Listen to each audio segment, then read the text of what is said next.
it's alright.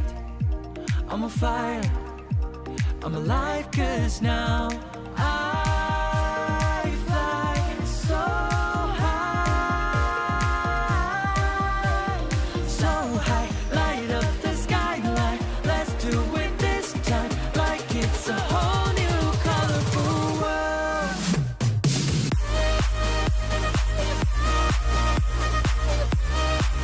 Like we're the only ones in this world. Like we're the only ones in this world. Never thought we'd get this far, burning like the stars. How we get this far, like we're the only ones in this world.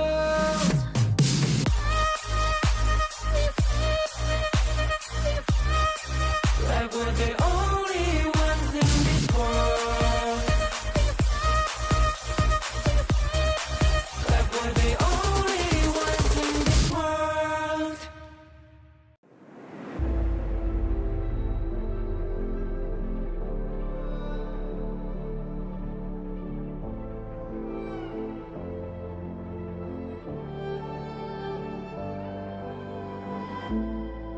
We're no strangers to the fallout. It's what got us here. Ever changing, some chameleon. Blood, sweat, and tears.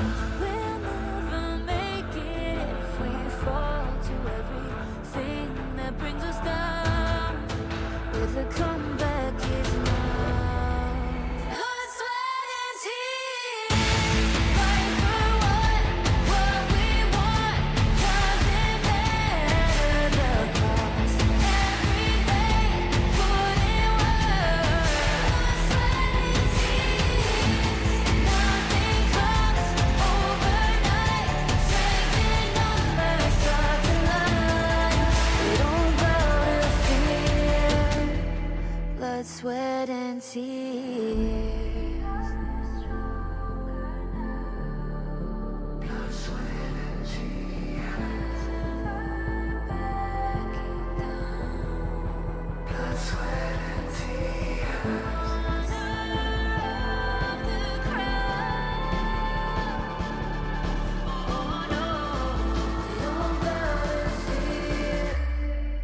Blood, sweat, and tears.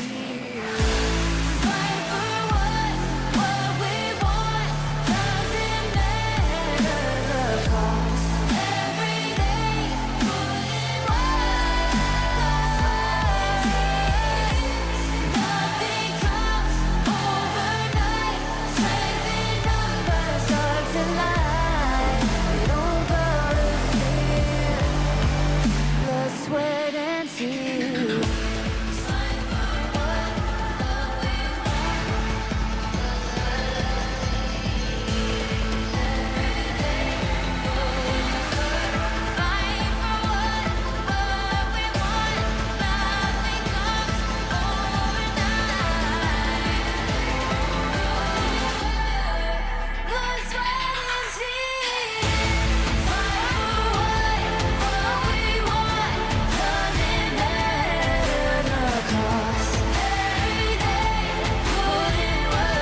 no mercy. Look at me, I'll be rising. Carry the season, you got a damn, gonna weather. You never hesitate for another moment, but my bones golden. I'm invincible, just let him know. I can show you all the glory I own. To the drunk, go find a way to the palace. I'm waiting here. Go, live from how can we go? It ain't a river, turn it back. Storm is coming, tired of your cold. It's my kingdom, fire blowing up. We the kings, it's our honor showtime.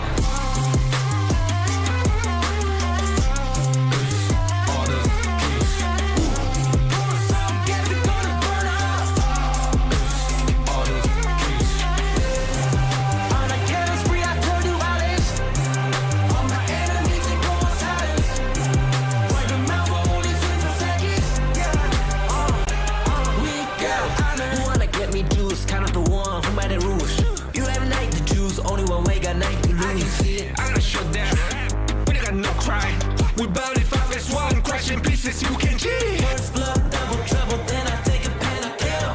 All you do is sweat and look at me still with the rain. Say. I've triggered my soul down. For my pace.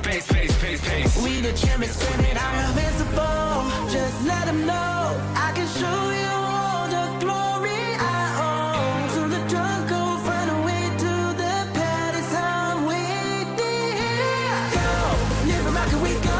It ain't a river, turn it back. Storm is coming, tired of your cold. It's my kingdom, fire blowing up. We the kings, it's our honor showtime.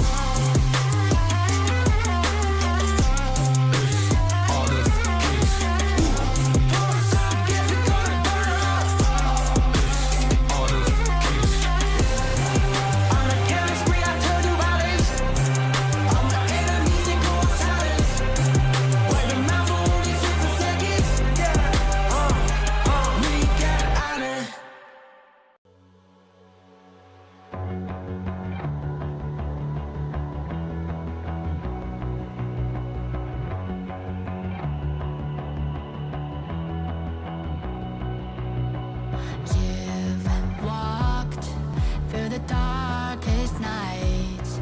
You've heard the crowd, felt the blinding light. You were standing there where your heart comes alive. It's a dream of a hat, and it never dies. Right here, right now, give it all, get it out. Never surrender, I fight and never fail. I am a contender, a challenge I can feel. The smallest lies become the brightest enemies, relentlessly. And even if you fall, you gave it everything to be a king.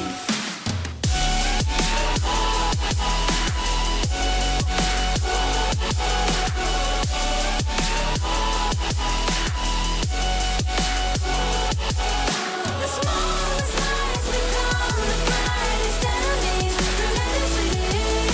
And even if you fall, you gave it everything to be a king. You carved your way with a sharp attack. You watched it all burn, and you never looked back. There will come a day when your fears will rise. You protect your crown, so it never dies. Never a surrender, I fight and never fail. I am a contender, a challenge I can feel. The smallest lies become the brightest enemies, relentlessly. And even if you fall, you gave it everything to be a king. On my way, find my way, find my way. On my way, dream my way, never a surrender. I fight and never fail. I'm a contender, and challenge I can feel.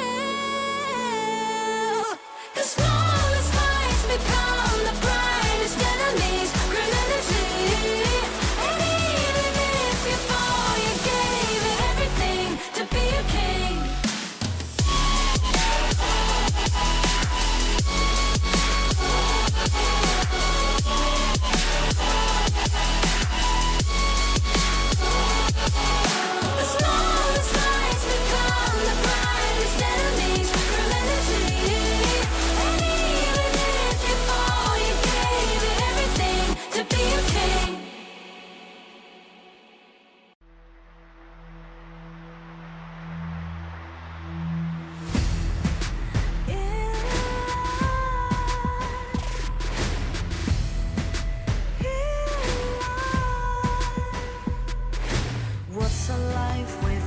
what's worth compromising with what hurts inside.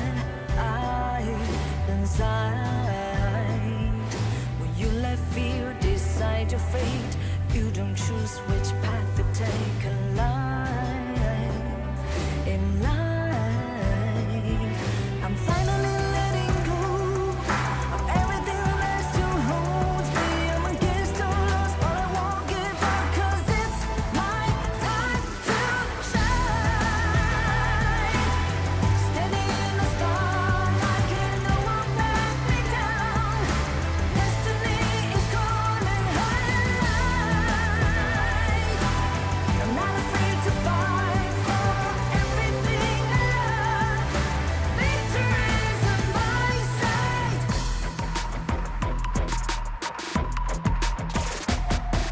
The more we lose, the more we gain. The more that nothing stays the same. In time,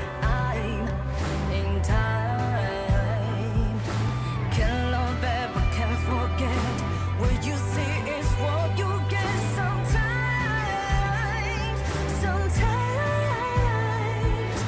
gonna show the world tonight the light that shines inside us. We're against all odds, but we won't give up, 'cause it's our time to shine. Standing in the spotlight, can no one back us down. Destiny is calling highlight. We're not afraid to fight for everything we love. Victory's on our side. Takiki takiki takitao. Takiki takiki takitao. Takiki takiki takitao. Takiki takiki takitao. Letting go. Everything that still holds us. 'Cause it's our time to shine. Standing in the spotlight, can no one back us down. Destiny is calling highlight. We're not afraid to fight for everything we love. Victory's on our side. It's our time to shine. Highlight.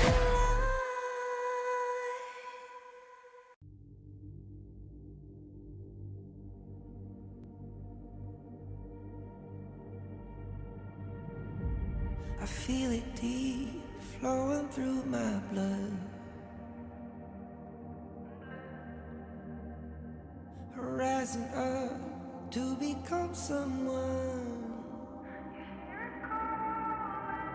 And taking it all on my own.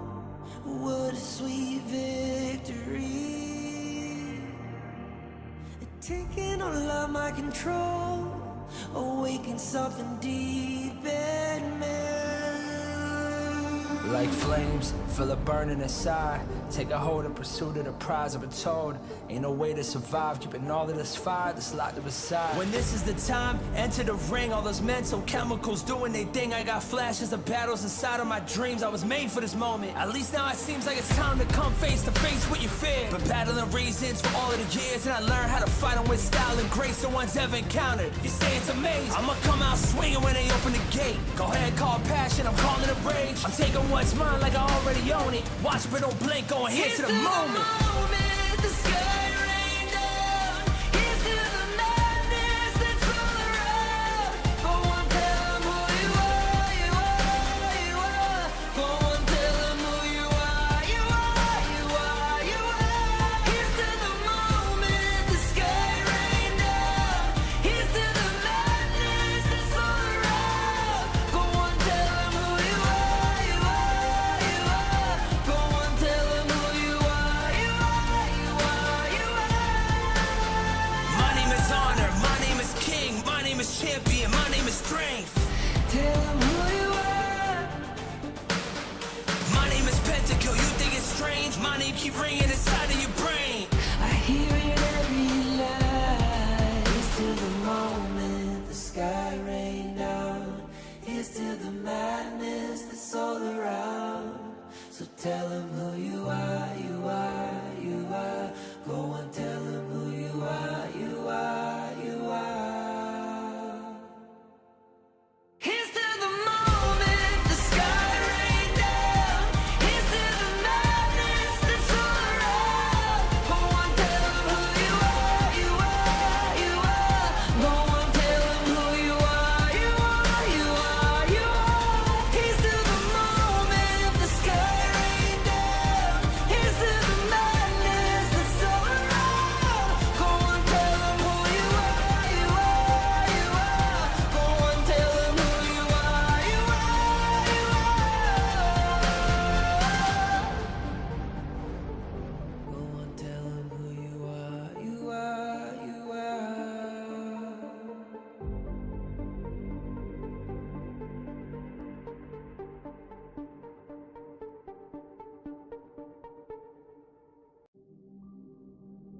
the sound of the rain. No matter how I feed the flame,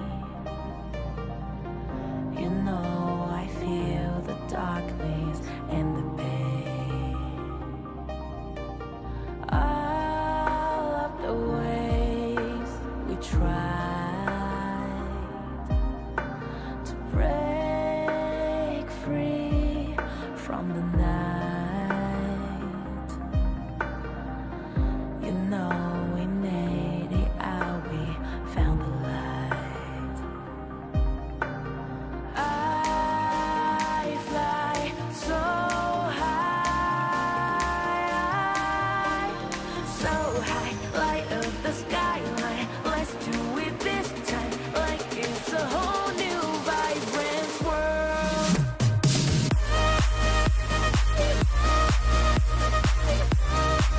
Like we're the only ones in this world. Like we're the only ones in this world.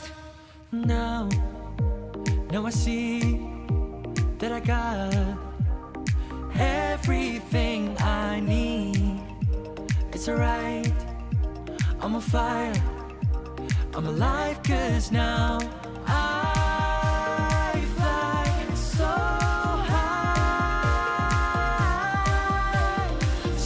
high, light up the skyline. Let's do it this time, like it's a whole new colorful world.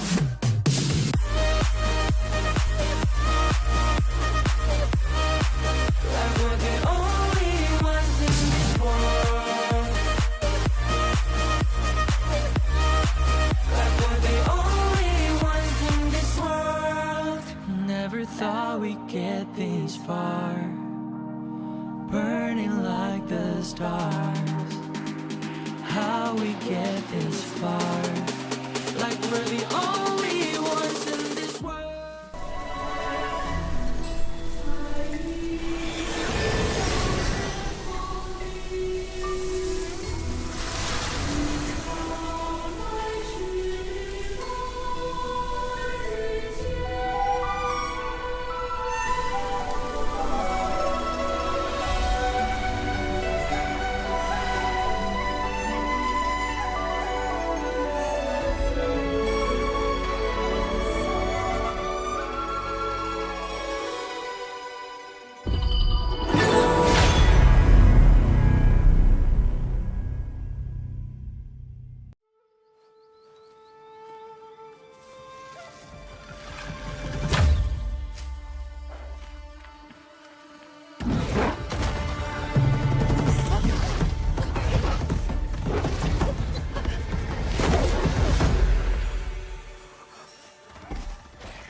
In Hero's Gorge, the base is the spring of life. In the real world, every forest and plant is the Earth's spring of life.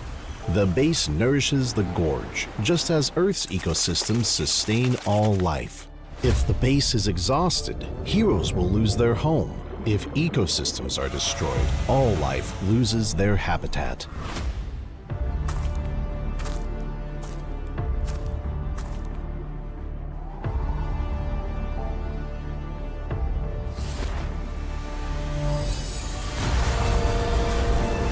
Honor of Kings is working with players worldwide to support real-world environmental causes and protect our planet's future. By participating in Protect Nature, Protect All Life, all efforts in the event will contribute to real-world causes, protect the environment, and let us defend the honor of our planet together.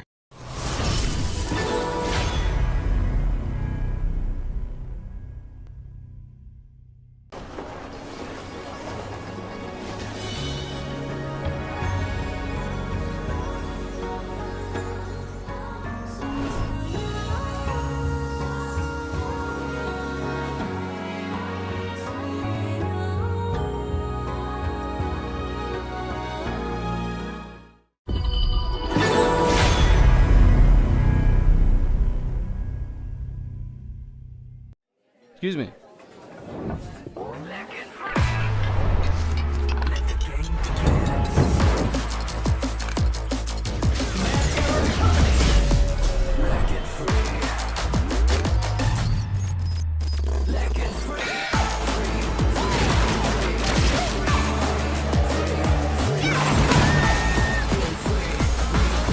Hugging Steve. Victory! Another round. Sure, but how about a smoother phone next time?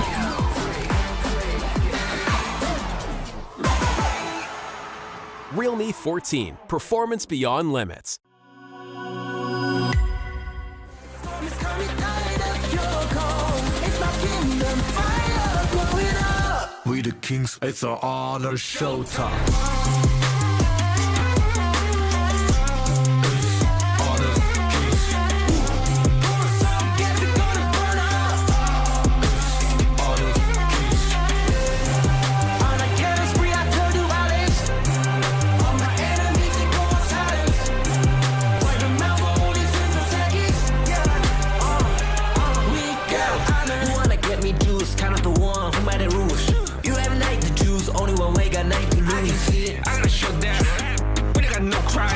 We barely five as one, crashing pieces you can cheat. First blood, double trouble, then I take a pen, I kill. All you do is sweat and look at me still victory. Say. I've treated my soul down. Follow my pace. We the champions, screaming, I'm invincible. Just let them know I can show you all the glory I own. So the drunk go find a way to the pad. It's how I'm waiting. Go, live and rock and we go. It ain't a river, turn it back. Storm is coming out of your cold. It's my kingdom fire, blow it up. We the kings, it's our honor showtime.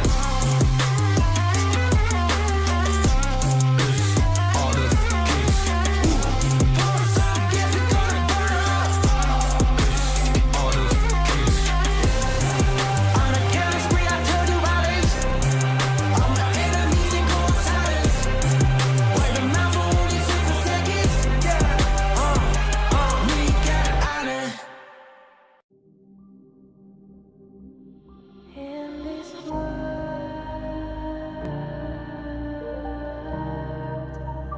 only ones in this world,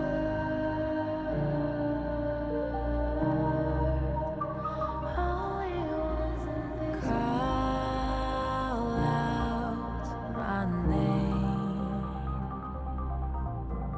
cut through the sound of the rain. No matter how I feed the flame, you know I feel the darkness and the pain. All of the ways we tried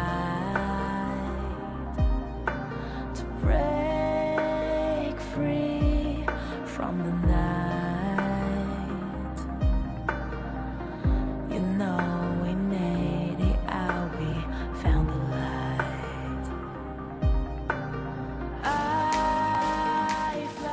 Welcome to the Honor of Kings Major East League Spring and Major West League Spring 2025. 2 independent tournaments, each featuring 7 top teams from rising powerhouse regions across the globe. Major East features teams from South Korea, Japan, Middle East and North Africa, and South Asia. Major West brings together talents from North America, Latin America, Europe, and Turkey. Each league has a $50,000 prize pool and a clear goal to qualify for the Honor of Kings World Cup KWC. The majors will be split into 4 phases: Ranking Week, Survival Week, Knockout Stage, and Major Last Call. Running from April 17th to May 4th, each phase will become more challenging than the previous, ensuring teams to be on their best forms at all times. The global ban and pick format is in effect from the start, limiting repeated hero picks across the series. Both leagues begin with Ranking Week, a single round-robin best-of-3 format. While it is less punishing in a best-of-3, teams still need smart drafts and broad prep from day one. At the end of Ranking Week, the top 3 teams move to Group S, while the bottom 4 head to Group A for Survival Week. Unlike traditional slow-paced formats, this Week 1 is anything but forgiving. Every match counts. Survival Week ups the ante with double round-robin best-of-5 matches. Here, the global ban and pick rule really kicks in, and teams are put to the test. Hero pool depth, draft strategy, and flexibility becomes essential. There's no hiding behind comfort picks. Only teams that can adapt will survive. In Group A, it's a ruthless fight. Only one team advances, while the rest are eliminated. One stumble could mean missing the knockouts entirely. It's fast, high stakes, and decisive. In Group S, the top 2 reach the upper bracket, while 3rd place drops into the lower brackets of knockouts. The final stretch is the knockout stage, featuring a double elimination best-of-5 bracket. Each league's champion qualifies directly to KWC, meanwhile runner-ups get one last chance in the Major Last Call, a final best-of-5 to secure their World Cup slot. This format rewards consistency, creativity, and composure under pressure. Catch every moment live on our official channels. Every game is a chance to prove your region's strength and your team's readiness for the global stage. The path to honor starts now.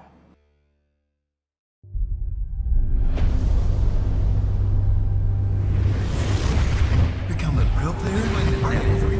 How hard is that to take another path? Can you walk this path? Je me suis déjà posé la même question. Posso percorrere questa strada? Il l'appelle. Le chemin et le champ de bataille vers le plus grand honneur. Posso arrivare? Je ne suis encore personne. Posso lasciare il mio nome? Inizia a salire su questo palco. But the moment I tapped my first skill button, the moment I stepped onto the stage, I was no longer nobody. Our names began to shine. In facing the tension of adversity, in facing the frustration of defeat, in facing the uncertainty of the unknown, nothing can block the path I choose. With the light of victory, we pierce through the thorns. The path to honor is here. Beneath our feet. Light up.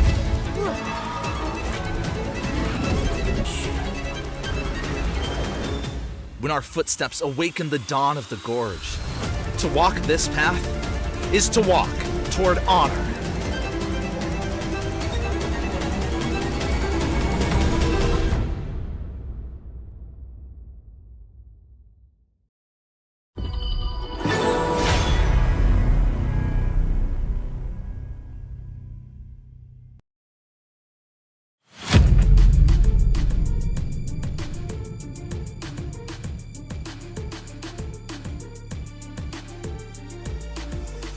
It's not just about adapting.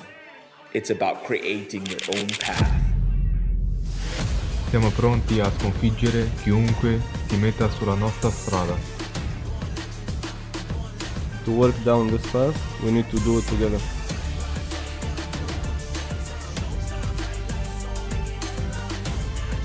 Side by side, we walk the road that shapes our fate. Es hora de cumplir con nuestro papel. Siamo pronti a sconfiggere chiunque si metta sulla nostra strada. It's time to walk the path of honor.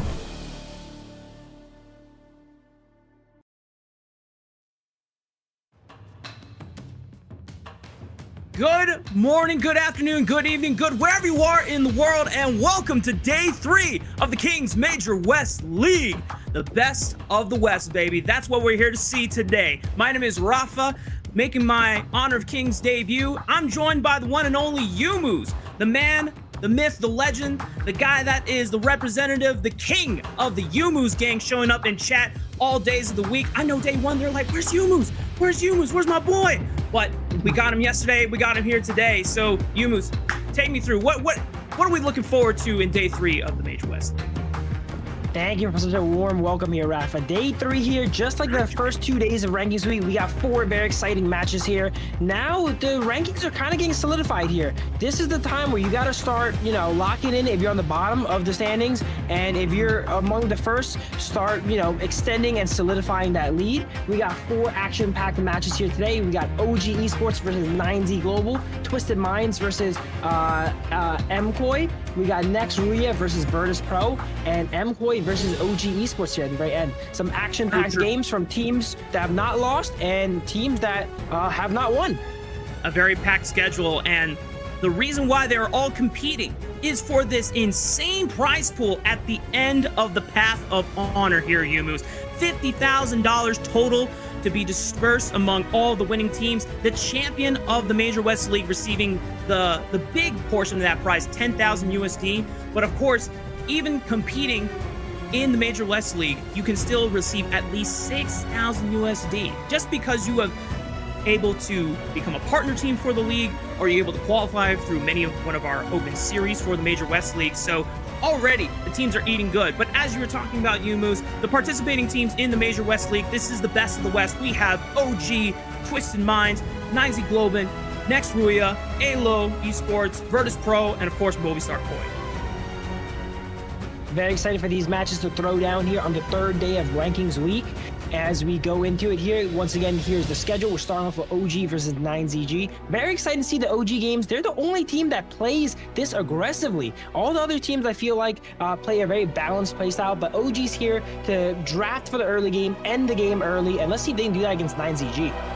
They are definitely the big dogs of the league right now. 3-0, undefeated both in series score as well as game score. Not a single team has been able to drop a dub against these guys. These are the top dogs for a reason, and they just might solidify themselves as the kings of our Major West League. But some other matches to look out for, I think Next RÜYA against Virtus.pro, some of our middle-of-the-pack teams who were able to at least get some dubs for themselves yesterday. Not on stream for Next RÜYA, but they were able to walk away, or I might have misspoken here. We had a off-stream match between Next RÜYA and 9Z Globant. It might have been 9Z Globant that actually won against Next RÜYA. We'll get confirmation for that. But, even though OG is definitely going to be the favorites to watch for the tournament, I think Twisted Minds is another team that everyone's going to be having their eyes on, as well as 9Z Globant, because the partner team from Latin America has definitely shown that they are capable of not just going to the standard balanced playstyle as you were talking about, Yumus, where they want to play for scaling, sick in the jungle, willing to block down some of the assassins. I know one of the off-stream matches, unfortunately, we didn't get a chance to see it. It was some of the likes of Prince Landling. But of course, we're going to get the chance to find out more about these teams, starting with OG on the blue side.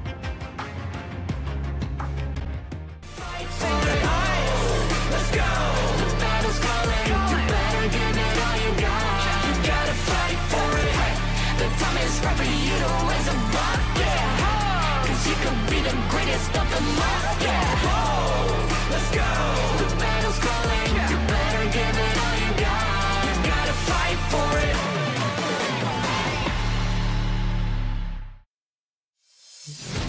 OG Esports, the partner team from Europe, representing Italy. These guys have been on fire and have not dropped a beat this entire tournament run so far. The core of this team was formerly under the banner of Team Vitality, as you might have seen them during the Season 3 Invitational. And even though they were not able to go all the full distance at the Season 3 Invitational, they're definitely making to make a run back all the way to the KWC. And the first step is definitely making sure they can clear all the way through Major West League and qualify. Their team is called Dream OG, and this is a dream team made up of all-stars. Every game, it feels like there's another MVP, another person that carries the game and shines. And their teamwork together is even crazier. There's stuff going on all throughout the map when you watch these gameplays, not just one person. There's so much action, it's actually hard to capture. Doubt, definitely my favorite player to watch on this team so far. One of the few junglers who has not really gone to a tank jungler, to my knowledge so far in the tournament, has usually gone to the likes of the Pei, has the highest win rate, has not lost a single game on the Pei, with extremely hard hero to the Master and the Pilot. But of course, their opponents on the red side, Rising Globant.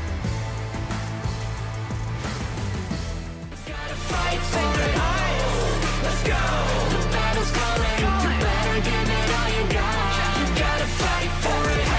The time is right for you to raise a rock, yeah. Cause you could be the greatest of them all, yeah.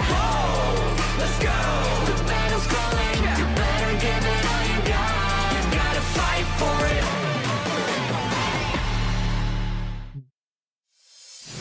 9Z Globant, or I like to call it 9ZG. Very fun name to say here. Led here with Moon on the mid lane, and we have one of the sickest junglers in the league, Sick on jungle, Destru on farm lane, Kappa Bosa on roamer, and Argun1 here on the Clash lane. Almost messed it up for a sec there. Yeah, the cool thing about this team, even though I am new to the world of Honor of Kings, I'm just gonna be upfront with all of our lovely audience today. I have actually been spamming the game since January early this year, but I've been trying to do my research and my prep and getting ready for this wonderful world of esports that I'm diving into. I recently hit Master 3, so I'm trying to, do my due diligence to make sure that we are, providing some knowledge on the caster desk tonight. But what I will say, I have previous MOBA experience, and one of the benefits of that is I actually got a chance to cast Capo Seba in a previous MOBA title, and I know how aggressive this guy can be, how creative he can be, looking for roams and map collapses here on Hero Sports tonight. However, you are going up against OG, and OG has been the team to beat so far in the tournament. It's going to have to take not just, stellar play as we normally see from 9Z Globant. It's going to have to take exceptional, beyond what we normally expect. You're going to have to make miracles happen for 9Z Globant to challenge our undefeated team in OG. 9Z Globant, a powerhouse in-game and outside of it, an esports powerhouse. They have a variety of teams in Counter-Strike, Valorant, Sim Racing, R6, all the stuff, and even a different MOBA, as you mentioned, have similar players all around. Very true. As we get ready for the draft phase here, I want to go over some of the picks that we've been seeing pop up a lot. Obviously, from Season 3 Invitational, there's a lot of heat around Ogren, one of the premier junglers, as a jungler that wants to scale up and be a reliable tank for the team and can sustain through a lot of the initial burst that teams provide. However, our top team in OG has never gone for the Ogren, and in fact are willing to let teams pick the Ogren, and they match it with the Pei, they match it with the Fade. They're willing to go blow for blow, band for band in the early game, and just force you out of the jungle. And the way that OG has been masterfully taking early T1s and finding exceptional skirmishes in the early game, it just goes to show that they understand how to play against the scaling compositions, and it's all about that pressure. Yeah, I just think Argon is not really OG style. They want the game to end in that sub 15-minute sweet spot, which they are known for. So Argon doesn't really get online until then. Maybe a little bit of a fraud watch here for Argon as well, too, as it's been picked a lot, but it only has a 30% win rate. Yeah, it's not looking too good for the Ogren fans that are watching, because as you said, nearly a 95% presence rate in draft so far. 19 picks out of the total 20 games, but only 3 wins and 7 losses so far. But we're into the draft phase, and already with the first 2 bans from OG, it's Guan Yu taken off the table, which I find surprising because Kiki has been a huge fan of playing the Guan Yu in the Clash lane, but I guess they're just respecting the fact that Angry One can also play it. Yeah, Kiki, one of the best Guan Yus here, and he knows what that pick is capable of. And it seems like if he's not going to be prioritizing, he'd rather ban it and play something else. Mai being banned out for 9ZG, very standard here. Mai is the most banned character so far, and it is probably the most consistent second pick ban we see. As Pei gets locked in, one of the most consistent picks for OG here, as you mentioned, not having a loss on it. Dude, I'm going to start a thing right now. I'm calling Dao Dao the Tiger of the West. He has not lost a single game on Pei, and the way that he is able to maneuver this hero around the gorge so successfully, so reliably, and create so much pressure. 9Z Globant already know that the game that they're going to have to play is they're going to have to hunker down, have to play strong defense, and be able to withstand the early aggression that Pei brings out, or the only other option I can think of for 9ZG is to play into the same hand of OG and try to match the early aggression with another pick of their own that could be just as aggressive as Pei. I really like the Byron pickup here on 9ZG. That's a pick that we've seen Keke dominate on, and it adds that Pei Byron core, 2 of the strongest early game characters, allowing them to almost uncontested beat anyone in a 2v2 skirmish in the top lane. Removing that option away from OG is definitely a smart choice, especially with the Mosey as well being locked in, giving them some nice early game pressure, some range, and Gan and Mo. That's a good combo too. Gan and Mo and Motsu having this lockdown with Motsu to set up for the Gan and Mo blades. Yeah, the ability to set up those long range stuns on Motsu is a nice way for 9ZG to look for opportunity picks, and Ganemo has so much damage. It definitely was a favorite of Wen in some of the other OG games, but that being picked away since Wen went for the Princess Frost instead, so a little bit more control. But now we're in the second round off of the back of the Liang secure for OG, more than likely for Mu Chen in the roaming role. I like what OG's doing here, trying to take one of the more reliable tank junglers in the game, the Dune, off the table, whereas 9Z Globant going for the Mayin, which would have been a nice answer into the Byron. Yeah, 9Z Globant showing a lot of focus on the Clash lane here, removing the Byron, removing the Mayin away from Keke here, not leaving with many good, strong early game options, which is what OG is really known for. The Liang pickup is also interesting. One of the few characters that has a very high win rate, maybe as OG played it a lot, but we see they're very aggressive on it, always going for those flash ultimates and guaranteeing kills for their team. Ooh, and 9ZG are leaning heavily towards the scaling factor with this long. This is one of the most powerful farm lanes that can scale up and be an absolute menace. The infinite vastness provides so much survivability and escapeness to reposition in the fight. But OG answer not only with the Dharma and the Clash lane and the Hou-Yi for the farm lane. I'm not sure we've seen Hou-Yi yet, but that's an interesting lock in here. A lot of CC on the side of OG, a lot of characters that convert off each other. Princess Frost being able to follow up on the Hou-Yi ult, as well as the Liang ult, and they have an amazing lockdown for Byron, which seems to be their only melee inside 9ZG. Yeah, it's a Gudo in the jungle for Sick. I know Blam is a big fan of this little guy. Just running around on, is it a giant bear? I know that this is a hero that got reworked recently, and I'm not too familiar with what the strengths of this hero does, whether it's more towards early game, towards late game. What I will say is that you can create space and create an additional front line once you pop that ultimate. You send in the bear and make sure that Agudo can still continue kiting in the back. But as you called out, you have pretty much 2 dedicated frontline members, melees in the Byron, and I guess half of a frontline once Agudo pops the ultimate. Agudo, a great anchor for their team, which is a little bit more range focused. Agudo herself is ranged, but being able to send out that bear or a gummy bear or whatever, it changes depending on the skin. Being able to set out the furry friend there.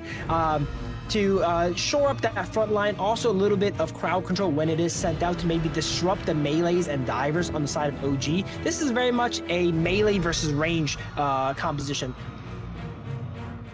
So then the idea from 9Z Globant is to try and keep OG at a distance, at a comfortability range where they can try and poke them out and look to kite backwards. But OG, if anything that we have come to learn about them throughout this tournament so far in their 3 series wins, are that OG are not afraid to get down and dirty. They're not afraid to get up close and just, you know, try and finger check you. Just try to go mechanics checks and see if they can just outplay you in every twist and turn. But here we are, Yumu's first game of the day, first match of the day on day 3, Kings Major West League. Let's go, baby.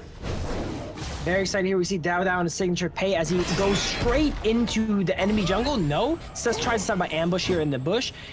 9ZG is aware of the aggressive playstyle of OG. Seeing action. Just want to remind everyone, this thrilling season of the Major West Leagues is made possible with the support of EWC, helping bring top-tier competition to fans worldwide.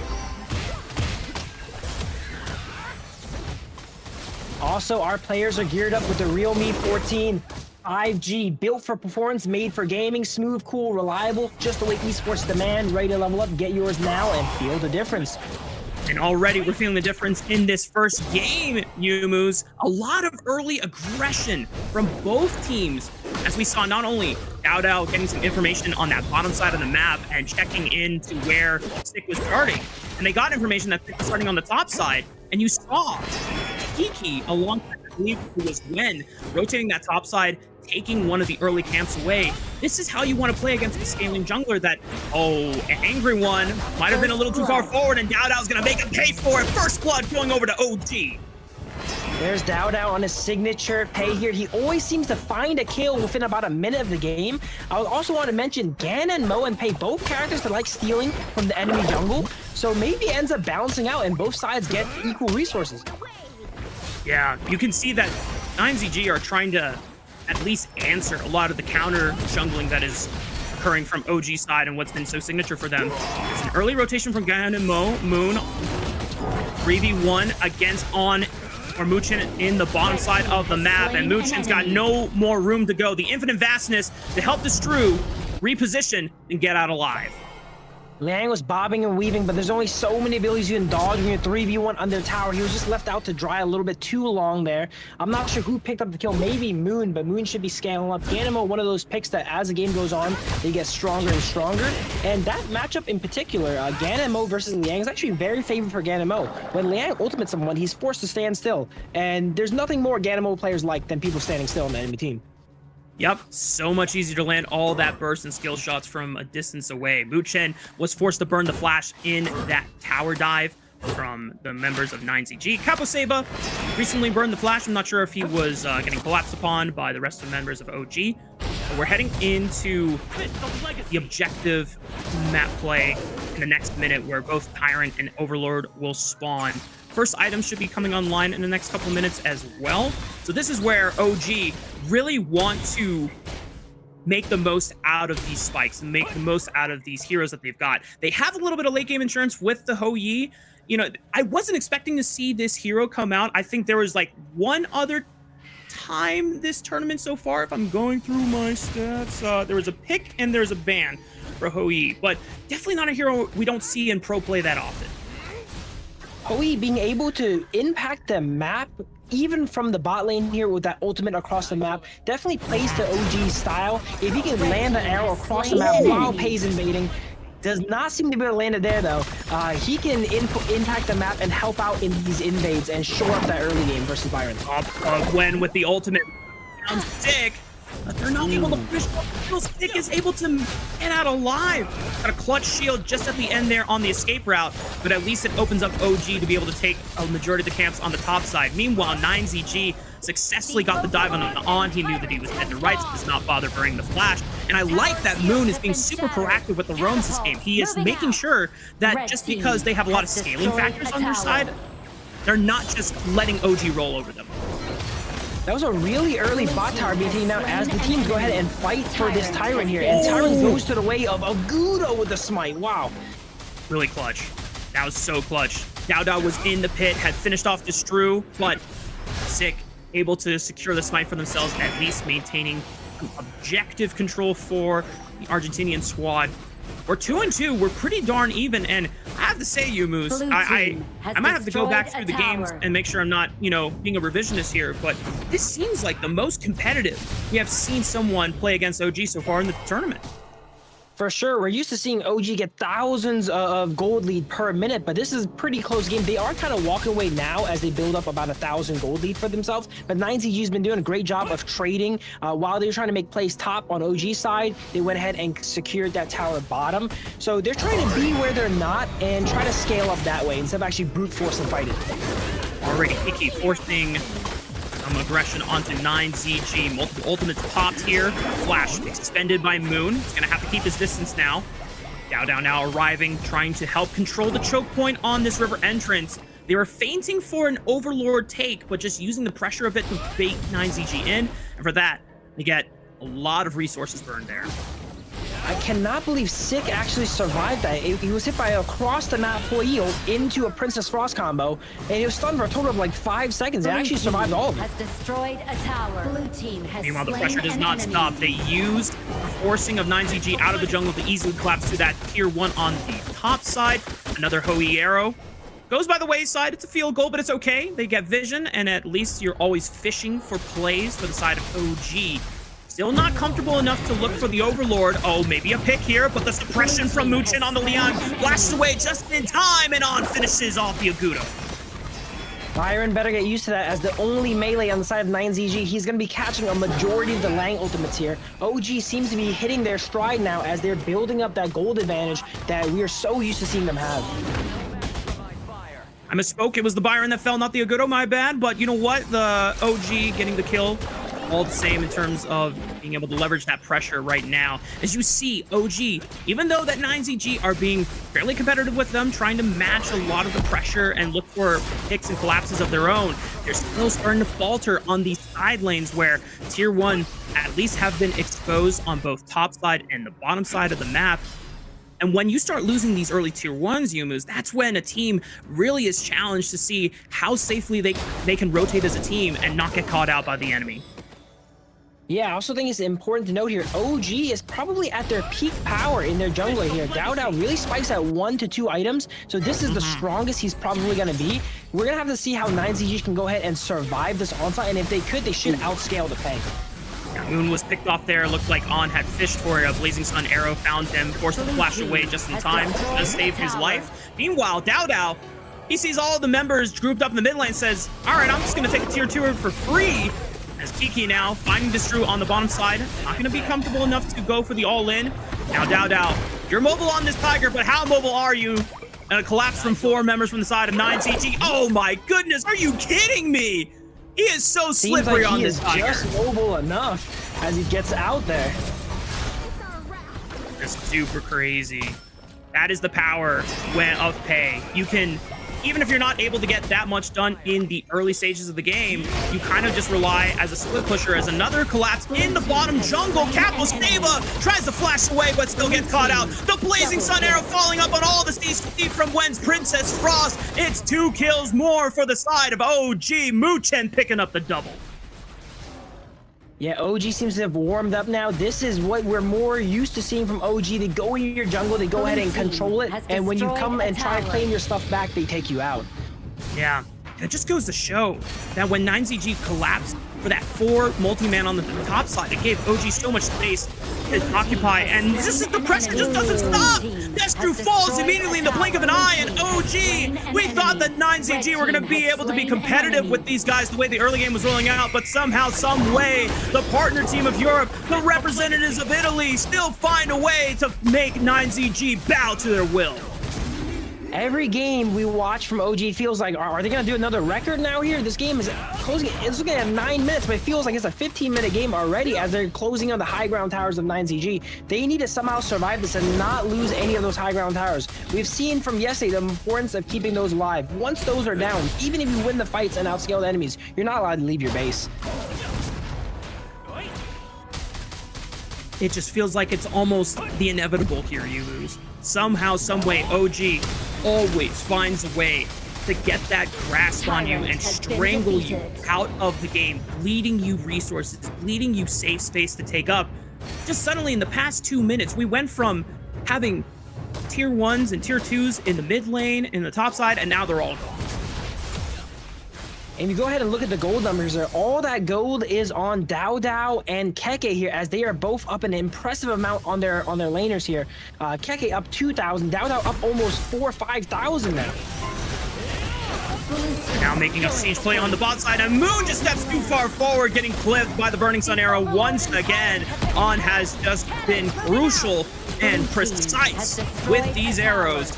And just like that, it bleeds into a tier 2 in the bot side. High ground turn in the mid lane, and our OG just gonna finish the game here at 10 minutes. They're gonna try for it. They're forcing 9ZG to step up, but OG are looking to be the kings of the Major West League for a reason. 9ZG tried their best, and it just wasn't enough. Game 1 goes to OG.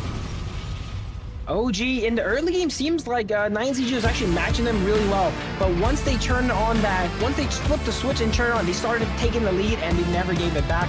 Byron at the end using his final breath to take out those minions, but there was one more cannon that he could not get to, and OG goes ahead and uses that one to kill the crystal. It's just wild.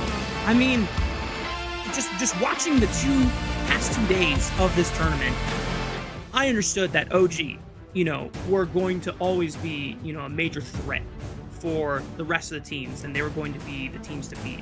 But just watching it live just reinforces that amount of power that they have as a composition. I mean, this is the core of the former Team Vitality that went top 3, top 4 at the Season 3 Invitational. We knew that they were going to be favorites in the tournament, but, the way that they are still yet to drop a game, yet to really show signs of weakness, like you said, a little bit in the couple 2-3 minutes of the game, 9ZG made some pretty darn good plays, mostly focused on the bottom side of the map, but then that opens up pressure to be susceptible on the top side, where that's where Dao was focusing a lot of his efforts, trying to continuously put Sick behind on the Agudo and look for quick plays. And even when, something like Ho Yi is put behind, you still have CC to be able to contribute for the rest of your team.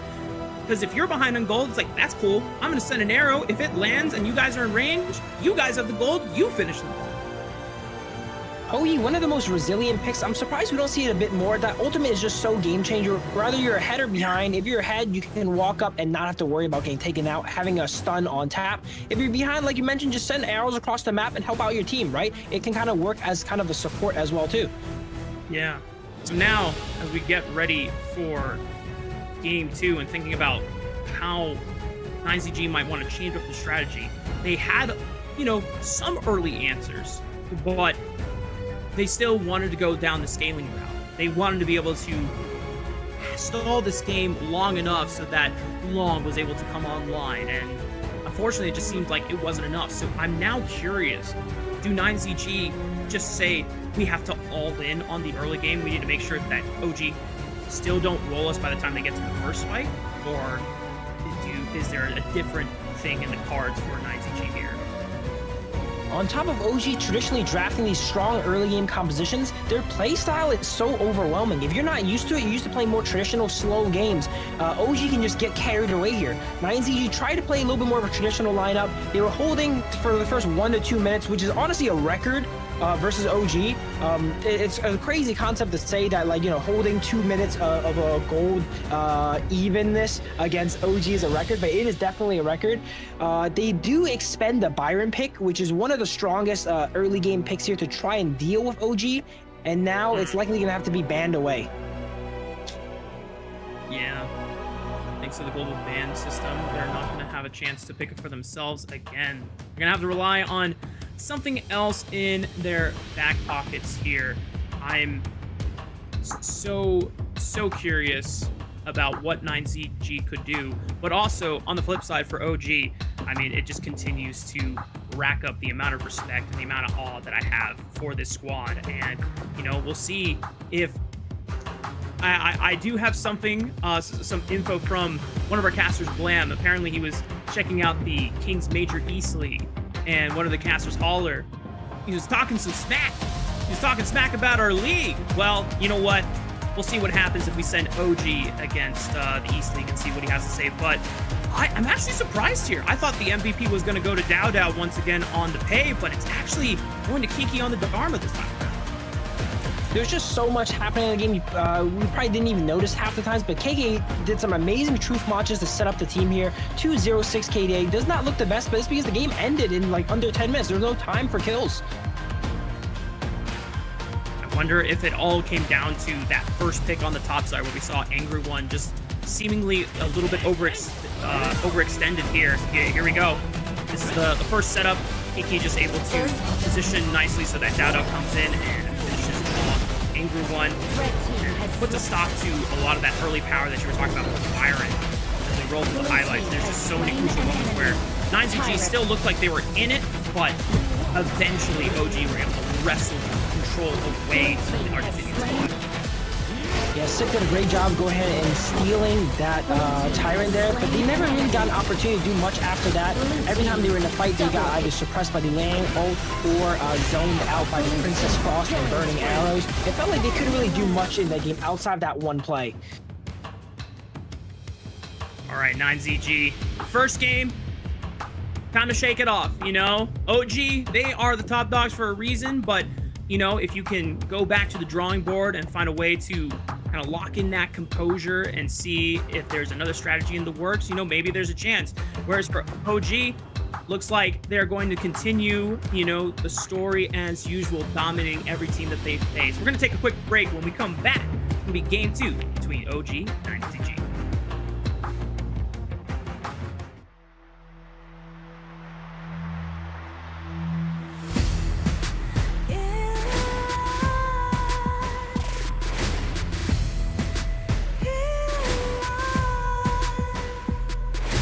What's a life without its worth? Compromising with what hurts inside. When you let fear decide your fate, you don't choose which path to take in life. In life, I'm finally letting go of everything that still holds me. I'm against all odds, but I won't give up, 'cause it's my time to shine. Standing in the spotlight, and no one let me down. Destiny is calling high. I'm not afraid to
Welcome back, ladies and gentlemen. We're getting ready for game numero dos between OG and 9Z Globant. Now, if you missed out on the first game, well, I'll tell you.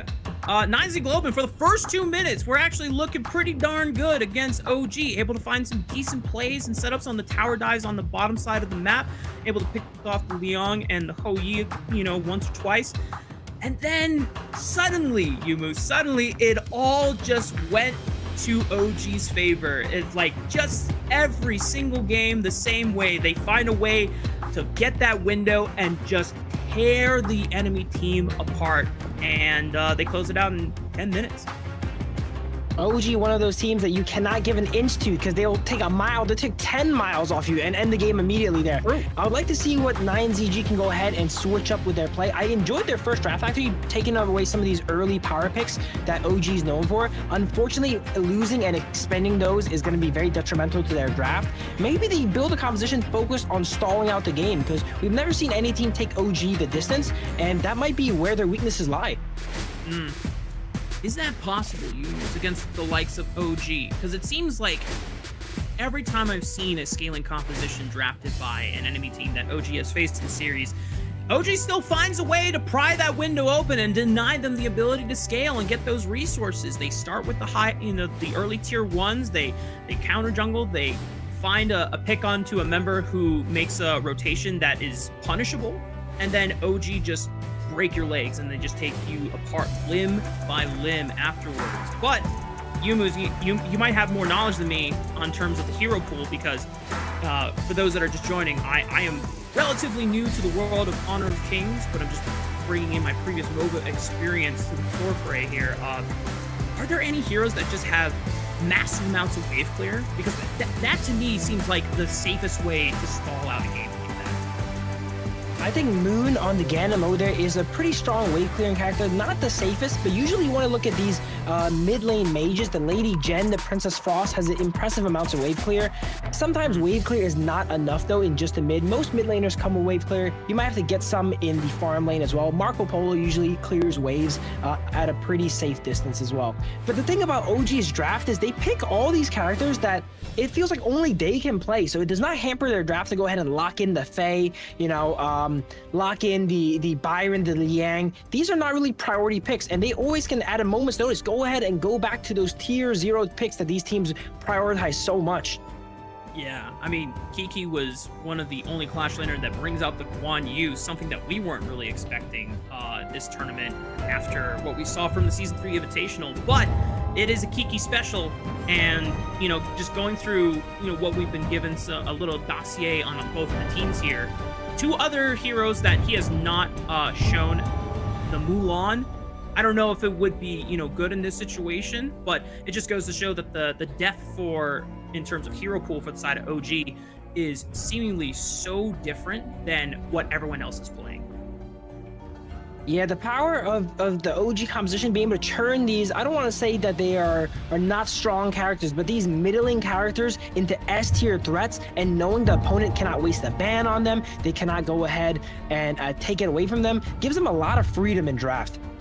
Ooh, I like this. OG having some respect on Sick for banning the pay away from him.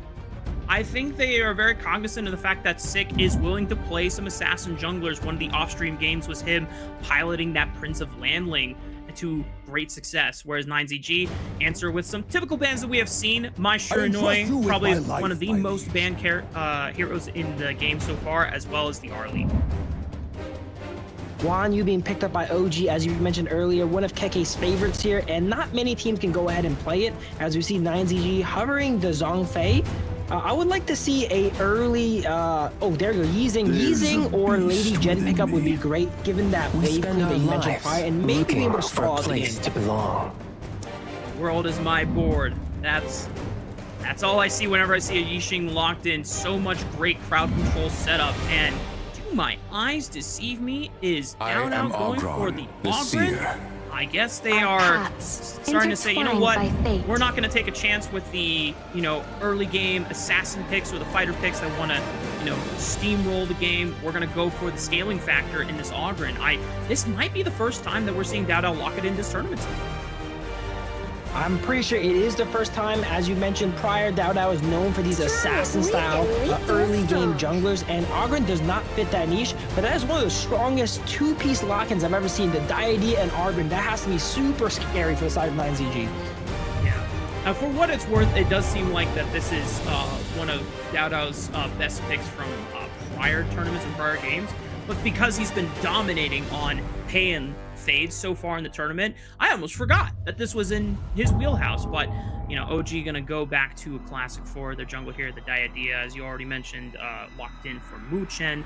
Some great utility there. Now into the second round of bans. Long being banned away from OG. 9ZG being very cognizant that so far the scaling power on the side of OG is starting to come a little more prevalent than in terms of early power than they had in the first game. 9ZG also went ahead and picked the Long, so they know they cannot have it anymore. They don't want OG to have it. They ban out Lady Jen, and they know Princess Frost is right off the table for OG. So really targeting the mid lane on the side of OG, not giving him much options left. The Yizing is picked, the Princess Frost is picked already, and now the Lady Jen is banned.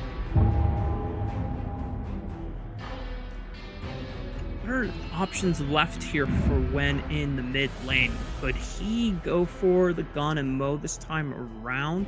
9ZG picking up their farm laner of choice with the Lady Soon. Mai was also already locked in for Angry One in the Clash lane, so now it's OG's choice. Unless 9ZG, I guess they technically haven't locked in Lady Sun yet, still have a chance to think about it and ponder about how they want to round out this composition. One of the most kind of known or talked about counters to the Agron is actually Masashi. So we see OG go ahead and ban that away in their second phase. We don't see people take it too often. It is like a on-paper counter, but against Dao Dao, I'm not sure. Oh, okay, so this is a hero that's been popping up every now and then. Not too often, but it is the has been picked 4 times so far this tournament. In the name of the law, actually, I will punish you. Is this a 75% win rate so far? It's a small sample size, but the teams that are locking in definitely know what they're doing for the most part, and the D-Renja locked in for On. A little bit of extra early power and some at least CC with that battle command. Not really your first choice when it comes to mid laners, but when you have all your options taken away from you, it's a solid choice. I think it's just as good as the Lady Jen and Princess Frost. It applies its pressure a little bit differently. Most people are not too used to it, but if all those other options are removed, Shaw can definitely help out there. The D-Renji being locked in as well too is great, given some nice Artem penetration on the side of OG to help soften up these tanks on the side of 9ZG. Yeah. OG got the composition locked in, and oh boy, Sick is throwing down the gauntlet, Yumus. He says, you know what? It's time for me to get down and dirty. I'm going in with Lamb, such a powerful assassin hero that we do not see that often in pro play since it is high risk, high reward, but does pack a lot of burst damage, has a little bit of crowd control with the engage off of its ultimate. But I am very curious how 9ZG are going to play this map state early on, because OG definitely more on the side on the scaling factor and wanting to just preserve as many resources as possible for the first couple of minutes.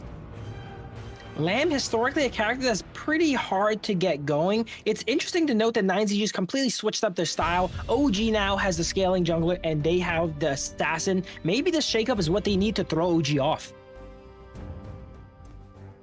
We did ask for a little bit of shakeup in the strategy, and this could be the, the wild card, the pocket pick for Sick that really helps elevate 9ZG to challenge OG just that much more. They're a lot more favored in being able to find some of those early picks early on, but it all comes down to execution at the end of the day, Yumus. Just because you have an early game assassin champion that can snowball does not mean you just outright win the game. You're going to have to coordinate with the team. You're going to have to find those windows and not be hesitant. You have to be precise, and you have to just spring on the moment when it presents itself to you. But once again, we are on the Hero's Gorge for Game 2 between OG and 9ZG. Something interesting to note here is the Zhongfei, sometimes it goes heal, sometimes it goes smite. In this matchup here, we see smite being taken out, so 2 smites on side of 9ZG. Maybe that's a good way for them to go ahead and steal away some of the jungle from Dao Dao and get him delayed and not let that Ogren get online. Oh, true. I like that angle. Already Dao Dao, though, getting aggressive in that topside jungle, being able to easily go in thanks to the power of that first skill on the Ogryn. Not gonna hit level 2 quite yet, though, but just being able to deny resources away from Stick while he's clearing out the bot side jungle. We saw some 2v2 action in the mid lane, just trying to fight for priority so they can at least help both of their junglers get those resources. That's a pretty common invade you see from Ogrins here, usually starting to enemy boars. And if you're not ready to respond like 9ZG there, it goes ahead and goes back over, and there's not much you can do about it. I would like to see a little bit more vision being taken by the support on the side of 9ZG. They do have the smite, so if there was someone that can contest for that first camp, it would be the Zhongfei. Looked like 9ZG were not able to make that happen here. Moon and Ingrid1 getting a shove in on the top side. We're gonna now try to poach one of these camps away, deny more resources from Dao Dao's Ogryn. Lamb finishing up a full clear on the top side. Has a chance to try and look for an opportunity to set up a pick here. Camps are going to be respawning again on the box side for Lamb in just 30 seconds time. Some early trading here between both of the farm lane duos on the bot side. Maybe a collapse here. You can see Ogryn and Gwen just kind of fishing for a pick here in the mid-river.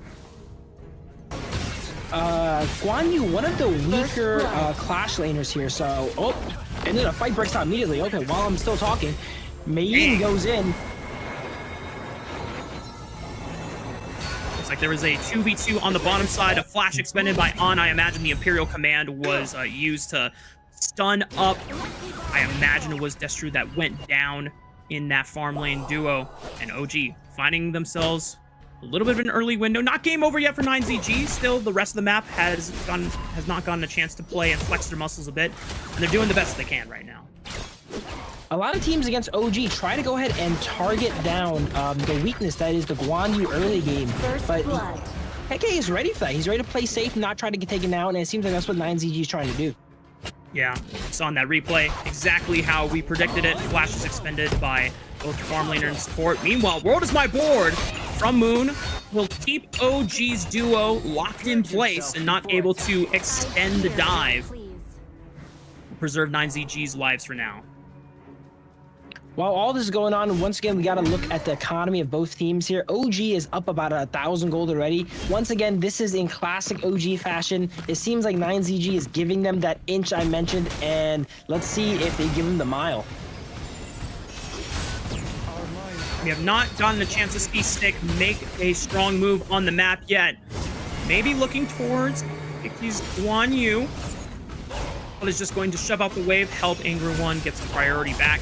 Maybe they can use the Sprite teleport, but you already see Wen lurking around on the top side, fishing for a pick. I think Ingrid1 spots it out, though. Yeah, OG knows they want to target down that Guan Yu, so they're setting up the Shed here. So try and make a play here while they do it and try to counter engage as we see a fight about to break out now. Fighting over the Sprite, Wen waits for to show himself, and even though Lamb packs a lot of damage, it is susceptible to CC and lockdown, and that's exactly the game plan from OG as they take out the jungler of 9ZG. Amazing counter gank there from Wen, and amazing insight to know that the enemy team is going to target down Keke, to be in the bush waiting for them to engage and to catch them out and catch them off guard as well. OG getting a chance to bully 9ZG out of that bot side jungle, giving them full control of the first Tyrant of the game. A little bit extra gold, a little bit extra stats for them as well. And OG, we already talked about 9ZG are a little more pressed to make some early action, to make some early pressure happen. But right now, all the early pressure is going the wayside of OG. They're the ones dominating the map. Shaz doing a great job moving around the map, helping out all the lanes, not just her own. Went ahead and went top here with a nice counter gank, and just as we've seen on the map here, Wen goes bottom there and gets a kill onto Moon. Really maneuvering around the map and playing the Shi as a more utility style mid laner, kind of like the Princess Frost, but they know they can't play that one anymore. Yeah. Super tough. Now OG finding themselves 3,000 gold ahead of 9ZG, and the pressure from Dao Dao on the Ogryn still not fully scaled up and online. However, 9ZG didn't find a chance to put Dao Dao behind. He was the one successfully getting a lot of jungling done. He was able to deny resources away. And with the world as my board helped by 9ZG, they're just trying to stop OG from completely rolling them over. But Kiki on the Guan Yu just rolls right in with the cavalry, takes out Moon, and just walks back into the river for free. While everyone's focused on Dao Dao there in the front line, no one looked at Keki on the side, jumps in and assassinates Moon and gets out. Wu Chen stunning up the members of 9ZG under the tower. Tier 1 eventually falls, and look at that. OG just understanding their limits. Not fully committing to the dive, just trying to force 9ZG away so that they can start eliminating more turrets off the map. The scary thing for 9ZG is I think the time where they are stronger than Argren has elapsed, and now with a 3 to almost 4,000 gold lead, OG actually has the side of scaling on their side too. Yeah, because then when Ogren has the gold lead, he's too tanky. You don't have enough damage or burst to be able to completely blink him out before he gets a chance to pop Conductor, ultimate ability. He gets so much more health, and then once he's in that first state, these enemies get super low off the burst from the rest of OG, and he just executes them. Oh, maybe Muchen just went a little too far. Trying to flex, gets punished by 9ZG, and it's the second kill of the game for the Argentinian squad. 9ZG invested a lot on that, and while it was a nice kill on the support, they're not going to be able to get much more after that, as OG still has complete control of the map here. Keke just tending to minions in his lane, farming up. Keke 2-0 at the moment, actually very strong. Once he gets in a fight, the enemy team will feel it. Yeah. One interesting thing that's that OG have done both games, they don't put a lot of priority into starting up the Overlord. They'll obviously go for Tyrants, as Tiki might be in trouble here. Sick just trying to space fight on this guy at the moment, but doesn't find enough damage to take out the Guan Yu. Overlord not getting priority. It's all about OG trying to dominate the rest of the jungle, continue denying resources, and make this gold lead even further and further apart. Crazy fights happening in the jungle side of 9ZG, and amidst all this action, executes are going down. Dao Dao is officially online. He should be he should be 2 or 3 items now, and it's only gonna get worse here for 9ZG. Yeah, it was a good idea from Capo Stable to use the Unbridled Assault from the brush. He had snuck in there for a trap.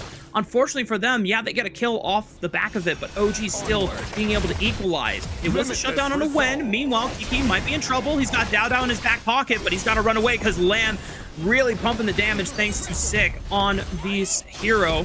Meanwhile, Distru trying to hold him down. Oh my goodness, Dao Dao just does not seem to die. Inside the world is my board, but now getting the help of the shielding thanks to Muchen. And here comes on the D-Renja, being able to finish off Angry One on the retreat. That was a 1v3, but with how confident Dao Dao is, you would think he was the 3 as he goes in for 1v3 and gets out alive. Has destroyed a tower. Being able to take up 57% of the damage from 9ZG squad. I mean, this is just Ogren at its peak. It just feels like, as you called out, the window has elapsed to try and shut down this Ogren. Now he's got, I forget the name of this equipment. It's the Gauntlet. Blood Rage? Damn, that's such a cool name. Meanwhile, Sick, he can't even step up to the Guan Yu. He's the same level, but Kiki's just got more base stats and he's way too tanky now. If he brings a couple of friends along for the ride, maybe Kiki can be dealt with. Oh my goodness! Turn off the camera, turn off the stream. That was brutal.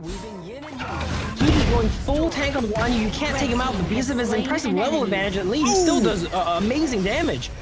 Nice pick from 9ZG, picking off Wen once again on the ship, but here comes Dao Dao pushing back the Argentinian squad and being able to create space for the rest of his team. OG still making the pressure happen. Now with the Overlord Vanguards marching in on all 3 lanes. This is where things are going to get very dire for 9ZG. As Kiki leads the charge once again, getting stunned up, but still super tanky, survives it all. World is my board, already expended by Moon, but not enough to keep OG locked down for any potential kills. It's all just to stay alive.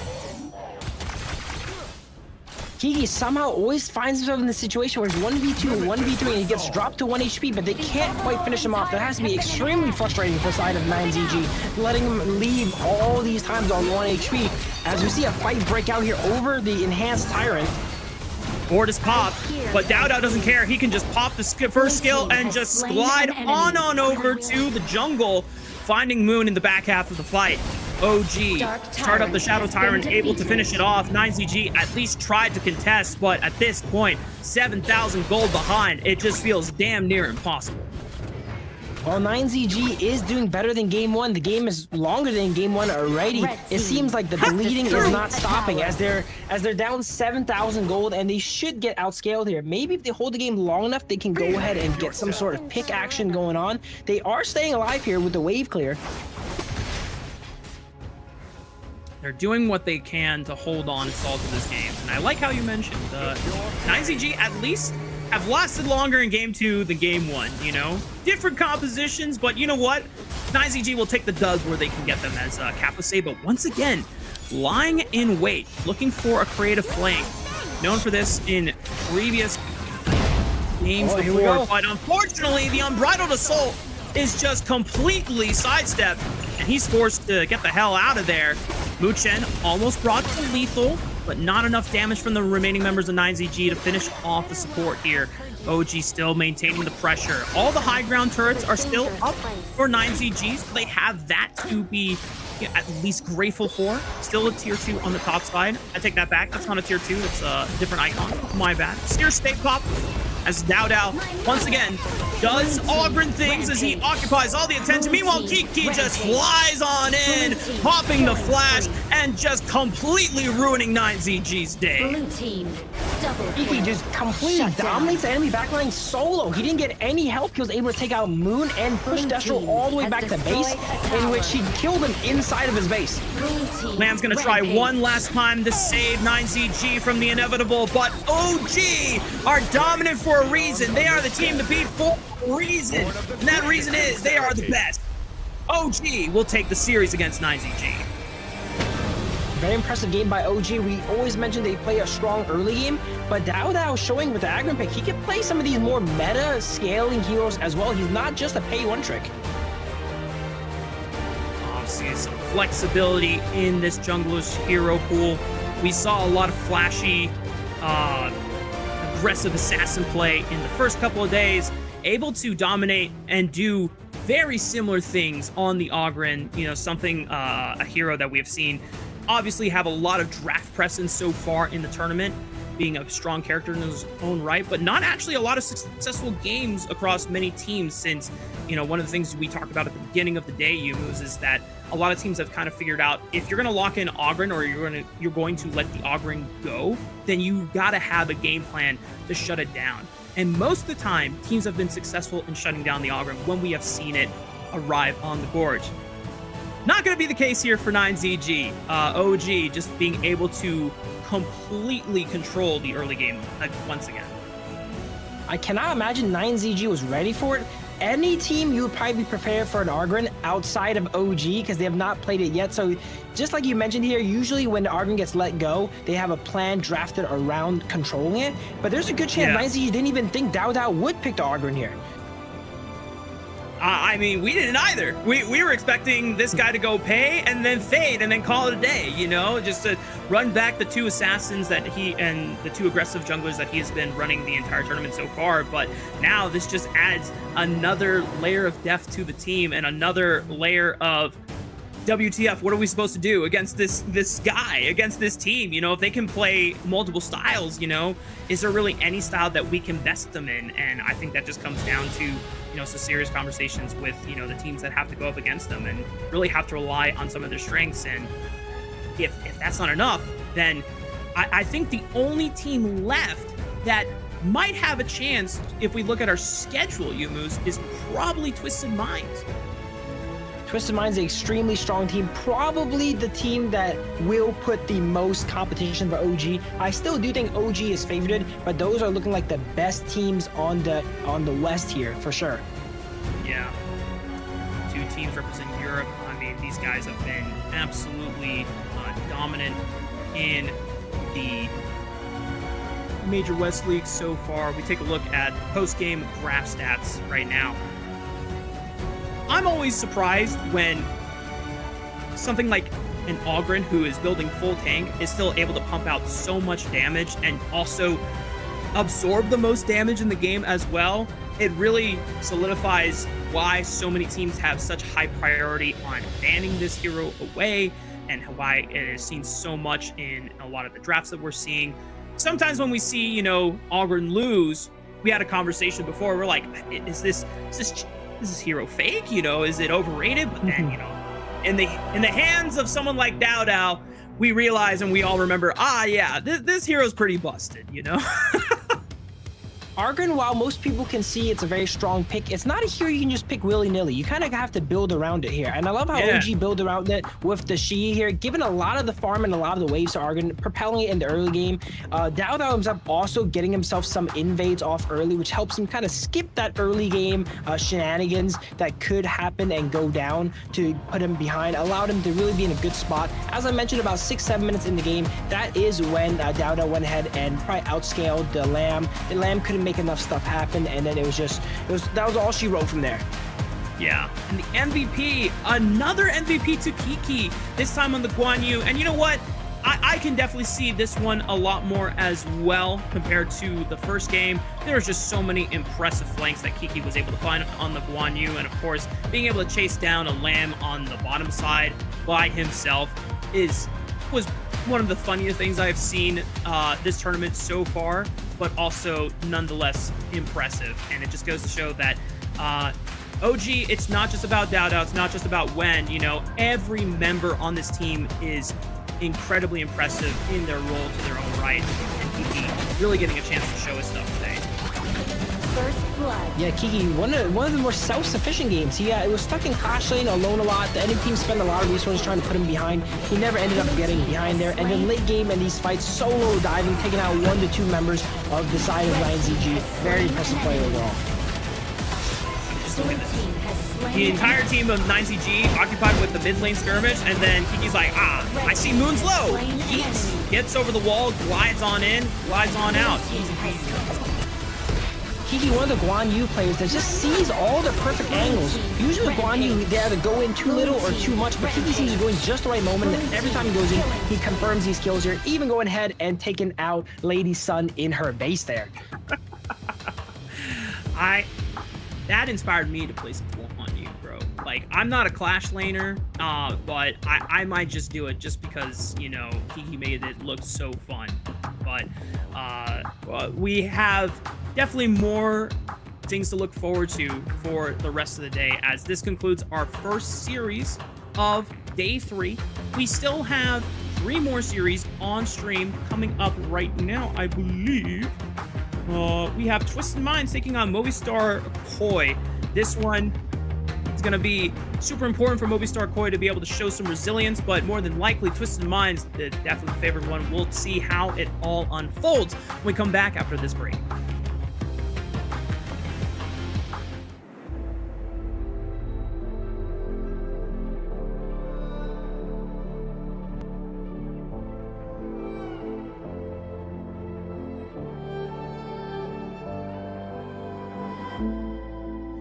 Stranger to the fallout, it's what got us here.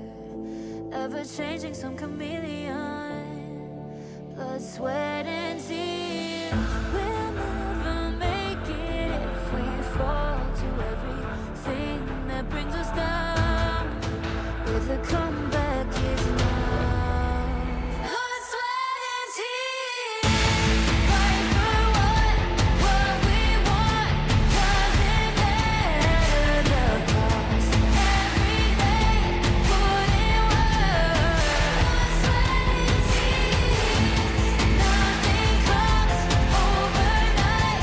Strength in numbers start to line. We don't bow to fear. Blood, sweat, and tears.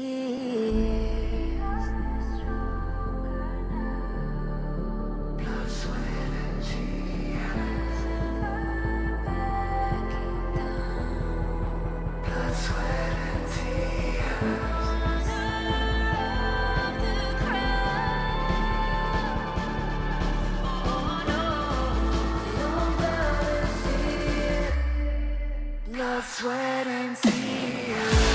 Fight for what we want.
by the blinding light. You were standing there when your heart comes alive. It's a dream I've had, and it never dies. Right here, right now, give it all, get it out. Never surrender, I fight and never fail. I am a contender, a challenge I can feel. The smallest lies become the brightest enemies, relentlessly. And even if you fall, you gave it everything to be a king.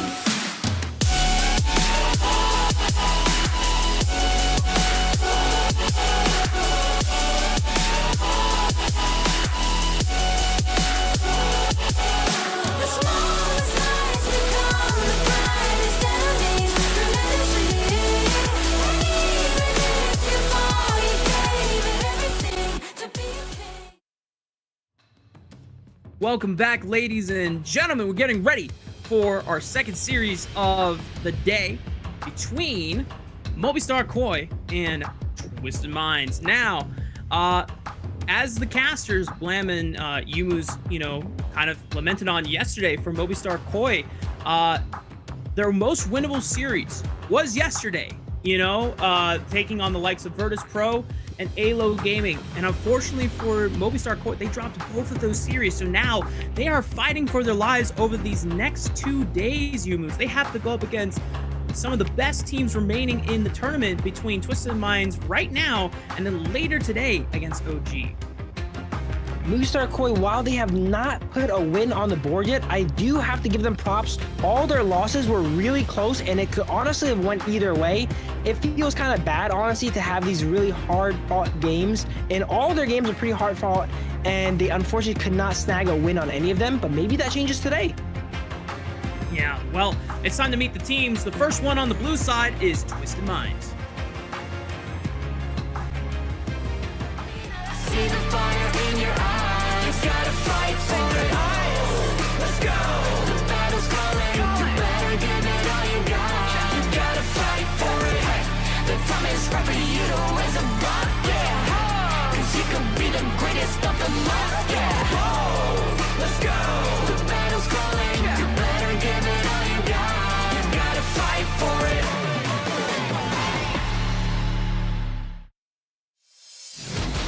On your screen is our blue side team for this series, Twisted Minds. And big note, for those that are not familiar with the core of this team, Nighty, Shanks, and Catboy, they were originally part of Team Vitality back in 2024 last year during the mid-season invitational, as well as the championship that occurred towards the end of October, I want to say, before the Team Vitality roster eventually swapped to what is now the OG. Thailand here, one of the most impressive mids here at controlling the game. We saw very impressive play from them yesterday. Italy has some very strong teams, OG and Twisted Minds here. They're unfortunately not clashing heads today, but I think tomorrow they should be butting heads, and it's going to be a battle of the Italys. Yeah, that is our series of the week, I have to imagine. Our favored top two teams, just from the way that the games are shaking out so far. Definitely going to be super exciting to watch. But of course, we gotta get through their red opponent first. It is Movistar Koi. Check them out. See the fire in your eyes. You gotta fight for it. Let's go. The battle's calling. You better give it all you got. You gotta fight for it. The time is right for you to raise a rock. Yeah. Cause you could be the greatest of them all. Yeah. Let's go. The battle's calling. You better give it all you got. You gotta fight for it.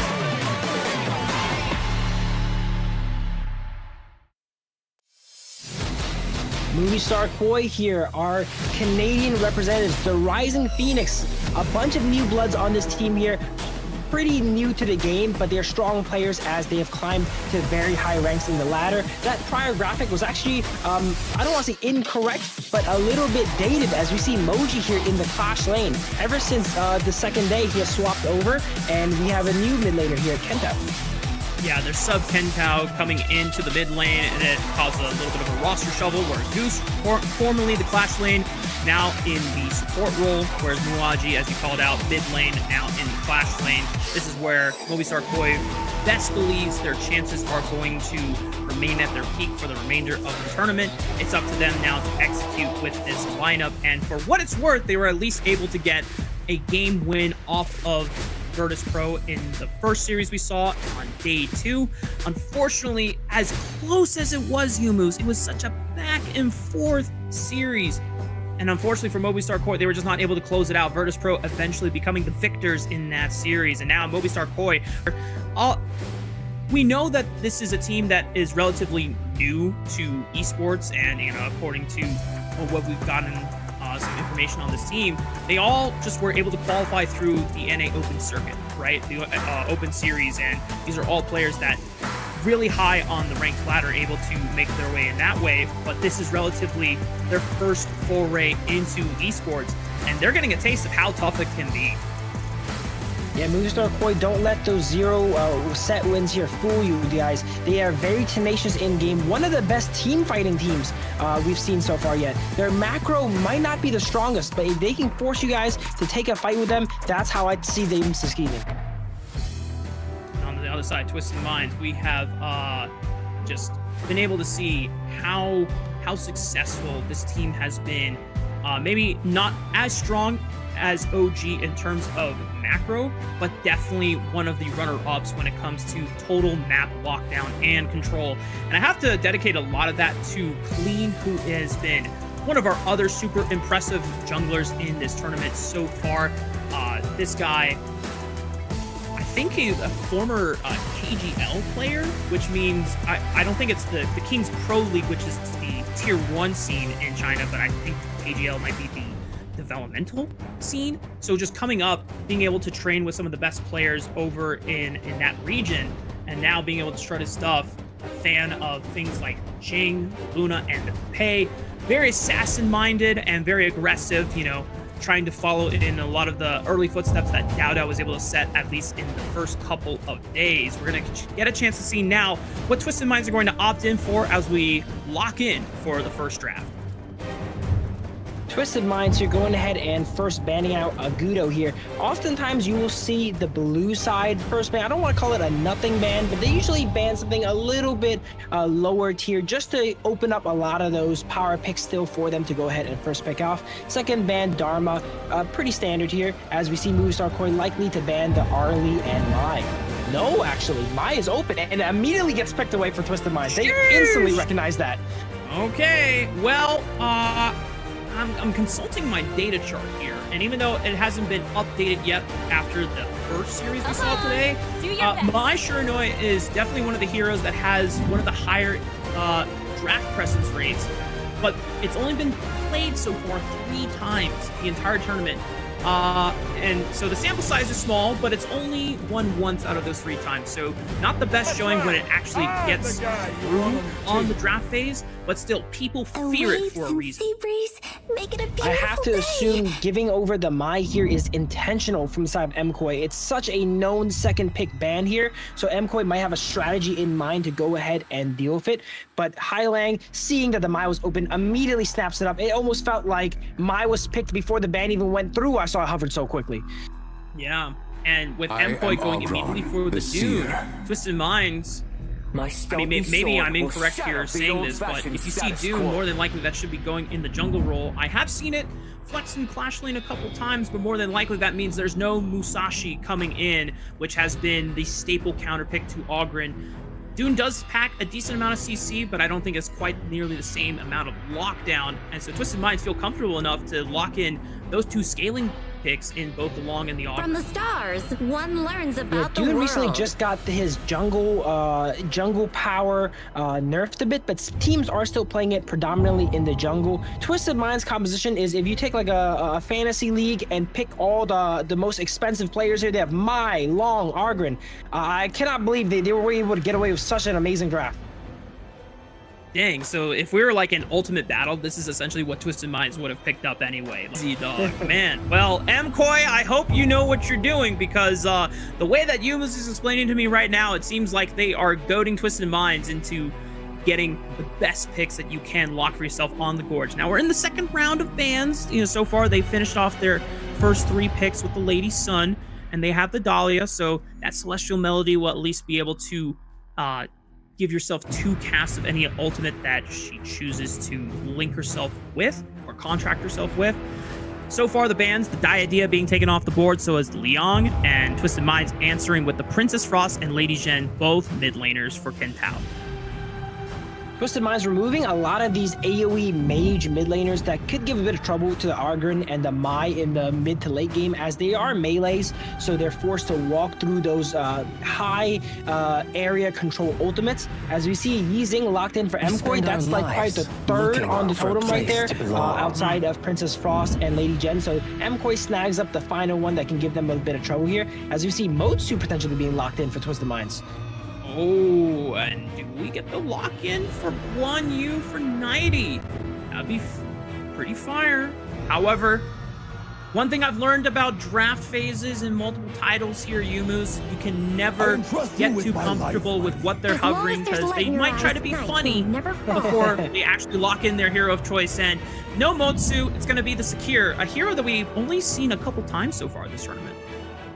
I think Sakir is very underrated. It plays very similar to the Diadea. I would say Diadea is stronger and higher priority, but if that's removed and you want someone to fill that similar niche, Sakir is very strong. We've seen it yesterday do a great job of disengaging for their teams. Whenever teams get engaged on, they set up that skill 1 in a bush and cut off entrances where people can go ahead and go in on them. Guan Yu being picked up by Twisted as well too. Guan Yu seems like a pick that is good all the time. It's just a matter of if the player can go ahead and pilot it.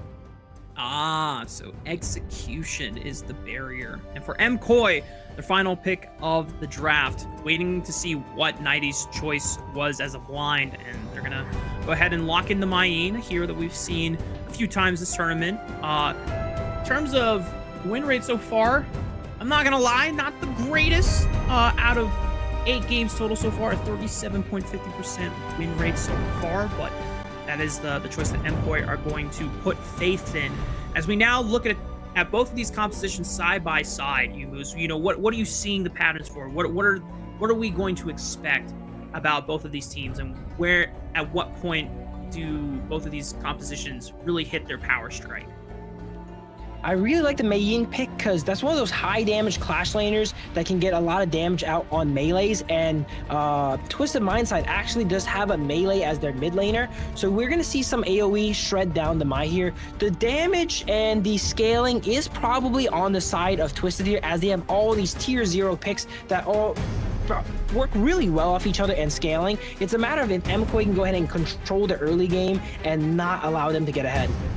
Yeah. Twisted Minds, a lot of scaling power too with this Ogren and the Long. We already saw that OG in the previous series. We were able to show you what happens when the Ogren is able to get online for free. MKoy, if you can find windows to accelerate the game in your own right and put Twisted Minds on the back foot. MKoy desperately need a series win. Not one of the opponents that we would expect it to happen to, but now the pressure's on and their backs are against the wall as we head to the Heroes Gorge for our second series in the first game. I also want to mention that Mai, while it is an assassin pick in the mid lane, I would consider it more of a scaler, as you have to build up a few items before you're impactful, whereas Yizing can go ahead and roam around the map and start applying pressure. All right, Kentao. Yuma's calling you out. He's saying, you better get stuff done before Mai comes online for high long. As now, MKoy.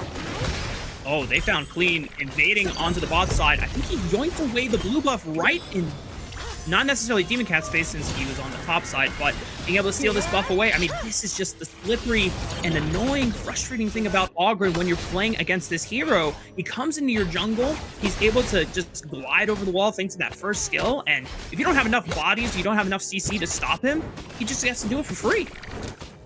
Yeah, invades in this game, if you do not have vision of it going down, it happens really, really quickly. I would like to see a little bit more 5-point defenses coming out on the side of MKOI, or maybe teams against Aggron, not let him get away with these early steals that'll help propel him into that level 4 state earlier. Side note, these Jujutsu Kaisen skins are so cool, man. I didn't even realize that we had them in the game until I started logging in and seeing it like pop up on my client. I was like, oh my god, this is sick. The animations are super neat. As you saw, Lulu was trying to compete for that Phoenix, but all in from both of the farm duos, and both of the farm laners are forced to flip. Kentao able to collapse first alongside Demon Cat, being able to find that ultimate to lock down Catboy as well, and MKOI are on the board with 2 kills. Being forced to follow and not really being able to do much there as MKOI takes a great lead, 2-0 there. Kentao, as mentioned there, getting those boots of deafness, roaming around the map quicker than Hailang, which is forced to kind of stuck clearing the wave. YG forced to flash away after 90 committed the ultimate to collapse onto the top side, using Clean to pick up any of the farm there.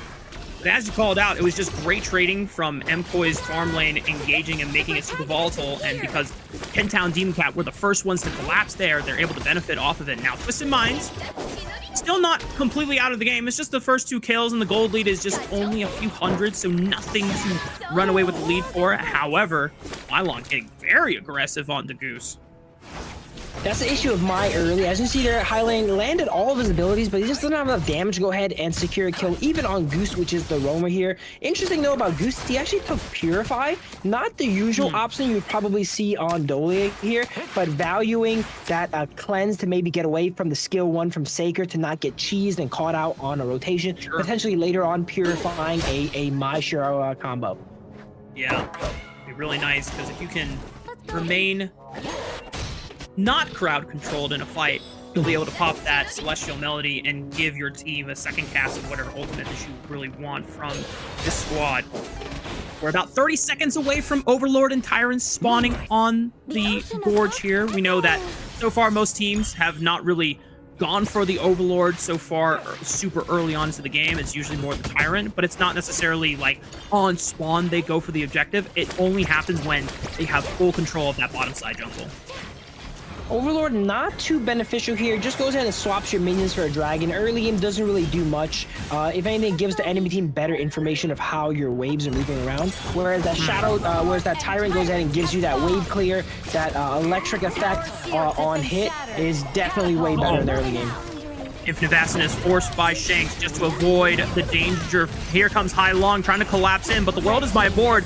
Keeps him locked in, and Demon Cat alongside Lilu are able to at least be able to find their way back, but 90 on the Guan Yu arrives to the party alongside Clean, and now MKOI are down members. They're down overall numbers advantages.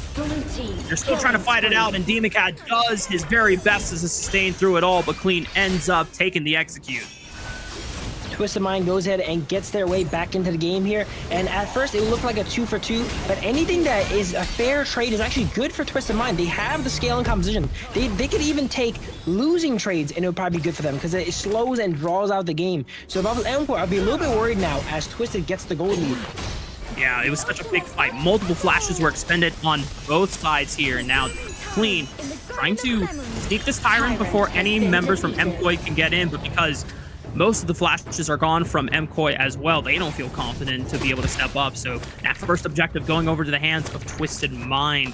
And while we did praise MKOI for being able to find a lot of volatility thanks to Luli's ability to force those aggressive trades, Twisted Mind just being able to benefit off of probably the biggest fight we've seen in the game so far on the bot side. Hailang has been moving around the map a lot. Not much success so far, but it's going to let him slow down the game here. Try and be places, shadowing the Liang here, giving him that time and safety while he takes down the tower. Once we get some items on the Mai here, we should see some more explosive fights coming out of them. Because all the pressure was on the bottom side of the map for the past minute, it opened up an opportunity for Shanks to just push in the wave top lane solo, gets the first turret of the game. Now fight in the mid lane, massive knockup from Demon Cat, locks down Clean off the walls. They might just trade it back unless he can walk away safely. He does make it out alive. The tankiness on this hero is so beneficial for the site of MKOI. That's a great shutdown inside of MKOI here. Clean was holding a lot of the gold on the side of Twisted Minds, taking him out there, gives a lot back. And as we see, they actually evened up the gold. Twisted was ahead for a second here, but now it's a little bit more even. MKOI needs to get more than that, though, if they want to outscale the Ogren. Yeah, it can't just be the benefit of one successful fight. You're going to have to really lay down the pressure successfully in multiple rotations, multiple skirmishes. MKOI trying to show their stuff. However, big pick from Twisted Minds, being able to find Demon Cat in the back. Not looking good for MKOI here. Seems like they're getting one kill, giving one back. It's a really slow down game. 7 minutes. No one is really ahead here. I would say Twisted enjoys this setup, though, as they have the Argon, they have the Long. And if they're able to go even in their weakest state of the game, once they get online, it's going to be really bad for Movistar KOI. Yeah, the fact that Twisted Minds are able to trade and, as you called it, just go blow for blow, that allows Twisted Minds to continue scaling up and stalling time, where MKOI don't have that massive gold advantage that they really need to be able to put the pressure on Twisted Minds and force them out of the safety of their own jungle. It's in fact the other side. Outside river, big fight. Clean is picked off once again. Great setup and CC from MKOI being able to find the jungle for Twisted Minds once again. We're going to see what they can do with the pressure now. This is a good momentum shift. It seems like Twisted Minds Argon was actually getting a lot of steals and stuff off in the early game and kind of doing whatever he wants, but 2 back-to-back deaths is going to instantly hamper that, remove him from the map, doesn't give him time to farm as they use that pressure to take tier 1 tower here in the mid lane. Yeah, you saw 90 was trying to look for a flank opportunity to see if he could like pull a fast one on MKOI and push them into the tower and the rest of the team, but then as soon as Guan Yu steps into range, Demon Cat fast on the ultimate, locks him down, puts him into the grinder and forces him to use his ultimate just to escape, even being able to force pressure on the Shanks. And so far, MKOI are starting to find more and more reasons to be excited about as they take the Overlord in the back half of the objective trade in Tier 1.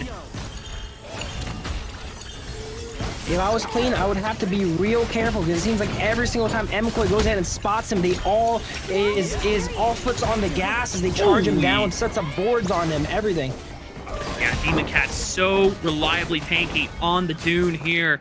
Just being able to fearlessly lead the charge, soak up as much damage as he can for the squad, and it buys enough time that he still survives while MKOI is able to at least trade pressure. Unfortunately for them, it's still not enough, and I feel like Twisted Minds are still very comfortable in this game. They've lost a couple turrets, they lost the objective, but something tells me Yugos at Twisted Minds are still totally fine. The gold lead has not exploded yet.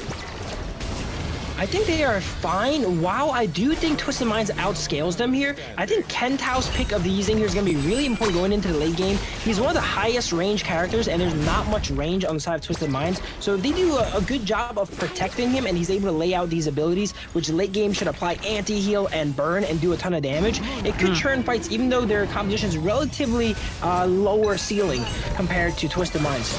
And anti-heal will be so important for dealing with someone like Clean on the Ogren. Meanwhile, Kentao routed off from the rest of the team, and 90 is just going to make him pay. Completely tramples him on the red mare. Meanwhile, MKOI now trying to fight for their lives on the bottom side of the map.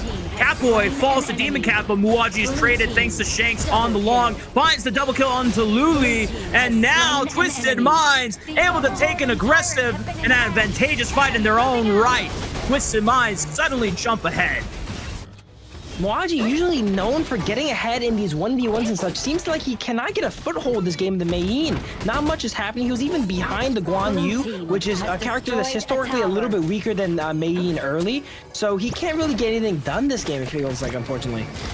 Yeah, and that was kind of the big thing for MKOI, saving that counter pick for the last pick in the draft phase against 90's Guan Yu. As you called out, 90 has been the one kind of running the show and being able to create so much more pressure and space for the squad. And just like that, it's one good fight for Twisted Minds. They take tier 1 in the mid lane, they take a tier 2 on the bot side, they take the Shadow Tyrant as well, and now they continue the pressure on the top side. Clean, finishing off Muaji, super tanky on the Ogre, maybe a little too far forward as the rest of the team was already dipping, and MKOI just easily able to pick him off. Mwaji can't quite find any of these executions that he wants to going in here. They do end up trading for clean there, which is good, but they are looking at about a 2,000 gold lead here for Twisted Minds. Oh, Mkoi, they feel the pressure. They're gonna try to just rip this Shadow Overlord. Oh, maybe a pick. Goose is under fire here. 90 is forced out. The world is my board. Doesn't get a chance to lock down as many targets as possible. Clean finally reses back from death and is back on the board here. Mkoi still trying to do their best to fight for pressure, being able to push out these waves, but because they don't have the safety of these tier 1s anymore, it's so much harder to do. We have not seen much from Shanks this game. He's just been on the sidelines, getting tower scaling up, but he's level 15 with double buffs right now. He is extremely strong, and let's see how they go ahead and use that long to win these fights. Seems like the window for shutting down Shanks has elapsed, and now look at the damage that he's able to pump out. The Lady Sun just falls in an instant. Yixing falls next. Kentown not able to survive. Already a for Shanks. Just look at this guy go. He hasn't even popped the ultimate yet. He is just hogging at Twisted Minds. My goodness, a quadra kill for Shanks. And this is why you cannot give this guy the long, because he will make you regret it. Shanks basically just walked into the entire enemy team and dispatched them one by one, using his ultimate as a backup plan, but he didn't need it. Everyone died already. Mkoi gonna try to make one last stand. It's on Mwaji in a 1v5, but it's just not going to happen. Under 13 minutes, Twisted Minds are gonna step up to the crystal, but they don't have a minion wave quite yet. And Mkoi spawn 3 more members here. They'll try one more defense. The Hail Mary, the world is my board, tries to hold him in place, but it's not going to stop them from laying down their wrath. And Twisted Mind takes game 1. Shanks with the long there, like I mentioned, spent all game scaling up, and he just needs one good fight, and he found it as he goes in their base and gets what, an unofficial pentakill it was? Unofficial penta, baby. My goodness. Shanks, you're a beast. That was disgusting. The damage, the numbers might not show it, but I'm pretty sure Shanks carried that final fight here. He was just farming all game, getting ready for that one moment. He found it. He went in so aggressively. I was thinking he was gonna have to pop the ultimate to get out. Did not have to. Lady Sun died in one flaming palms, it felt like there, and he just level 15 long with double buffs. Like, that's all I need to say. The way you set it up too, it was almost like the foreboding narrative, you know. Long has just been farming up side lane turrets, you know, getting all that gold, and despite the way the early action had occurred and trying to put Shanks down into the dirt and put him behind, Twisted Minds were able to rally and give him, you know, the space and the time to scale on up, and then he just walks in and he's literally just clicking buttons on them. He's tapping them to death. No infinite vastness needed. He could have saved that just to style on them and, you know, soar into their base. I'm pretty sure the comms from Shanks were, hey guys, I got all my items already. Let's go ahead and end the game. And he walks into the enemy jungle with his entire team, dispatches them all, and he doesn't even die at the end. At the end, he almost died, saved the infinite vastness to fly into their base and not go down. Shanks is just built differently, bro. And Twisted Mind are able to show that if you give them a power composition like this, where the first 3, remember how the draft phase went down. Mai was open, immediately locked in. Ogren and Long were open, immediately locked in. Mkoi tried to play the early game, tried to steamroll them and put them behind first, but they could never find enough pressure, enough successful plays to actually take meaningful objectives off the gorge there from Twisted Minds. They weren't able to get enough turrets and push them back into their jungle. It was Twisted Minds that always found a way to actually repay the pressure tenfold. Highlang here going ahead and removing the Mai instantly. I don't think that's his first choice of picks, but if it's up, he has to go ahead and take it. I see him as a stronger pick on some of these more mage utility mid laners, but even on the Mai, he really helped his team out a lot, shadowing the Liang so that he's able to push these side lanes with Impurity, not being worried about any ganks, and he ended the game with a 0-1-10 KDA, showing the utility of even Mai and Assassin. Yeah, this is...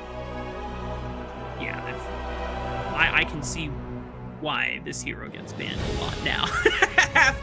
after seeing it in a dominating fashion once it scaled into the game. Now, thinking forward about the second draft, at least for the sake of MKOI's, mental, they can say, well, they can't pick Ogren again, they can't pick Bai again, they can't pick Long again. We can at least be grateful that we don't have to play against it anymore. But at the same time, Twisted Minds have shown that it's not like the end-all be-all composition. If they don't get that, they can't be successful with anything else. We already highlighted how willing the likes of the jungler Queen was able to go for early-based junglers like the Jink and the Luna and the Pei. But, of course, Shanks picking up the MVP.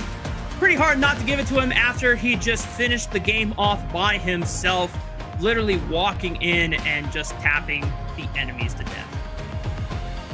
Twisted Minds here, or commonly known as the Masterminds. I don't think this is a composition they were thinking about playing, but they're opportunists. They saw that all these great picks are available, so they got to take advantage of it, even though if they're not picks that traditionally they like going with. As you mentioned, Clean like going for more of these assassin-style pickers.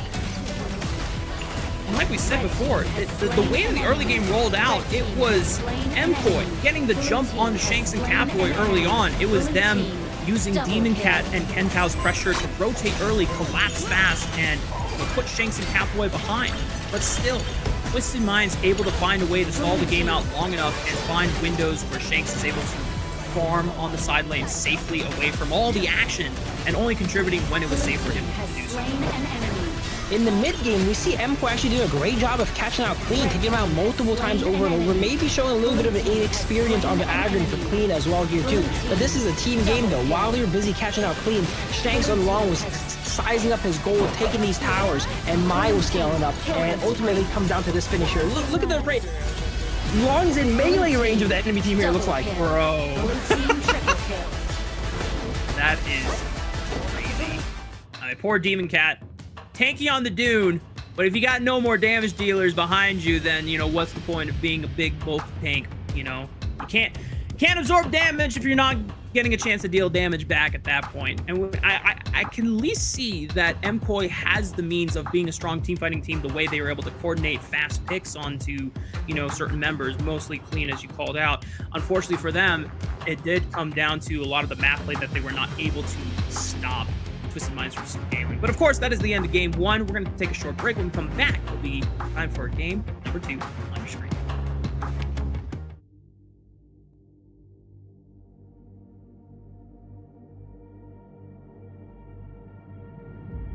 I feel it deep flowing through my blood. Rising up to become someone. And taking it all on my own, what a sweet victory. And taking all of my control, awaken something deep in me. Like flames, feel it burning inside. Take a hold of pursuit of the prize. I've been told ain't no way to survive, keeping all of this fire that's locked up aside. When this is the time, enter the ring. All those mental chemicals doing they thing. I got flashes of battles inside of my dreams. I was made for this moment. At least now it seems like it's time to come face to face with your fear. Been battling reasons for all of the years, and I learned how to fight them with style and grace no one's ever encountered. You say it's amazing, I'ma come out swinging when they open the gate. Go ahead, call passion, I'm calling it rage. I'm taking what's mine like I already own it. Watch but don't blink, going here to the moment. The sky rained down. Here's to the madness that's all around. Go on, tell them who you are, you are, you are. Go on, tell them who you are, you are, you are, you are. Here's to the moment, the sky rained down. Here's to the madness that's all around. Go on, tell them who you are, you are, you are. Go on, tell them who you are, you are.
Welcome back, y'all. We're getting ready for game number 2 between Movistar and Twisted Minds, where Twisted Minds very victorious in their first game. And, you know, the manner that they did it in, they picked well, we called it an ultimate battle draft, because in those scenarios, you get to pick anything you want. And the way that the draft occurred, it almost seemed like that Twisted Minds were able to pick anything they want. They got Ogren, they got Mai, they got Long, a very powerful scaling composition, and it was a challenge for MKOI to see if they could shut this team down early on and steamroll them. And unfortunately for the North American squad, they were not able to do so, and Twisted Minds were overall the superior team. It was a challenge indeed. MKOI looked like they built up a pretty good amount of steam in the mid game, but once those characters all got online, they're all individually S-tier threats. You can stop one of them, you can set the Agron behind, but then you got to worry about the Long, the Mai is coming back in there too. So that's why that's such a strong composition. Very bold decision for MKOI to have draft play out that way. They prioritized the Dolia and the Dune over picks like the Long and the Agron. But now on the bright side for them, Twisted Minds can no longer pick all those strong characters. They were all basically expended in the same game, and MKOI still has them all available. Yeah, now MKOI got to dig deep and be able to find the mental resolve to bring a strong game 2 against Twisted Minds. I have to remind everyone at home that MKOI have not won a single series yet so far. This is overall their 4th series of the tournament, if I am not mistaken. And they were able to at least take one game off of Virtus.pro in their respective series, but still eventually losing overall. And for the side of how ranking week and survival week works, this is a single round robin between all 7 teams, best of 3. The top 3 teams immediately go into the top group, S group, whereas the 4 bottom teams have to then fight for their lives in the survival week, which is starting next week. And if you don't make it out as the top team of that bottom group, you're eliminated. No more tournament play from you. And MKOI definitely don't want to be one of the 3 teams that gets eliminated after survival week. MKOI very likely to go into that Group A, as you mentioned, where only one team makes it out. Spirits look a little bit low here on the side of MKOI. Unfortunately, after a loss, you cannot help it, but you need to dig deep and find something within to clean out this set.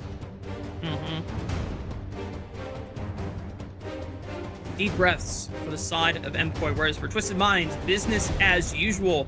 These guys continue quite where a lot of pressure was, you know, put to the test against their bot lane of Shanks and Catboy, but being able to rally behind the team for control around the map, installing long enough to come online now. We're into the second game for the draft phase. First bans coming out already. Twisted Minds not going to make the same decision that MKOI did in leaving the Mai Shiranui open. They banned that first thing, and MKOI, a little bit of respect to clean, taking away the Jing as well as the Dahlia away from Cap. MKOI also seems to be one of the teams that prioritizes Dolia a lot. First picking it, first banning it. A lot of teams seem to enjoy Diadea a bit more, but they're one of the teams that like Dolia and the synergy that it brings, so they go ahead and remove that, as we see Arlie and Mai being banned out from Twisted. Pretty standard bans from the T2 here. Arlie continues to be a staple in these draft phases. Picked or banned, still maintaining that 100% draft presence rate. MKOI thinking about their first pick. Some power picks available. We know that things like even here, Ogren, I must remain true to who I am. Minds, but obviously you want to be able to build a solid composition around it and not leave open a lot of crowd control as available answers for the other side. So they are going to lock in the Dharma here for Muaji as their blind pick. I would like to see Twisted Minds maybe take away some of these utility mid laners that work really well with the Agron. As MKOI knows, Twisted Minds can no longer play it, and it is not banned, so it's likely going to be picked along with the mid laner here with the second and third pick, as Twisted goes ahead and locks in the Liang Po and Mei, giving MKOI the option to go Argon Princess Frost potentially. Yeah. I am Ogron, MKOI, I think, are on the same wavelength as you for the most part, but instead, not the Princess Frost quite yet for Kentao. They're going to leave it up for the second round of picks and bans, whereas trying to secure this long for Luli in the farm lane, and MKOI going to try to play a scaling game this time around, but Twisted Minds thinking about bringing a little bit of early power alongside the amount of CC that Liang Po brings with that Tremor Smash, and it is the D-Renja, very infamous for being able to bring man. D-Renji also great in compositions that deal a lot of physical damage, like the Liang Po and the Mei, as he can reduce their defenses, and any tanks that MKOI will bring out here to round out their team, or maybe even the Agron, he can go ahead and shut down with that ultimate and make them a lot more vulnerable for his teammates. Motsu banned off the board. Respect ban for the Pei as well. MKOI just trying to eliminate any aggressive junglers for Clean to be able to pilot. They are very well aware of what kind of pressure could be laid down against Ogren early on. And it would be a big hindrance to MKOI's ability to scale. Lady Jen also being banned off the table from Twisted Mind, so limiting both the support pool as well as the mid lane pool. MKOI given 3 bans over the side of Clean's junglers here, and Twisted with the Lady Jen ban tells me that they're likely to pick up Princess Frost potentially to remove those utility mid laners away from Agron, make them pick a little bit more of a resource heavy mid laner so that they have to fight for their farm a little bit. Let's see what happens though. Yeah. See Hailong on camera right now talking to the rest of his team, and we've seen this hero a few times, not that many, but it's the Nuwa for Hailong in the mid lane. I'm very surprised by Nuwa picked. With how draft went, I was almost certain he was going to go ahead and pick up the Princess Frost, but since they do not pick it up, MKOI goes in and takes it. One of the best bread and butter combos here. Agron, Princess Frost. Princess Frost able to get those boots of deafness, move around the map, and support the team, and feeding all those mid lane minions to the Agron here. As Zhongfei gets potentially locked in here as well, too. Winter is here. Begun. They're hovering, figuring out. Oh, Yuan's locked in. Wow. Well, I'm not gonna lie. I'm not sure what this hero does. I haven't seen it that often. I know it has been picked a couple times. If I look back through my table sheet here, no, don't do it to be clean. Don't. I'm gonna wait for. I'm gonna wait for the confirmation lock in. But to be fair, MKOI have banned out all 3 of Clean's top junglers in the Jing, the Pei, and the Luna. And Clean is might as well saying, you know what? I'm still going to reach into this back pocket. I've still got heroes that you guys do not know about. And Fade, being the newest addition to the roster of Honor Kings, is once again going to make his way to the Gorge. There we go, Clean locking in the Fade, getting ready to run a Fade here. Yuan is one of the most well-rounded characters, being able to flex into 3 roles. It is going to be on Roam currently, but it has a little bit of everything. It's a little bit tanky, it does some damage, it has some sustain for its team. Very well-rounded hero, and the sustain from it is definitely important here to try and sustain the Dharma and the Agron as they go in, as they will be getting shut down by the D-Renji. For me, the coolest thing about seeing the Fade lock-in is just whenever I see these junglers pilot it and how well they can use the parkour ability. I don't know if it's actually called parkour, but to me, that's what he's doing. He's scaling walls. He's the only hero and one of the few characters I've seen in any title that, like, not just, you know, scales walls in terrain, but he actually, like, walks on top of it. That is such a cool before, and already, at least thanks to Dao over on OG, we've gotten a chance to see how slippery, how mobile this hero can be. They banned out 3 of Clean junglers, but he has a whole toolbox full of them, and they're all incredibly hard to play, in my opinion. Fade, one of the most mechanically intensive junglers here, having to manage your auto attacks, jumping in between walls. You have a limited amount of jumps, and if you run out of them, you're stuck on the wall, you know? So I'm interested to see how Clean goes and pilots the Fade here. Traditionally, it is built in competitive, a little bit more tanky, actually, with some stuff like the Burning Cape after Acts of Torment, but maybe Clean just goes full damage because he's Clean. On. Could be. I'm gonna have to pull up Fade abilities real quick and just see what this guy does exactly. I just know that he's on these walls and then he's just doing some BS. That I'm just gonna plainly put that out there. But you know what? Yeah. As you called it, we're gonna see if Clean on the Fade can run a Fade on MKOI real quick as we lock into the Gorge for game number 2 of the series. Fade, one of the newer characters here, so maybe I'll give a quick rundown for it for everyone that is new to, because it is one of the newest ones, right? Fade's skill 2 is the most notable ability for him. It lets him jump onto a wall. It gets multiple charges. He can interchange between any wall in the game, which makes him extremely mobile. The skill 1 jumps off with a nice little short dash and CC, and the ultimate puts a mark on you that when he goes ahead and cashes in, executes you if enough damage is dealt. Hang on. Demon Cat and Mkoi were trying to look for a quick yoink of the buff here. And to his credit, he got the red buff, but then the rest of Twisted Mind said, you can't be here. This is illegal. And they push him out. They get the first blood. And now Demon Cat step behind off of the invade. Teams are starting to wisen up with how Argon kind of clears and goes throughout the map. They want to get these invades down early to get himself extra resources, but if you get caught like that, it'll set you really far behind. I was mentioning in a prior series that people should start to take notes and set up these 5-point defenses so that that doesn't happen for free, and it seems like Twisted Minds has that covered. Yeah, credit to Catboy, who kept full vision of the invade, that it was happening the entire time, giving up his pressure and presence on the bottom side, and knowing that he could do that since Shanks on the D-Renja should have the push into something like long early on, and Twisted Mind just making the collapse happen. Now it is clean with both of the buffs on hand, trying to see if he can continue leveraging that pressure on the other side of the map. CT Boy goes ahead and catches Goose here on rotation. Not much comes of it. Both supports relatively tanky. I'm excited to see how his Fade goes ahead and plays into the map here too. A little bit of action bot lane here, not much happening. A lot more action in the top here as Moji forced to use a Truth Mantra just to get Nightly off of him. Jeez. Waji feeling the pressure of 90s Mayin. You see Shanks by himself on the bottom side contesting for that Phoenix. It does go the way of Mkoi, but here comes Catboy just creating some space and bullying Goose away. We saw a potential roam from Highlong, just fishing for any picks with the Nuwa, giving up some pressure in the mid lane. There's an opportunity for Mkoi to at least put something on the top side to make a fast collapse on the bottom side to relieve any pressure that Goose and Luli are facing right now. And that's exactly what happens. Kento just making sure that his bot lane is relieved.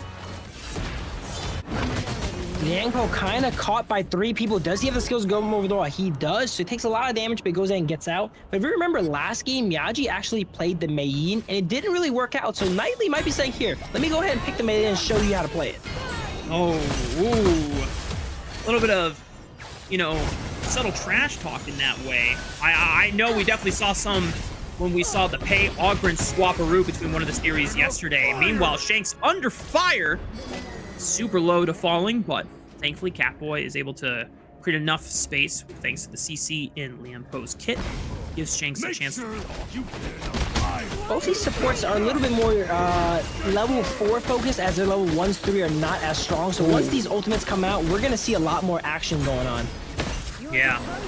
A little taste of that action in the mid lane. Twisted Minds were getting a little scrappy with Demon Cat. Force the Conductor's Souls to pop. Mkoi's jungler does survive. This opens up some pressure. Twisted Mind is going to now chance it, trying to start up this Tyrant. Mkoi fighting for space.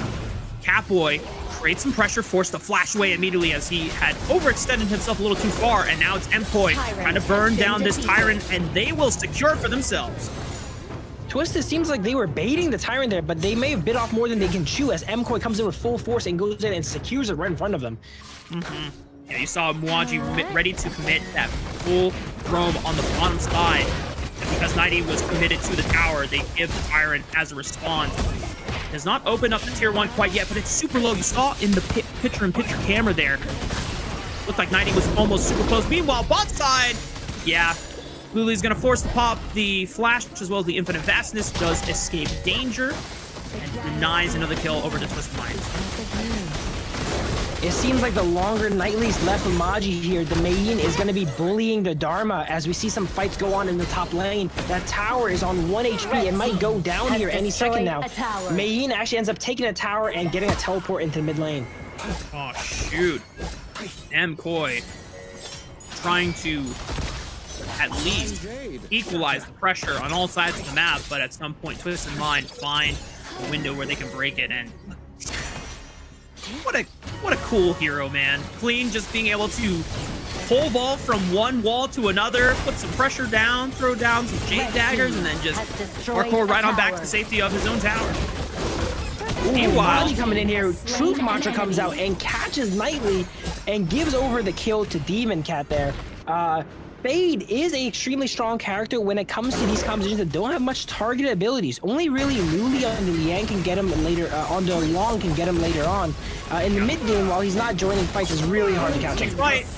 Blue buff secured by Demon Cat, and he even gets the execute on Clean's Fade as well. But now he's trying to run away from Shanks. Just needs one more auto attack, but no flash available. He had already expended it, and somehow Demon Cat is able to survive, walk away from the fight. Twisted Minds now suffering a little bit of the overextension they had, and Mpoy really trying to put the pressure on them.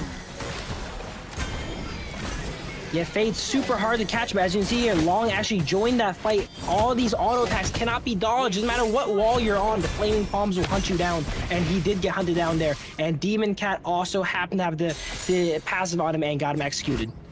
Yeah, for the first time, it seems like this game, Twisted Minds now on the back foot. Mpoy being able to reliably snowball that pressure off of the successful skirmish in the bot side jungle into a tier 1 into the bot lane. Meanwhile, fight on the top jungle.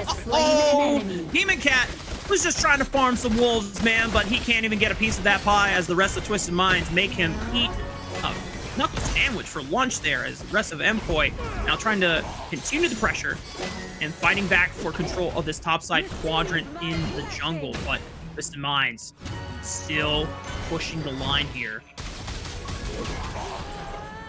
I would think I was safe there too. Demon Cat was squarely inside of his jungle here when all those Twisted Minds went ahead and reacted and collapsed upon him there. Knew a teleport as well as CT Boys CC go ahead and close them out. Red team has Picture in picture, you can see Clean actually splitting off the bottom side of the map. We've seen this as a pattern from not just Clean, but also Dowdow on the OG squad. Whenever things are not necessarily going super well for them in the early game and they're not creating that massive snowball, then you start taking side lane farm. You ensure that your economy is still good. And to be fair, he is 1,000 gold up on the Ogryn. But Demon Cat at least is scaling through this early stage of the game, not completely shut down. It's not a massive gold deficit on the side of Mpoy, whereas for Twisted Minds, you know, we feel like that there should be a little more urgency to create some of these successful plays, as maybe Tremor Smash used by Catboy gets into the thick of it all, but Mwaji is going to punch 90 right in the gut thanks to that Truth Mantra, and Clean just could not collapse into the fight to save his team in time. CT Boy invested so much flash, ultimate, everything on Luli, but there's just not enough follow damage to take him out while he was crowd controlled. Clean with the Fade actually has a great lead over Demon Cat now, and what we've seen in the past is when Clean has a lead on his junglers, either Jing or Luna, he actually swaps with his Clash Laner and pushes out the side lanes because he knows no one can 1v1 him and sends someone like Nightly to join these team fights. Oh, and there's a big fight here in the mid lane. They get a chance to re-engage off of the pressure. Twisted Minds able to at least find Kentao before the rest of Mpoy scram. There was a flash burn from Luli on Long, able to save the Infinite Vastness for another pick if he needs it to escape. Mpoy still down about 2,000 gold off the back of the pick, but they're finding ways to come back as DT Boy a little too far forward. Pops the Tremor Sash to run away. Goose is picked off on the side, and Shanks continuing the pressure as the rest of Twisted Minds able to capitalize on Mpoy just stepping too far forward. CT Boy, some might say that was calculated, barely gets away with 1 HP and actually ends up baiting Mwaji and Goose to going down. All right, you know what? I guess that's what Mayim can do, you know, when she's ahead. I have yet to see the power of this hero, at least, you know, here on day 3, but 90 getting a chance to just solo dive the high ground turn on the bot side, and now they're continuing to do it again. Kentao's got no room to grow.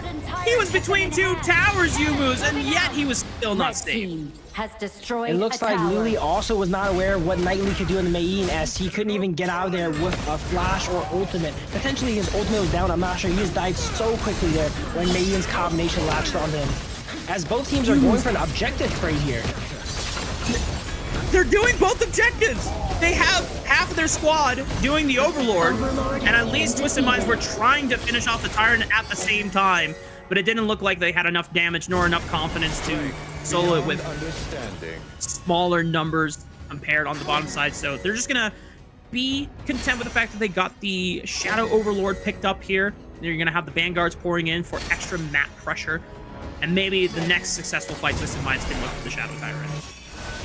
I actually thought it was a trade. It seems like Twisted was trading with himself there as they were trying to take both objectives at the same time.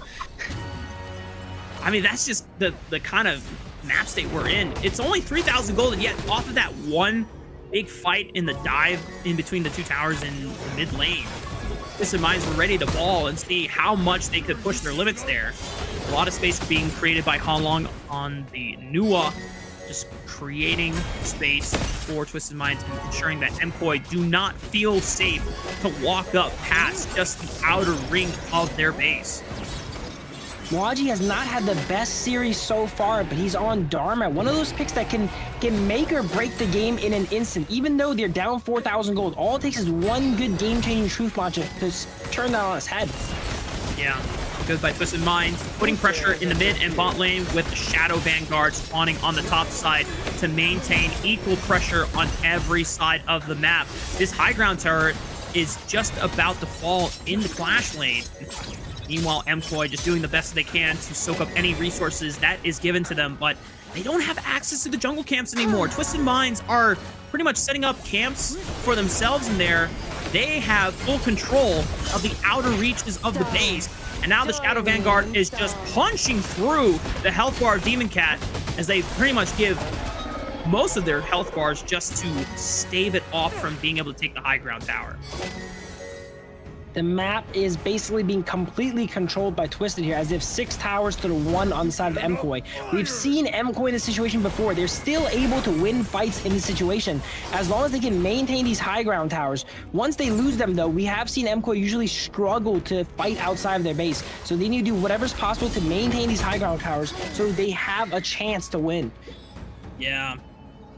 I get flashbacks to the series yesterday where all the high ground turrets were gone. It was super late game, and it just took one instance where they weren't checking for a split pusher, just riding in that last wave and finishing the game. The backdoor potential is always a threat you have to be concerned about. And if MKOI can at least hold on to the high ground towers, as you talked about, they avoid that threat for now. But Twisted Minds, knowing that MKOI cannot step out safely outside of their base, that's a free Shadow Tyrant that they secure for themselves. And now Twisted Minds resume the siege once again. Moose goes in and gets caught out here, but Nuwa is forced to use that ultimate here as more waves are being pushed into MKOI's side. A lot of damage expended onto Lu Li's health bar there. We'll get a chance to recall and so go back to full HP here. Twisted Minds definitely not being insanely aggressive with the siege here, just taking their time, waiting for a window, using their long-range abilities and skills to chunk out these health bars and then create a window here. But it's all just about the pressure of these waves pouring in. There is a wave that is kind of pushed up into the neutral state on the bottom side of the map, so I imagine that someone from Twisted Minds will get a chance to correct it before they resume the 3-man full press. One of the weaknesses here for MKOI, as identified by ALO Gaming yesterday, is their wave management is not the best, and Twist is taking advantage of that as well, having all the waves constantly push on MKOI's side, not allowing them to leave base. And once you have them trapped in base, it seems like MKOI gets a little bit lost in what they need to do.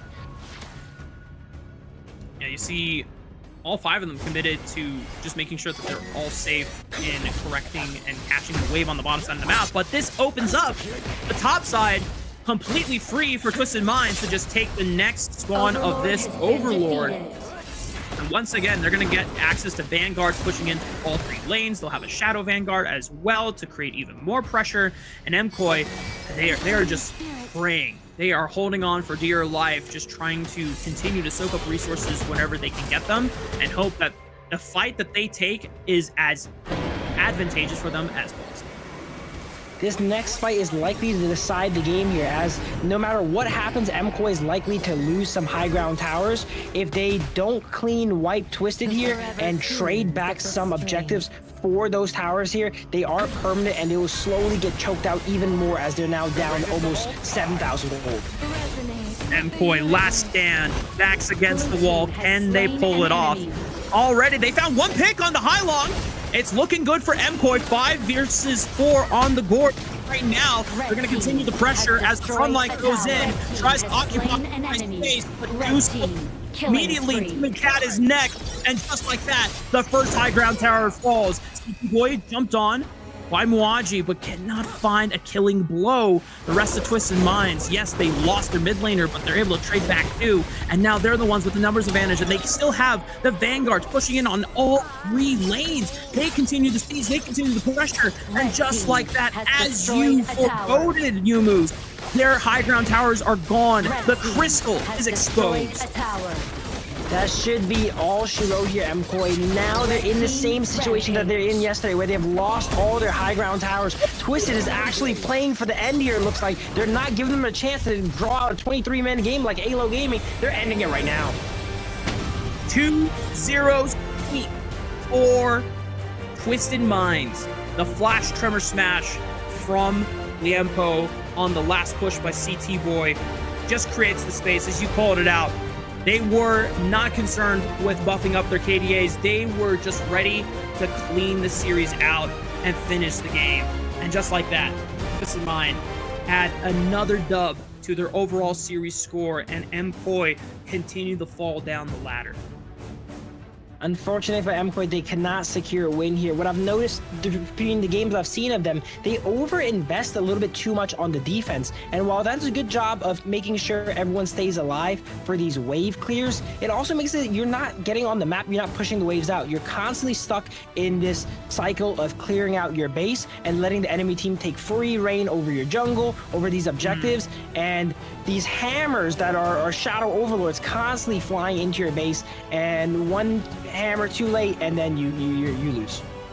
Yeah, MKOI really have their work cut out for them. We highlighted it at the top of the day that it was not going to be the easiest road for their 2 series today, since, you know, realistically, based on strength of schedule and based on the resumes that the teams were kind of walking into the Major West League with, their easiest matches were yesterday. Their hardest matches are today. And the fact that they have not been able to find one is really daunting for their chances of being able to, you know, at least make it to the top of the bottom group. Because at this point, I think with 4 series losses, it is impossible to make it to the top group. So now all you can do as MKOI is try and learn as much as you can, take each game and, you know, get as much experience possible, and, you know, level up as much as you can so that you are ready for the survival week, because that is where, you know, MKOI could still have a chance to make a miracle run to that top seed, as that will be the story for our other 3 teams that are in that bottom group with them. Absolutely, yeah. After losing 4 sets, it is unfortunately impossible for them to go ahead and get into that Group S where they're all guaranteed in. Now they just, as you mentioned, have to prepare to the fight for the death, where only one group can get out of Group A here. Unfortunately for this game here, it was pretty even up until it was not. MKOI's Miyagi couldn't really get anything done in either of these games. He seems like a fairly momentum-driven player, where the games, even he has lost before, when he gets ahead, he stays ahead and keeps a good KDA even despite a loss. But these 2 games here, Twisted Minds seem to have done a good job of not letting him get ahead and keeping him shut down. Oh, they've been super dominant, and Twisted Minds, it just adds more excitement and hype to the upcoming series tomorrow between OG and Twisted Minds. 2 different iterations of Team Vitality from 2024. OG being the latest iteration of Team Vitality that competed at S3 Invitational, and of course the Team Vitality that was competing at the Mid-Season Invitational 2024, as well as the World Championship last year. And our MVP for the game is CT Boy. I've been saying Cat Boy. I'm not sure if I'm right or wrong. If I'm wrong calling him Cat Boy, I apologize. You know, we'll figure it out later on. But this guy on the Liempo, I mean,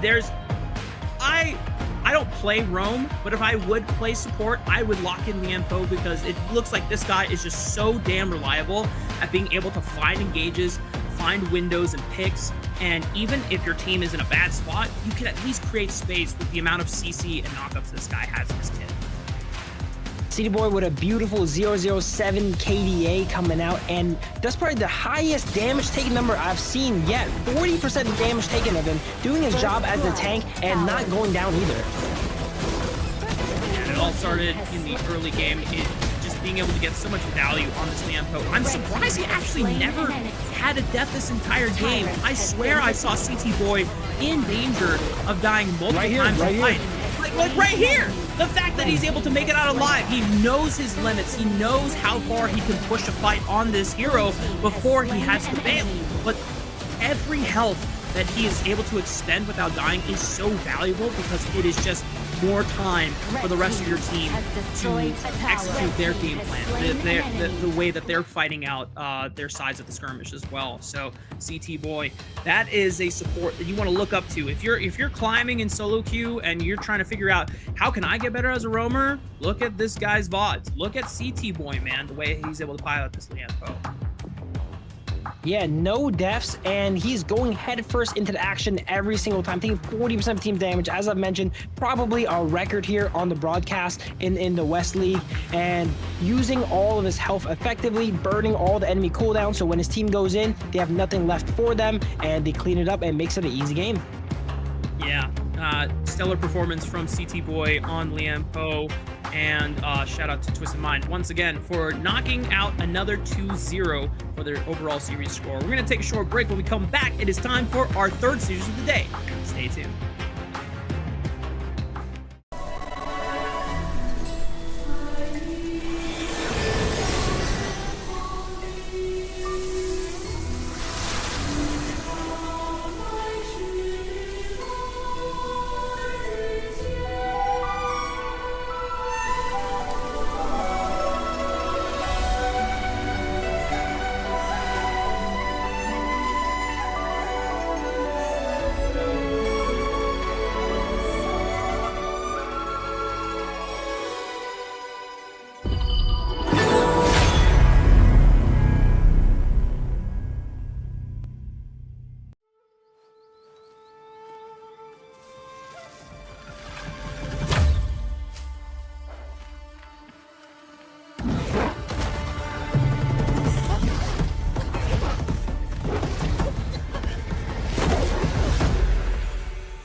In Hero's Gorge, the base is the spring of life.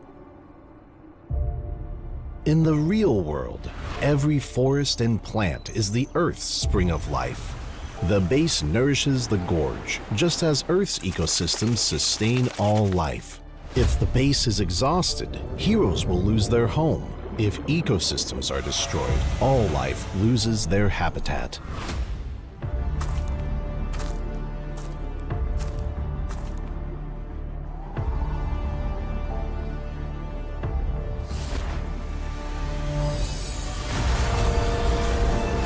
Honor of Kings is working with players worldwide to support real-world environmental causes and protect our planet's future. By participating in Protect Nature, Protect All Life, all efforts in the event will contribute to real-world causes, protect the environment, and let us defend the honor of our planet together.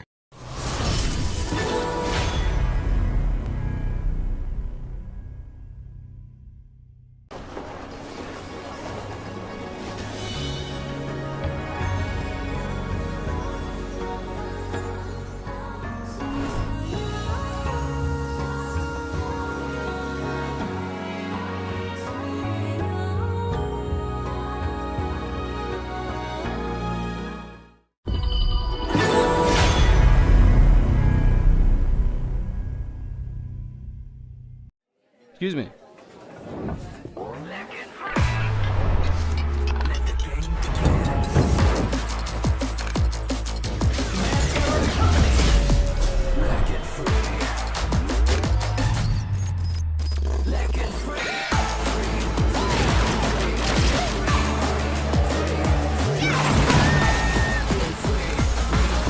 Hugging stinks.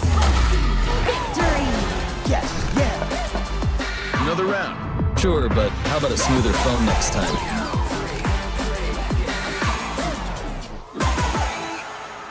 Realme 14, performance beyond limits.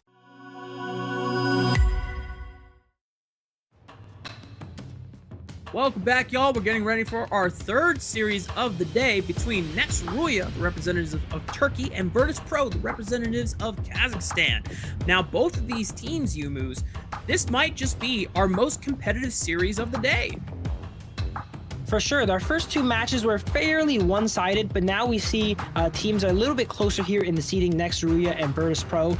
They both definitely could take this here. I'm not too sure what happened, but I'm very interested in seeing next picks. They're one of the few teams that picked Han Shin, a unique character. I'm always trying to see some unique characters on here, characters that we see in our regular day-to-day games here. Yeah. I always remember going against Han Shins and they invade my jungle, and I want to see RÜYA play it to perfection.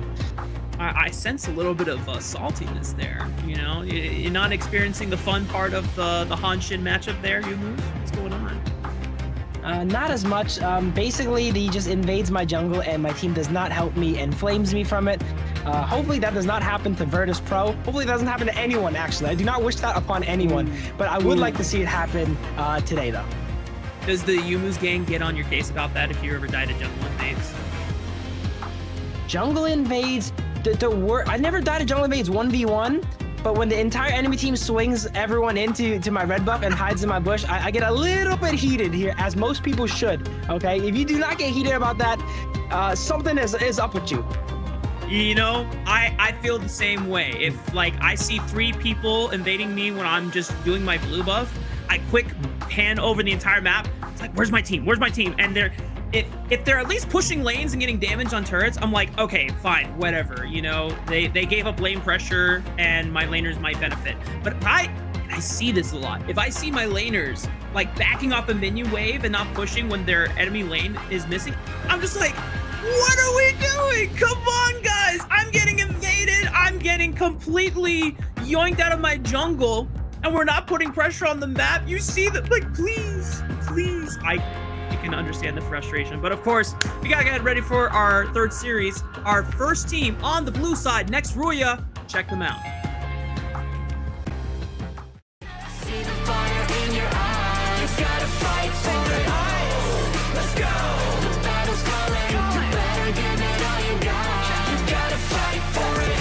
The time is right for you to raise a bar. Yeah. 'Cause you could be the greatest of them all. Yeah. Let's go. The battle's calling. You better give it all you got. You gotta fight for it.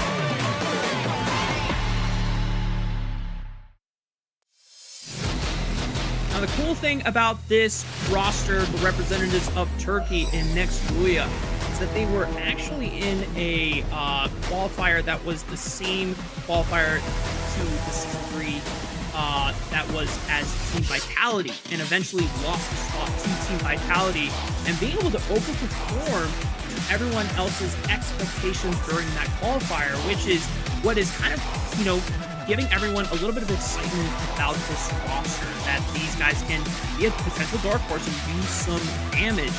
A lot of the heroes, as you already mentioned, a little bit more creative and different from the other pools of other heroes you moves. I know you already mentioned Han Shin for jungler and Tix, but some other picks that kind of jump out as well. I think something that we haven't seen in other Clash laners are like the Sun Se.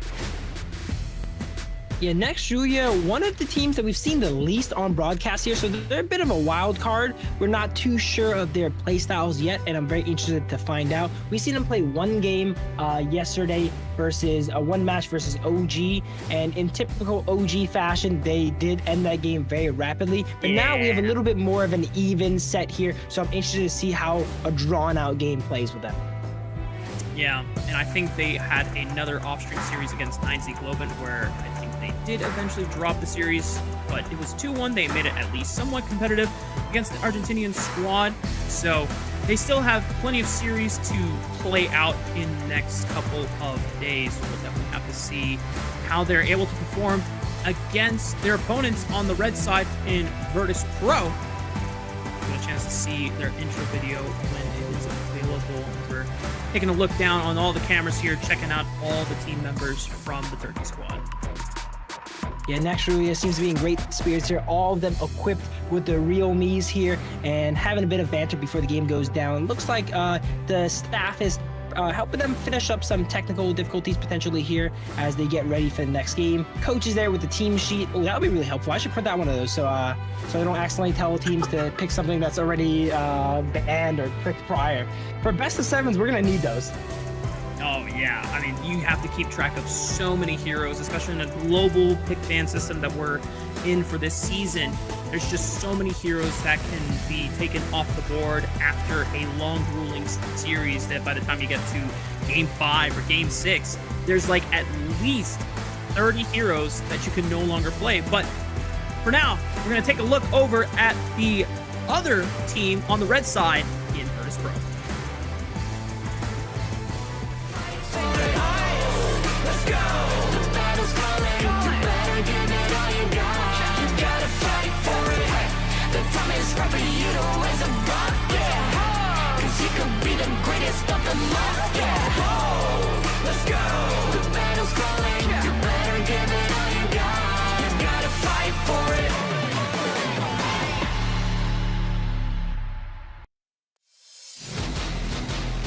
And here is Virtus.pro, their opponents here, being led by Red in the mid lane, Alim in the jungle, Prince in the farm lane, Grizzly Q on Roam, and Sishi on to the Clash lane here. Really enjoyed their performance yesterday. They actually ended up having one of the closest matches against Employ 2-0. Very, very back and forth. We saw a lot of damage come out. Very excited to see some of Red's picks today.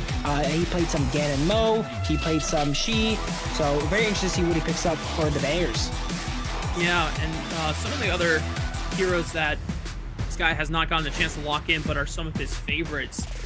Some things like the Nuwa, which we just got a chance to see in our previous series, but also something like the Zia, which I'm not super familiar with that hero. I know what he looks like. It's like an old man. It kind of looks like he's got the sauce though. Like he's spent, most of his days learning all the wisdom that he could accumulate, but I'm not sure what his skills do. So if we see it busted out in this series, then definitely have to take a look on my second monitor and look through the skills just to familiarize myself with them. But across the board here, when we look at next RÜYA and Virtus.pro and why we're so excited to see this series in particular and why it's going to be probably the most competitive, it's because it's not involving any of the the top teams, but Virtus.pro and next RÜYA have been having at least shown some competitiveness in the limited series they've had so far in the tournament.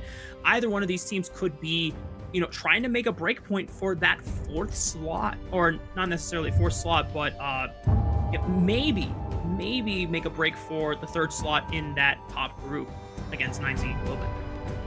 These more middling standing teams games are the ones that are actually the most impactful. We all know that OG with 4 set wins is going to go ahead and lock up Group S here. But these teams, every single win matters. One win can help them tie break over into Group S and be alive and escape the Group A group of death there. As we see NRX going ahead and banning the Diadea, Grizzly Q's signature pick, and VP with a pretty standard My ban to retaliate. Adalia ban too. So 2 supports off the back trying to limit Grizzly Q's hero pool. The Arlie, kind of the standard alongside the Mai, as you called out. And next, RÜYA might just be going for a classic Dharma blind pick here. Still hovering though, taking their time to talk through all their options, but it is confirmed. Dharma is likely to not win its lane, usually goes even if not lose, but always having that impact late game ahead or behind with those truth modules. A pretty safe blind pick, all said and done here. But do you want to use your first pick on a safe blind pick when a lot of priority targets like the Long, the Argren are still available? Ooh, Chano will be making his way to the Gorge once again. This tournament has been picked a few times, and Sakir making another appearance as well. We saw the value of that in our first series of the day. The obstacles in my path. Meanwhile, next RÜYA, they're going with the Jing, the assassin jungler for Tix. One and learns Ryuga about the world. is picking up Lady Sun more than likely for Void in the farm lane of choice now. Virtus.pro still have a chance before we get into the second round of bans to lock in a jungler of choice, which seems to be the hover and Here the call. comes the bear. And the Gudo is the choice for a limb. Interesting drafts from both sides here. NRX and VP seem to be handshaking. Hey guys, let's not ban or pick any of the OP characters here. Long, Argon, we've seen enough of those games. All right, let's just handshake and not remove or pick any of them, it seems. And let's play some fun stuff like the Chano, the Agudo. Chano has been picked a few times, but it's been relatively hit or miss. As you see a Hano ban come out from VP. I don't think I've seen a Hano ban yet. Yeah, that's I looked at that portrait, I was like, who is that? That's not on my bingo sheet at all. But you said Hano? I gotta mark that up real quick, just to keep my data table rolling and accounted for. It's been a struggle to try and keep that up to date while we're live on the broadcast. We'll definitely have to correct all the numbers after our show today. But Gon and Mo, another ban for Virtus.pro. We've seen that one before a few times, at least in the mid lane. And Yixing, another control mage taken off the board. No World is my board either. Wow, a lot of mid lane focus here in this final round of bans. While I was joking about them handshaking about not picking any of the tier 0 priority picks, it might be true as no long ban, no Agron ban comes out. We still have we still have a lot of strong picks coming out. Let me take a look at the spreadsheet here. Here we go. Byron is still up. Princess Frost, there you go. There's the Princess Frost locked in. All these strong picks are still on the table. This first game is usually the first match is when all the strongest picks come out because the teams want to get the good characters on the board and get the momentum swinging in their favor. But game 2 might actually be where all the strong picks come out. There's a beast. Yeah, and you know what? It's a viable strategy. If you're able to make or find victory in the first game, not relying on the power picks, then it puts even more strain on the enemy team to ban those away from you and not be able to limit you on, another strategy that you actually want to go for. Otherwise, if things like the Auburn, like the Long, go available, then you're really put into a pinch where you're like, oh, I mean, well, what can we ban? What can we actually take away from these guys because they didn't go for any of the power picks in the first round? And Virtus.pro rounding out their composition with the Mayin has been kind of the answer we have seen into the Dharma. Whether it's been successful or not has been totally dependent on the pilot and the execution of the pick overall. But Yumu's getting a look at these final 2 compositions from both sides. What are the power spikes for both of these teams? Where are their strengths and win conditions going to lie? I would consider these both relatively balanced teams with power curves all throughout the game. Lady Sun probably spiking a little bit earlier than the Channel, but Channel's not too different from them. What is interesting to note is both these compositions are fairly skirmishy, so we should see a fairly bloody game from both of them. A lot of kills going on either side, and as we mentioned prior, they're seated relatively close as well too. So this should be a nice action-packed brawl here. Oh, well, I love me some action-packed brawl on the Gorge. That is It's what we're all here for, you know. We just want to see hands being thrown every way possible. You know, the macro play, definitely excellent when we get to see it executed at a high level, but you know what? If people are just, you know, slugging and just trying to beat each other down, I'm all for it, baby. As looks like we're getting some word from, not sure what if there's going to be a pause going into the first game, but it definitely seems like the players and the teams are not ready to load in. So while we are waiting before we load onto the boards for our first game of the third series here, just want to get an overall sentiment from you about how the tournament has gone so far. What are your impressions of, you know, the teams that have competed? We are halfway through, actually more than halfway through our third day of the Major West League, and overall halfway through the ranking week. What is the first thing that stands out to you?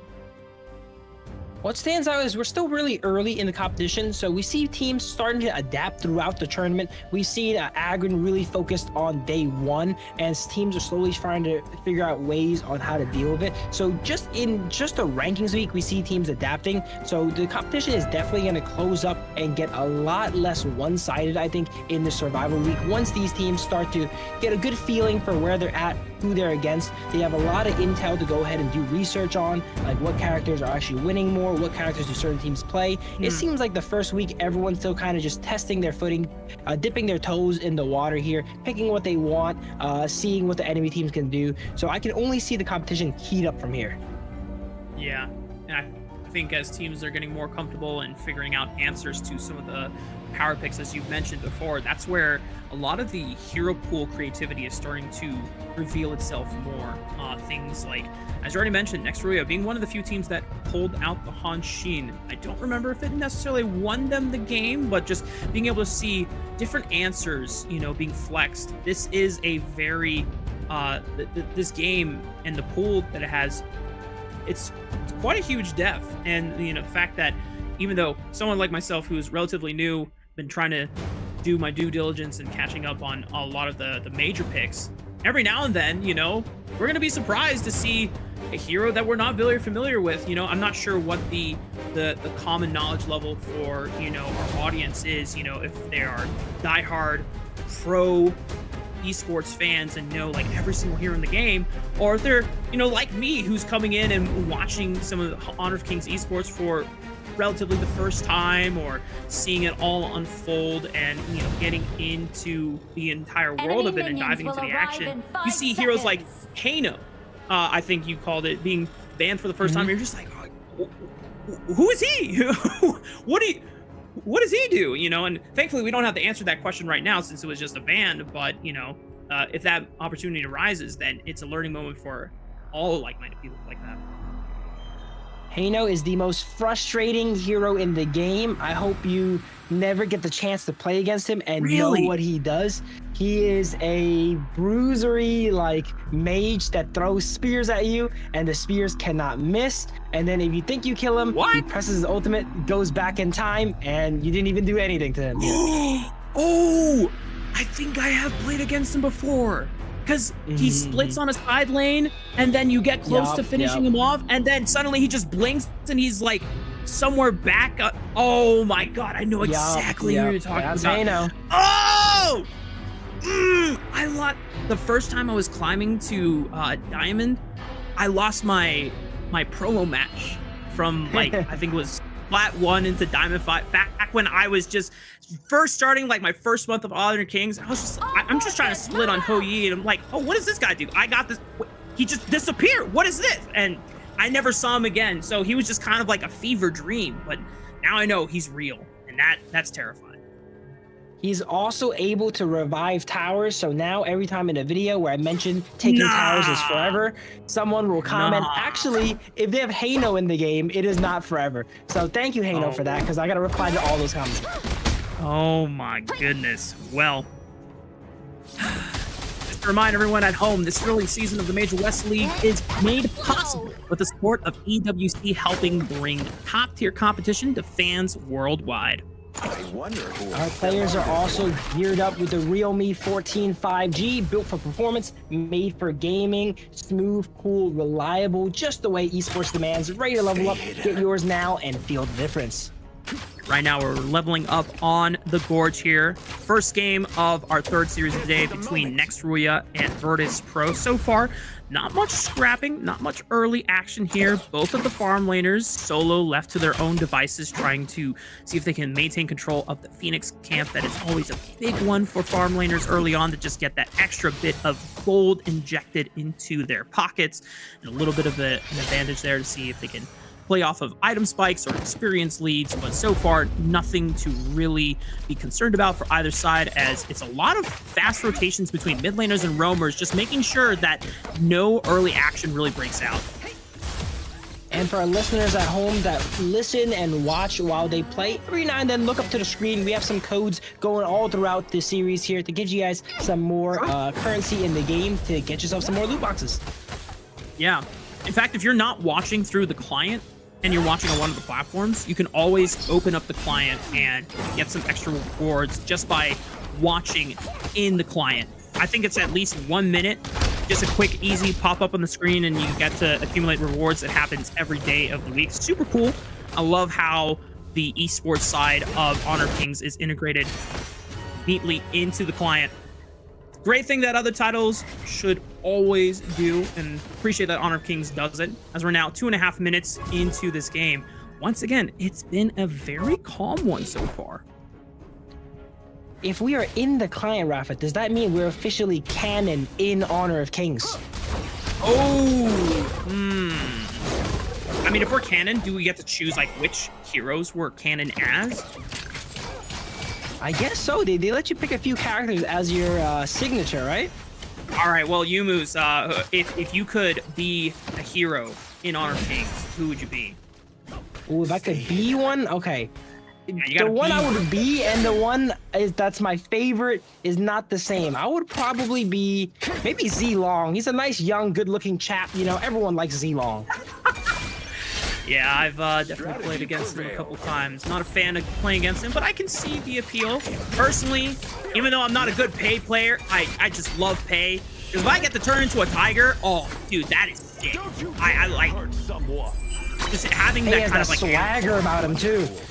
Yeah, I mean, he like the way he struts. Oh, dude, yeah, Pei is definitely a good chat, and just like there's something about being able to morph into tiger. Oh, that's just such a cool ability. But once again, it has been nearly 4 minutes. Tyrant and Overlord spawning in the next few seconds here. Still no really strong skirmishes coming out from either side. It's been a relatively slow game, but maybe the first fight will emerge here as Demon is trying to fight for some vision control in the river, gets dumped on, loses about more than 50% of his HP, and Virtus.pro trying to leash the Tyrant.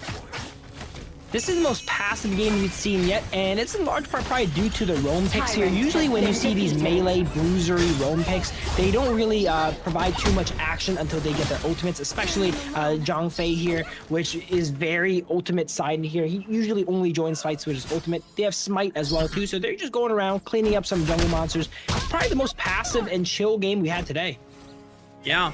I think it just goes to show that Virtus.pro and Next RÜYA are in the camp of we do not want to mess up and give an advantage over to the other side at, you know, as many times as possible. But clean play so far from Virtus.pro, being able to secure the first Tyrant of the game. And when Next RÜYA committed for the red buff on the top side, they slammed multiple members on the bot side, being able to take the first tier turret of the game. Extremely early Blood Rage coming out for Lin here, being able to have that active on at 5 minutes now. He probably gets 1 or 2 uses before any enemies get to use their actives here, and Saker gets chopped up by the Jing. Yeah, Grizzly Q just walking a little too far forward in that choke point, and Next RÜYA do not waste a moment to be able to pick off this support. Grizzly Q didn't even have a chance to flash just because the CC chain was so long. While they are up a kill, Gold is, even if not, gonna go over to VP side here, as they've done a little bit better objective control and taking 2 towers now here on the side of VP. Yeah, the funny thing is that even though next RÜYA found the first kill, it's overall been a stronger objective control game from the side of Virtus.pro. Now, to next RÜYA's credit, they were able to find the bottom tier 1 turret. Big pick right onto GrizzlyQ once again. Man, he has been the sacrificial lamb for Virtus.pro so far. And a limb on the Agudo as at least able to create a lot of space in their own jungle, chunking out a ticks on the Jing, forcing them away, but at least is able to still walk away, taking a KO. Atix is just so mobile there, jumping in and out of the fight, constantly resetting tower aggro and barely escaping with a sliver here. For characters like Agudo, there's not much you can really do about that. You can't really chase them down. You just got to accept the fact that they're going to beat you in the mobility camp, and we're going to see VP try to play around their team more and hold their ground instead of chase and hunt for kills. Yeah, Lim getting some info on that bottom line rush there, but NRX were waiting on the top line rush, which GrizzlyQ finds, and Agudo sends in the giant panda to chase after RÜYA. That panda, not going to get that far though, is recalled back over to a Lim, but Virtus.pro, even though they don't find any kills, they're just making use of pressure whenever they can. Oh! Man, GrizzlyQ is definitely not having the greatest and funnest time on the Gorge so far. Seems like everyone on NRX is out to get him. NRX just finds these windows where he's rotating and just catches him off, and Saker, not being able to respond to it immediately, gets chopped up, not getting that time to fly away into the bush as Jing just deletes him instantly. Yeah. NRX doing a good job of being able to note when GrizzlyQ's flash was off cooldown, was still the case there. Now they're forcing down the Overlord that takes the cures, and now they fly over on the other side of the wall, trying to force some pressure back into the jungle. But now, might have gone a little too far. Demon able to leap back over that Overlord wall. Gets the escape this out. This has to be an extremely frustrating game here for VP, as every time they're so close to taking out a member of NRX, they escape with a sliver of health there. Right there, it looked like Demon was caught, and then he gets his skill 2 up and jumps to the wall and escapes once again. Ooh, Tix was lying in wait, looks for the trap, but not the rest of his team was really available to collapse right away. Virtus.pro have the numbers advantage, immediately destroy a Tix, and take out the tier 1 turret on the top side of the map. Just like that, NRX's lead is completely wiped here. That must have been satisfying, finally swatting the bug that was a Tix in VP's jungle, and they're catching up, using that momentum to go ahead and get a kill and take some jungle. I really like how VP ended up playing this. Not only did they just get a kill, they convert that kill into a tower, into some jungle, and if NRX has been doing that the whole game, they would be up a lot more gold now. Yeah, if there had not been nearly as many picks that NRX have been able to find, then VP would have a bigger gold lead at this point. The fact that it's just the strength of their objective control that has allowed them to shore up that gold deficit and at least go even for now is what is making it competitive. Now VP still have the tools available. I got a little scared for GrizzlyQ. We saw how many times NRX have been able to pick him off this game, but at least this time he has the safety of his mid laner to back him up. He's probably gonna be a little bit more timid now after a few of those pickoffs here. But as I was mentioning yesterday, gold in this game is not really earned via kills, and we see that here as NRX is 3-1 and they're actually down gold. It's what you do after the kill. You get the kill, use it to transition into the enemy jungle, take their farm, take towers. That's where the money is. If you just get a kill and back off, you're not gonna really get much. Yeah, kills have to be the segue into the objective gains if you want to actually create those leads, and that is, even though Virtus.pro only 1 kill to the name, they've been at least able to trade in objective pressure whenever NRX are able to find these picks. Now on the top side, they are splitting, using a Tix on the Jing, at least able to find the tier 2 turret, get some gold back for themselves, and committing enough members to the bottom side to make sure that they do not lose their own tier 2 tower thanks to Virtus.pro pushing. Meanwhile, another pick, but this time red is the victim, as they were just trying to rotate back to the mid lane, but not realizing where Void was on the Karma. Is now a full-on dive happening under the mid tier 1. Void able to find the first one onto GrizzlyQ, committing forward and looking for Chano in the back. Prince staying alive, able to find one back on the Demon, but Void on the Truth onto the Dharma is just laying down the damage and the pain, being able to gobsmack everyone on Virtus.pro. NRX is doing a great job of catching VP in their rotations. Every support's nightmare is you walk into a bush and you get hit by a truth mantra into a wall and die immediately there. Red and Grizzly both getting caught out. Everyone on the side of VP getting caught out in the rotation. While it is good to rotate and move around the map, you gotta make sure you do it safely. Check the bushes. Don't face check. If you face check, Dharma will find you. Yeah. The name of the game, if we could summarize the past 11 minutes so far, Yumus. Virtus.pro, it's been a game of objective control, and for next RÜYA, it's been a game of traps and picks. An interesting note here is you see Grizzly Q, his equipment choice actually is a shield item that allows him to do a group shield on his team. And one of the support item options is something that goes ahead and gets vision and an AoE. Maybe perhaps if he gotten something like that, he would have been able to avoid all these catches. Has been defeated. Overlord's cured. Rest of VP now trying to make use of this buff that they acquired for themselves. Sending a Shadow Vanguard on the bottom side of the map while they continue the pressure on the top side, taking out the tier 2 tower. It's still keeping them in the game and competitive. They're only down 1,000 gold, just barely under. And for Virtus.pro, even though it was a big play by NRX being able to catch them on that mid lane rotation. Oh, it happened again, Yumus! They found another pick, another trap sprung, and VP are caught sleeping.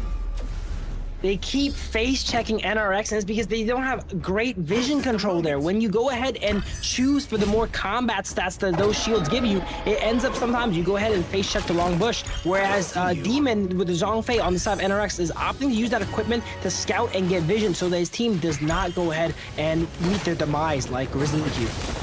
Yeah, and it's these traps that are allowing NRX to still stay in the game. We've noted before that when Virtus.pro, if they were not giving up these kills, they would have been ahead, just off of the strength of how many turrets they've been able to take, how many objectives they were able to secure for themselves. But now that NRX are able to actually snowball these picks into more meaningful control of the map, now they find themselves with a massive gold lead of 3,000 in 12 minutes. Yeah, this is not looking good for VP as NRX slowly goes in and pushes into their base. I will have to make a note, the channel is at a really big spike here. Shadow, Ripper, Eternity Blade, and Daybreaker. Every marksman's dream 3-item core. He's extremely strong right now, and probably stronger than Knight on the Lady Sun if he does not get assassinated. VP have to be so much more careful when making these rotations, and this time they get the trap on the Void. Big shutdown going over to Virtus.pro. Remember, strength and numbers for them, and because of the map pressure from the Vanguards, not all of NRX could have been there to bail Void out. Yeah, fool me once, shame on me. Fool me twice, shame on you there. Void tries to do the same play and catch out Grizzly Q here, but he was surrounded by his team this time. He was ready for it, and Void ends up being the one that goes down.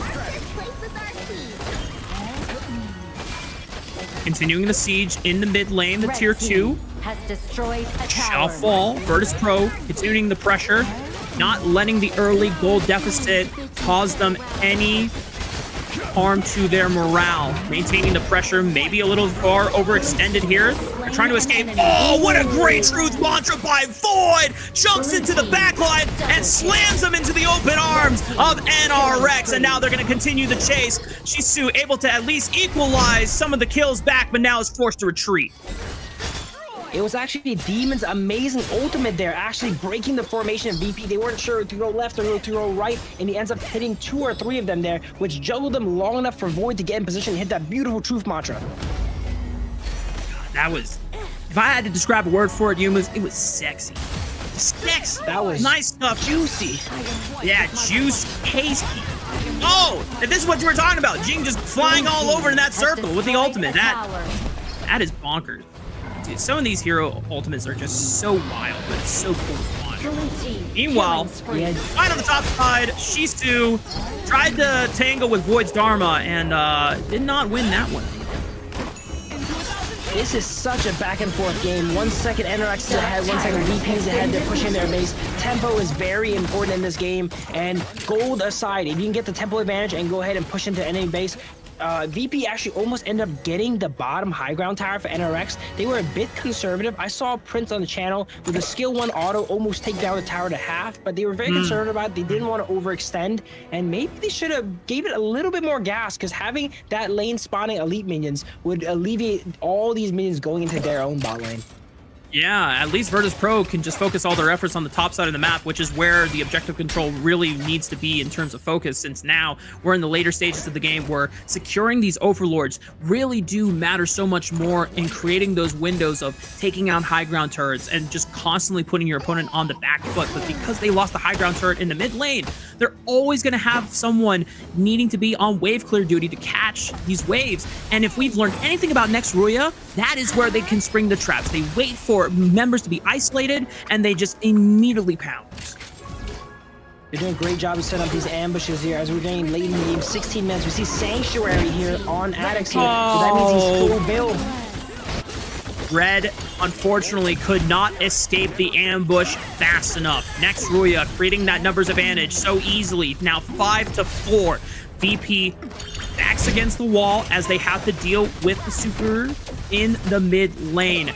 High ground tower gonna easily go down on the bot side, and this is where everything is just going to collapse for Virtus.pro. This is where they're really going to have to stand tall and see if they can withstand, but their endurance is running out. Their time is running out.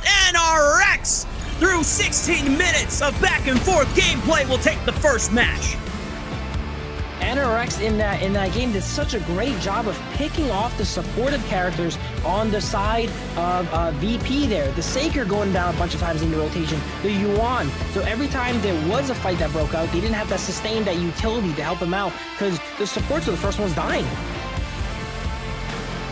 All those picks eventually were able to create that window for NRX to stay in the game and continue to find that snowball, even though early on it didn't seem like it was mattering that much, and it was okay for Virtus.pro to drop a kill here, drop a kill there. It was only on their support, so it's not like any of their major carries are getting delayed in their snowballs and their gold acceleration, but you're still giving gold, you're still giving tempo over to next RÜYA to be able to stall the game long enough for their own spikes to come in. And I mean, if there's one person that I'm looking at who really made a big advantage of it, it was Void on the Dharma. Just being able to find those picks and traps and collapses, and a lot of those CC setups were so punishing on the side of Virtus.pro. It was very patient, stayed in all the bushes, and it just goes to show that patience pays, as lots of supports ran into his shop there, gave him truth mantras into the wall. I would like to see VP play a little bit of a stronger vision game into this next game here, prioritize these items that give them that vision so stuff like that does not happen. There's no reason for so many people to be getting caught in these roams here. Yeah, and I think Virtus.pro are going to take that lesson heavy-handed going into the second game, because for the most part Virtus.pro were extremely competitive for next RÜYA. They were still maintaining a majority of the objective control. They got the first 2 overlords for themselves. They got the first tyrant for themselves. They were getting more of the turrets on the gorge. So there's no reason that Virtus.pro should take away from this game thinking, guys, we're cooked.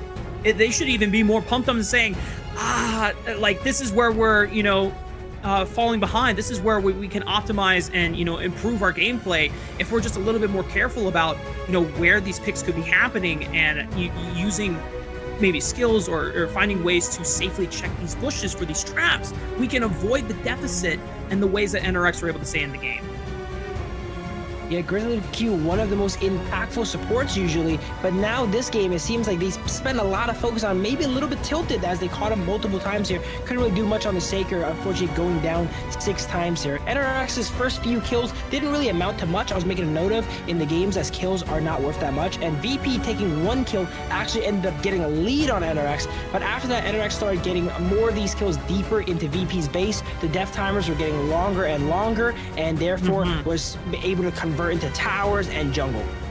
Yeah, because you could see for the first, 10 or so minutes of the game, it was still fairly competitive. The gold lead was slightly swinging up, slightly swinging down on both sides of the map before eventually, it takes one super huge late game pick that really swings the game wide open. And if you're just not careful at that point, then I don't know what to expect, other than you're going to get insanely punished. And next RÜYA just being very precise and being very, what's the word I want to use? The opposite of hesitant. Just not wasting a moment in making those picks happen, and they're rewarded for it.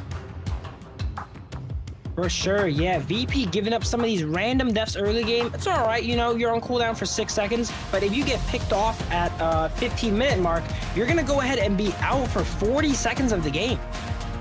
Yeah, and we highlighted it a little bit. We had our feelings of who was gonna pick up MVP, and we were correct. Void on the Dharma, just making such great usage of his ultimate and his timings and his windows on the map, and really creating those opportunities for NRX to not only stay in the game, but eventually win the game. I know Dharma is a monk, but he felt like a ninja that game, hiding in all the bushes, waiting for the supports on the side of VP to walk up to him. He did get caught one time, though, at the end, and he's like, okay, you know what? I'm gonna stop doing that now. I got away with it 7 times in a row. You know what? Maybe I should have went for the 8th time, where VP went ahead and collapsed on him and 5v1 him there. But after that, he returned back to classic Dharma gaming here and started team fighting with Steam. Yeah, and because he was setting up so many traps, specifically in, places in the jungle and the brushes, there's so much terrain, there's so much walls that you get so much value of being able to spring the Truth Mantra and slamming opponents into, creating more seconds of CC, so that you have less time to actually get out and escape, and just being really cognizant of where everyone was. That was the best play of the game. Oh my goodness. That was amazing. I geek out every time I see that, man. You know what? For the rest of the replay montage, I know we're going to see other highlights, but if somehow our production team for the end of the day could just replay that specific fight like 5 times, my day would be made. Absolutely perfect synergy there with the Zhongfei ultimate landing onto 3, juggling them in the air, giving time for Void to go ahead and catch up and land those Truth Mantras, shooting them all the way into the jungle wall there, and just instantly erasing the side of VP. Yeah, well, VP, they had their match made for them, but we still are confident that they have the ability to at least match up to next RÜYA's gameplay and their style. We're going to see how the series continues to unfold. We're going to take a short break. When we come back, it'll be game 2 of the series.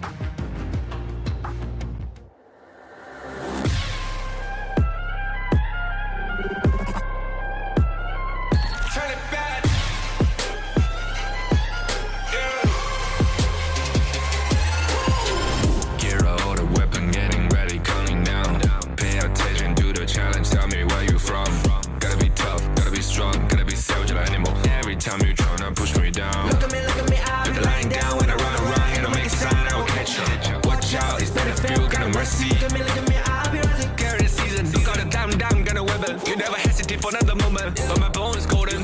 I'm invincible, just let him know. I can show you all the glory I own. Through the jungle, find a way to the palace. I'm waiting here. Go, live from how can we go?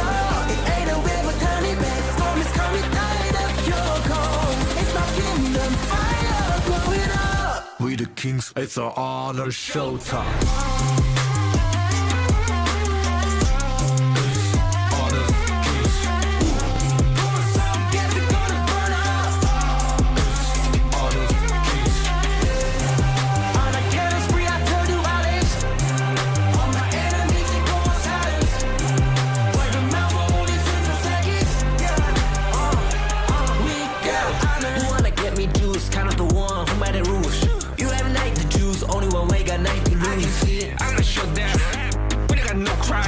We barely fight as one, crashing pieces, you can cheat. First blood, double trouble, then I take a pen, I kill.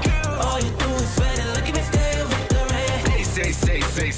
I've triggered my soul down. Follow my pace. We the champions, screaming, I'm invincible. Just let them know I can show you all the glory I own. Through the jungle, find a way to the palace. I'm waiting here. Go, live from how can we go?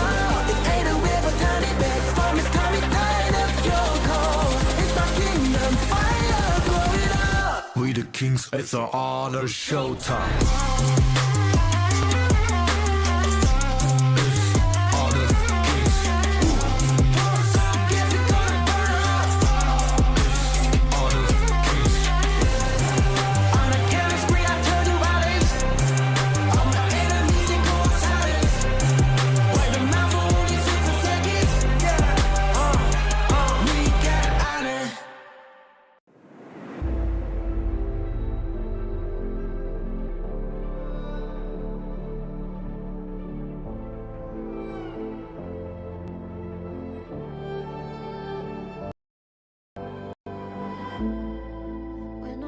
closer to the fallout. It's what got us here. Ever changing some.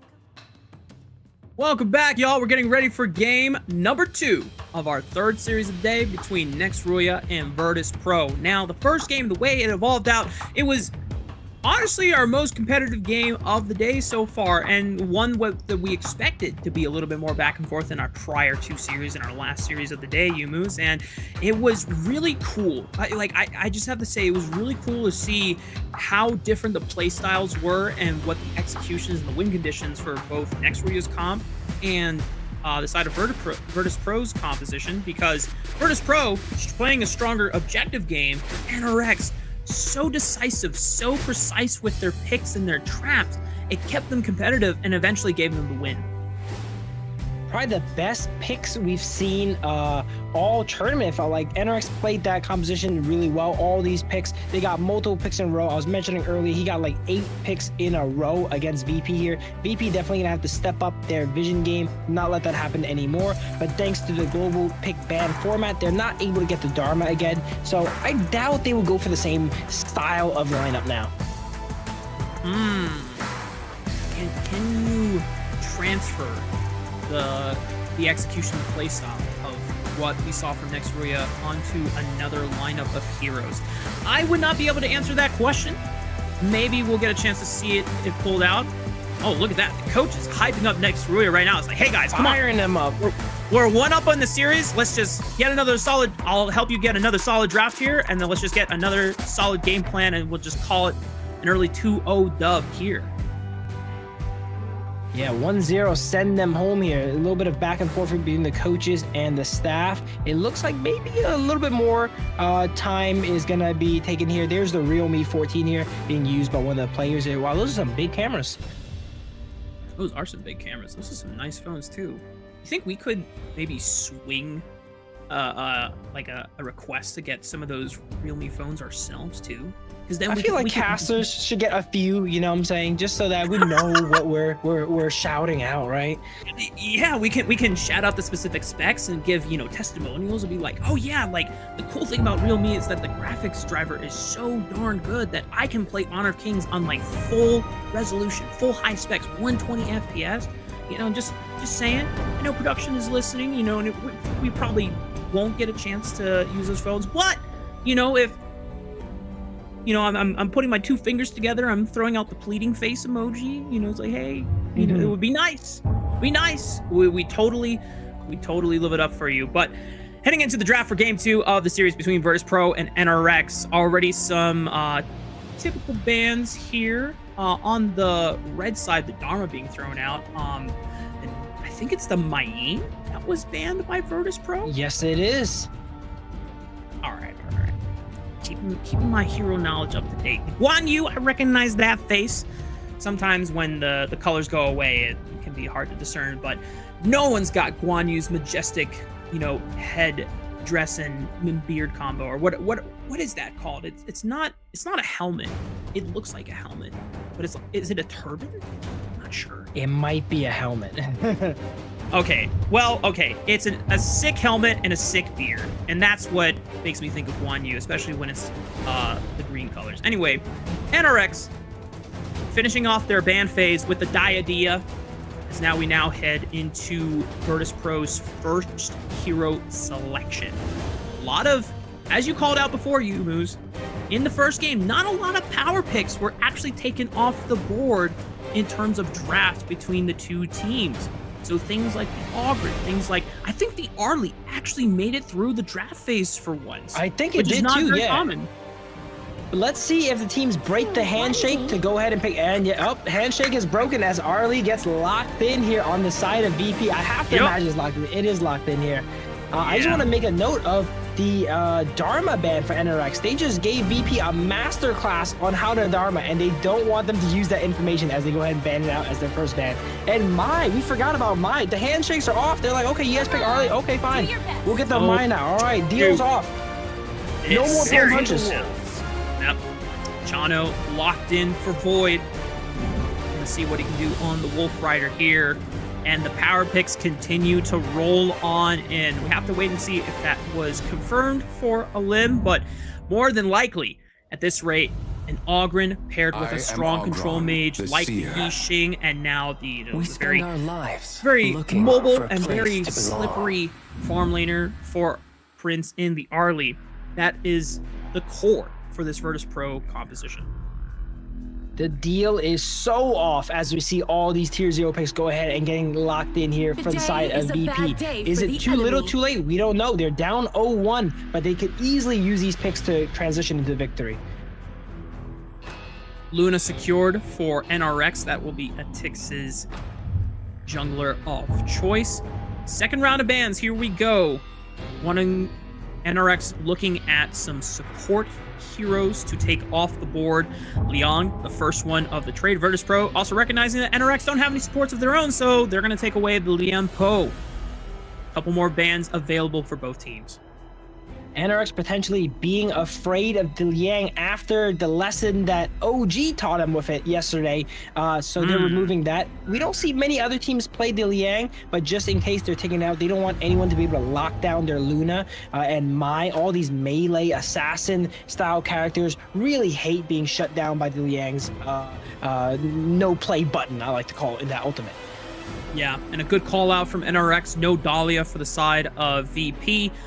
I think if I was NRX, I would hate to see double Autumn Storm, double World is my board, double Conductor of Souls. Those are all very powerful ultimates that Virtus.pro could easily double up on.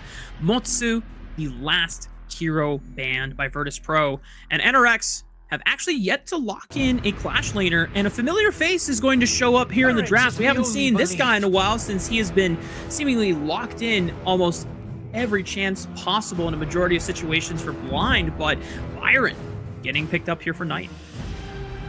Now, we were mentioning that Void might not do the same similar catch style play, but Byron's one of those characters that can actually do that. If he sets up in a bush with his passive charged up and hits you with a full combo, it is very similar to a Truth Mantra into the wall. So I'm excited to see if he can get any similar plays going this game, or will VP shore up that weakness there and go ahead and not get caught so often? Wait a minute. I am just realizing now that Void is playing farm lane. He was just playing Clash lane in the first game. What? A beautiful sleep is Void? What? I think the Because graphics might be wrong, but I think Void is on Clash lane for NRX. Okay. All right. Just making sure I'm not, seeing deja vu or anything or something. We'll find out when we get into the game, I guess, but we at least saw the Void in. Oh my goodness. Okay, a lot of exciting heroes here, Yumus. I already know. Spill me the knowledge. Show me what's up.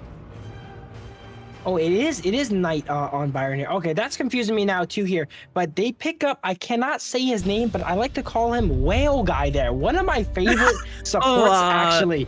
Zhuangzi. Yeah, a pocket pick of mine here. He has the amazing ultimate to be able to give his entire team a shield and cleanse all their CC. So as we see in last game, the Zhongfei being able to stun up 3 people, that's not going to be very possible if my friend Whale Guy here is at the helm.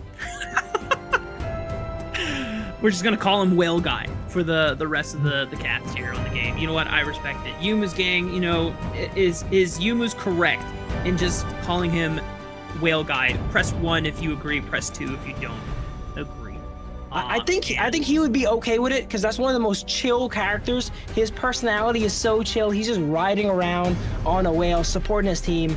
That's the first time we've seen it too. I don't think that character has much presence, but it is a amazing counter picks in the right setup, and I think this is a pretty solid time being able to cleanse the CC from the Zhongfei ultimate, even the push from Arlie here, and the boat from Sun Tzu. Not going to be able to get them out of the board, but maybe empowering teammates to have enough durability to survive and fight through it. Look at that.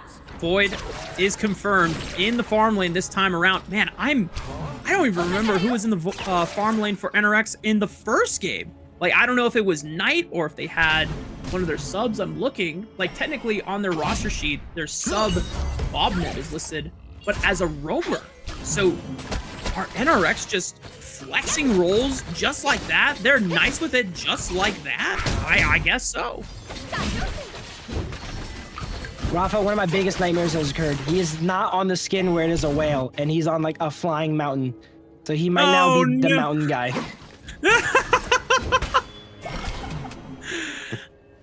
I'm so sorry for your loss, Yumus. I know how excited you were to see Whale Guy, you know, surfing on the gorge, but instead he is gonna be a mountain, trying to move mountains here as NRX getting super aggressive in the bottom side map, whereas looks like RÜYA was chunked out heavily, manages to survive. Ooh, nice pull in there. Pressure here from Grizzly Q, pushing them back on the Zhongfei. A Tix super low, trying to take this last camp, but Grizzly Q is going to still force him out. Looks like a Tix was able to secure it with the smite, but now Virtus.pro taking this opportunity, knowing that a Tix is too low to contest his own jungle, will look to counter jungle some of these camps away.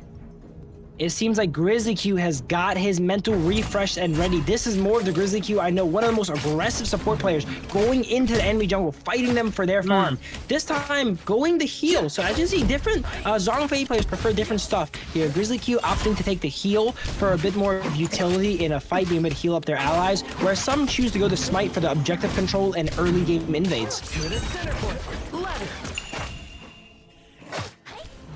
Phoenix camp secured. Meanwhile, we were in the day phase for a quick few seconds there. Everyone was moving super fast, and Grizzly Q was ready to throw down some hands on the Zhongfei. Not level 4 yet, so no access to the monkey form with the Unbridled Assault. NRX still keeping their cool, still keeping their composure. We didn't get a chance to talk about power spikes and where the compositions feel really strong. I know from previous games, Mai being an assassin that would prefer to scale against some items under her belt or looking for them. Is it kind of the same story for the rest of NRX? So NRX, actually no. Byron is one of the strongest early game picks. You might consider him a lane bully here. He basically falls off late game and churns into nothing but a tank, but we see Sunseed with an amazing set sail here, and a limb gets taken out, actually, unfortunately. But I was going to your point earlier, Yeah, Virtus.pro getting a little too aggressive in the jungle. Punished by NRX there. They continue to make the rotations across the map. A minute away before Tyrant and Overlord spawn. All right, we have some breathing room here. I'll continue what I was mentioning earlier. Byron, one of the best lane bullies, kind of falls off a bit here. So maybe leveraging the power of Byron early game to give Mai some time to scale up and get some items. Luna, also one of those characters that once it has a few items in it, gets kind of crazy. Chano, pretty standard power curve there. Nothing too outrageous there. And Demon usually is a supportive character helping out, round out these fights at any point in the game. Now is the time. Well, if NRX are able to at least leverage the power of Knight's early laning phase to give them first collapse on any of the fights and skirmishes topside, that's where a lot of those advantages are going to come from. And just buying time for the rest of the composition to come to the line as Mountain Guy, a demon, making his way through the river. There was a little bit of a skirmish in that bottom side jungle. RÜYA just getting out before things got a little too hectic there. Tyrant World is my board, construes the movement of a lot of members here, and the Lens secures in on the Ogren, but a Tix continuing the chase, finds Red, looking for more. A Tix going crazy on the Luna, but still gets executed thanks to the Seer State passive on a Limbs Ogren. Now they have to give up space and control on the bottom side quadrant, at least being able to trade 1 kill for 1 kill and securing the Tyrant.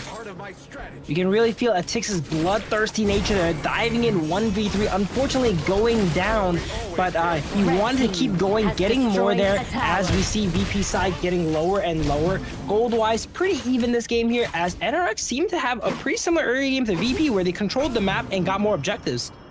And yeah, as you called it out, Knight, because he has that first priority on the Byron, using the early game strength. He's rotating with the rest of the map, leveraging that map pressure to at least create these turret objective advantages, where the first turret of the game knocked down on the bottom side, and that pressure is now giving them the window to go for the first Overlord of the game. As you called out, it's not the most impactful one, not the ones you get when it's upgraded to Shadow form and you get that empowered Vanguard in one lane of your choosing. And now NRX, 3 men dedicated to the top side, Tix taking up mid lane, whereas 2 men Virtus.pro on the bot side of the map. Now, Mai has been picked a few times to kind of shy success, but this is one of those games where I see Mai being able to come in and build up some items while their team goes in and carries them early game. And later on, you're going to see the true power of Mai once it gets all those items and gets these flashy combos off on the enemy team, hopefully. RÜYA. Will he live up to the Mai Shurnoi potential of this hero? Red team Demon has getting destroyed slightly deterred in the roams on the top side, but creates enough space. Power of the Overlord Vanguards plus the pressure in the mid lane successfully destroys the first tier 1 turret in the mid lane. And NRX, once again, they're back to their ways, looking for traps. For sure. Look at Knight just prowling in that bush here. I'm really impressed with how NRX has played so far here. Some people would say VP is probably the favorite, but it does not look like it when you watch the gameplay. Yeah, next RÜYA has definitely been impressive in the way that they are patient and lying in the shadows. How they can deceive Virtus.pro and see if they can look for these quick picks. Red forced to flash away as Atix was looking for the kill. Forces him away from the safety of the mid lane. Never fails. I think once Red goes in and gets some anti-heal, we should see some good team fights inside of VP. A lot of the members on NRX, actually, their core builds have a lot of lifesteal in them. So the lifesteal on the side of Addix and RÜYA on top of the heal from Demon, once we get the anti-heal spread late game from Red, they should be able to win some team fights. But until then, it's going to be relatively hard to fight these highly mobile bruiser, assassin type characters in the early game. Lead still ahead for next RÜYA, although it is small, 2,000 gold.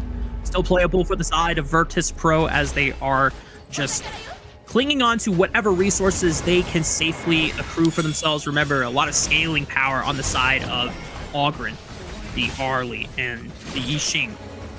But Virtus.pro, NRX, as we learned from the first game, Yumus, they have to be careful about how safely they are taking these resources because NRX are just loving the way that they can set up these traps in the jungle.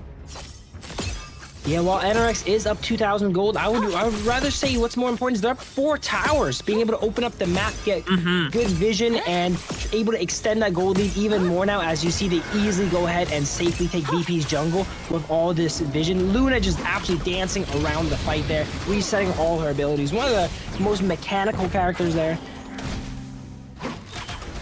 Tyrant Luna has looks been fun. I might defeated. have to try this one out too. I love playing jungle heroes. Meanwhile, Atix getting a jump onto a limb, keeping distance and space here. World is my board, keeps him locked in, and looks like Atix went a little too far. And when Virtus.pro are able to fight as 5, they are strong and able to withstand the pressure that NRX tried to put on them. Demon, no, Mountain Guy falls too. A disaster for Yumu's fan base as Virtus.pro able to find themselves a couple kills and a way to stall out the game. NRX really trying to brute force that fight, not in vain of how they've been playing recently, where they've been looking for catches and ambushes in the jungle. It kind of felt like they tried to brute force it. They walked into the jungle, took them out in a flat-out fight within Red's board, and that did not end up going favorably for them. Yeah, and now Knight, even though we know how strong the Byron can be early on, starting to feel the pressure where he can't necessarily lane against multiple people in his lane. He's just doing what he can to concede objectives gracefully, not give up any random deaths that were happening in the first game from Virtus.pro's side. For NRX's sake, they're still ahead in gold, but VP, if they find another successful fight where they're able to fight on their terms, in their ways, where they're executing front to back, like this composition is built to, then it could be disaster for NRX. But as we say that, potential skirmish on the top side, a limb was in danger. They're able to make it away alongside Shisu, but that opens up the Tyrant being secured by Atix and Knight on the bottom side, whereas NRX continue to hold their ground on the top river.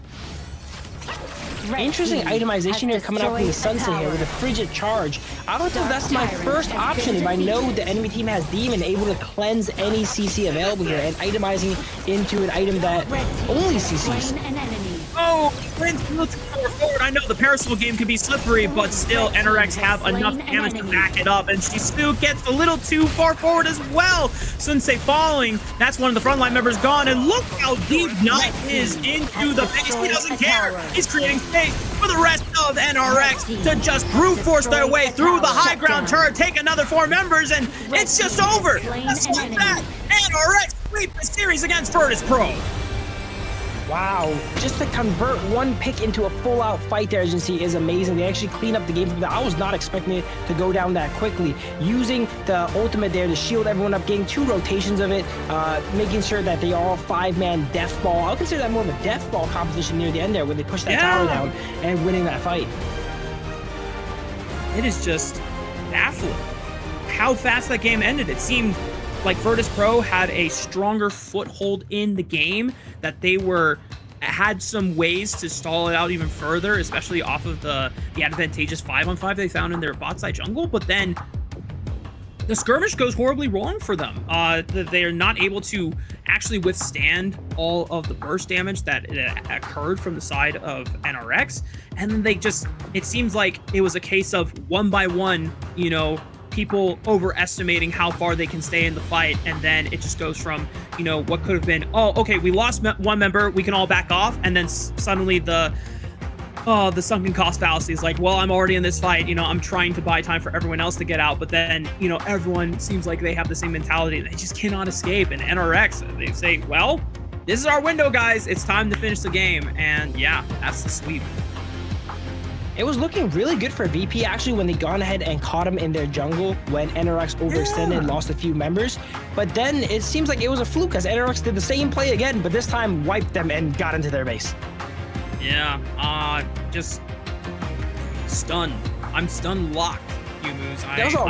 That was an abrupt end. It went from probably a high ground tower to VP overstaying and accidentally committing more of these members. As you mentioned, the sunk cost fallacy. They try to save each other, and when everyone tries to save each other and no one ends up getting saved, you lose all your members and sue your base. Yeah, that's always it's always an oopsie when it happens. And for the fans of Virtus.pro watching, definitely a bummer. Well, for the side of NRX, coming out huge against the representatives of Kazakhstan and for Turkey, they're definitely eating good tonight, being able to see their representing team do such a fantastic job in both of these games. And like we said, we still felt like this was the most competitive series we have seen of the day. But the fact that NRX are able to just find these windows and completely dismantle the lead, or any means of Virtus.pro having a window back into the game, it gives me a lot of hope in seeing what next RÜYA can do to see if they can actually make a push for that 3rd seed. Granted, I think it's going to be tricky because they already played against, if I'm not mistaken, 9Z Globant, and they lost the series 1-2. So obviously having the head-to-head score on the opponent that you feel like you would be the most competitive with for that 3rd seed that allows you to go straight into the upper group puts you at a deficit. But who knows, if 9Z Globant somehow drop a series against another team, it could be big for the side of next RÜYA. And all you can do as next RÜYA is just continue to put up the numbers whenever you can against the rest of the teams in the league. Yeah, as we mentioned prior, these more middling teams, when they go against each other, the wins really matter because they're not really fighting for first place anymore. OG kind of has that lockdown with Twisted Minds, right? But you want to go ahead and sneak in and steal that 3rd spot. So all these wins really matter for tiebreakers and such. Even if you lose, being able to get a win will help you out in the tiebreaker here. As we see Void with the MVP on channel. Yeah, they did.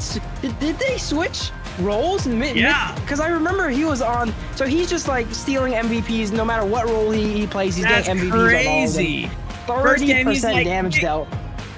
First game he says, yeah, give me the Dharma, I'll make the picks, I'll make the plays happen. And then second game he goes back to at least what it says on our sheet here, his original scheduled role.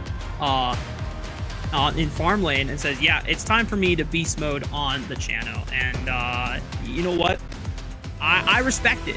I was not familiar with the game, Void, but now I am, and I will be familiar with it for the rest of the tournament as we take a look at all the highlights from the second game.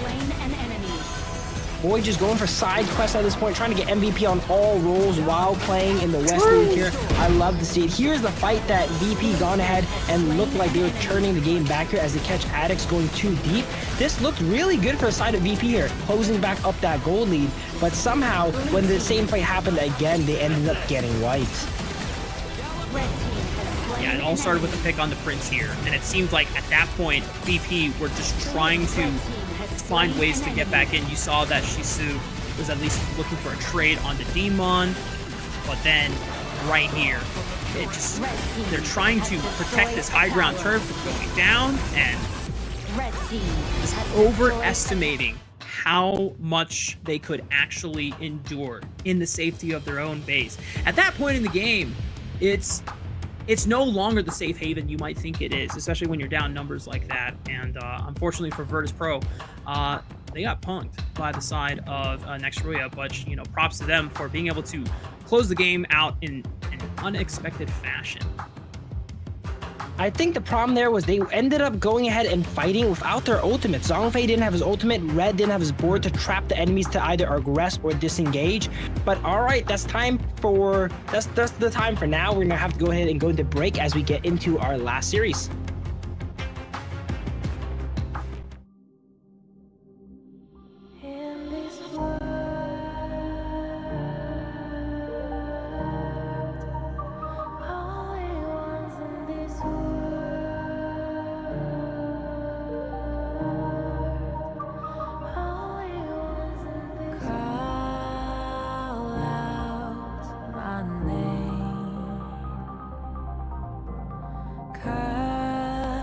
Sound of the rain.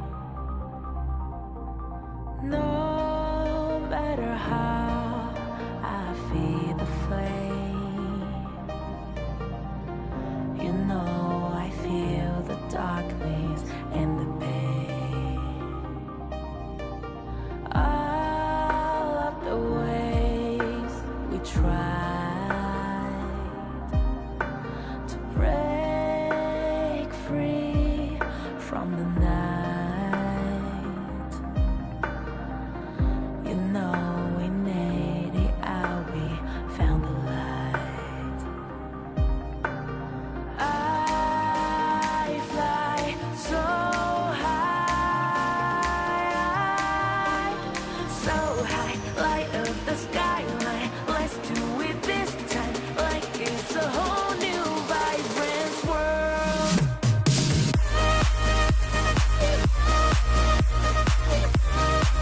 Like we're the only ones in this world. Like we're the only ones in this world. Now I see that I got everything I need. It's alright, I'm on fire, I'm alive, 'cause now I fly so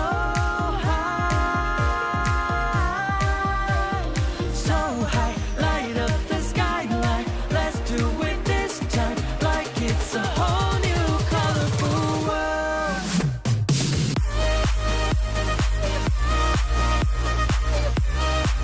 Like we're the only ones in this world. Like we're the only ones in this world. Never thought we'd get this far, burning like the stars.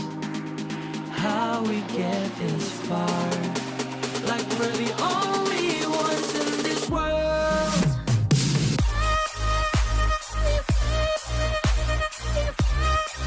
Like we're the only ones in this world.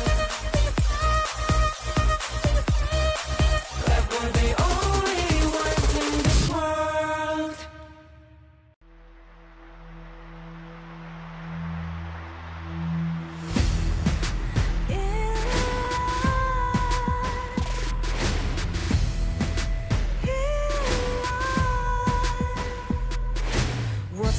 life without its worth, compromising with what hurts inside. When you let fear decide your fate, you don't choose which path to take in life. In life, I'm finally letting go of everything that still holds me. I'm against all odds, but I won't give up, 'cause it's my time to shine. Standing in the spotlight, and no one let me down. Destiny is calling higher. I'm not afraid to fight for everything I love. Victory's on my side.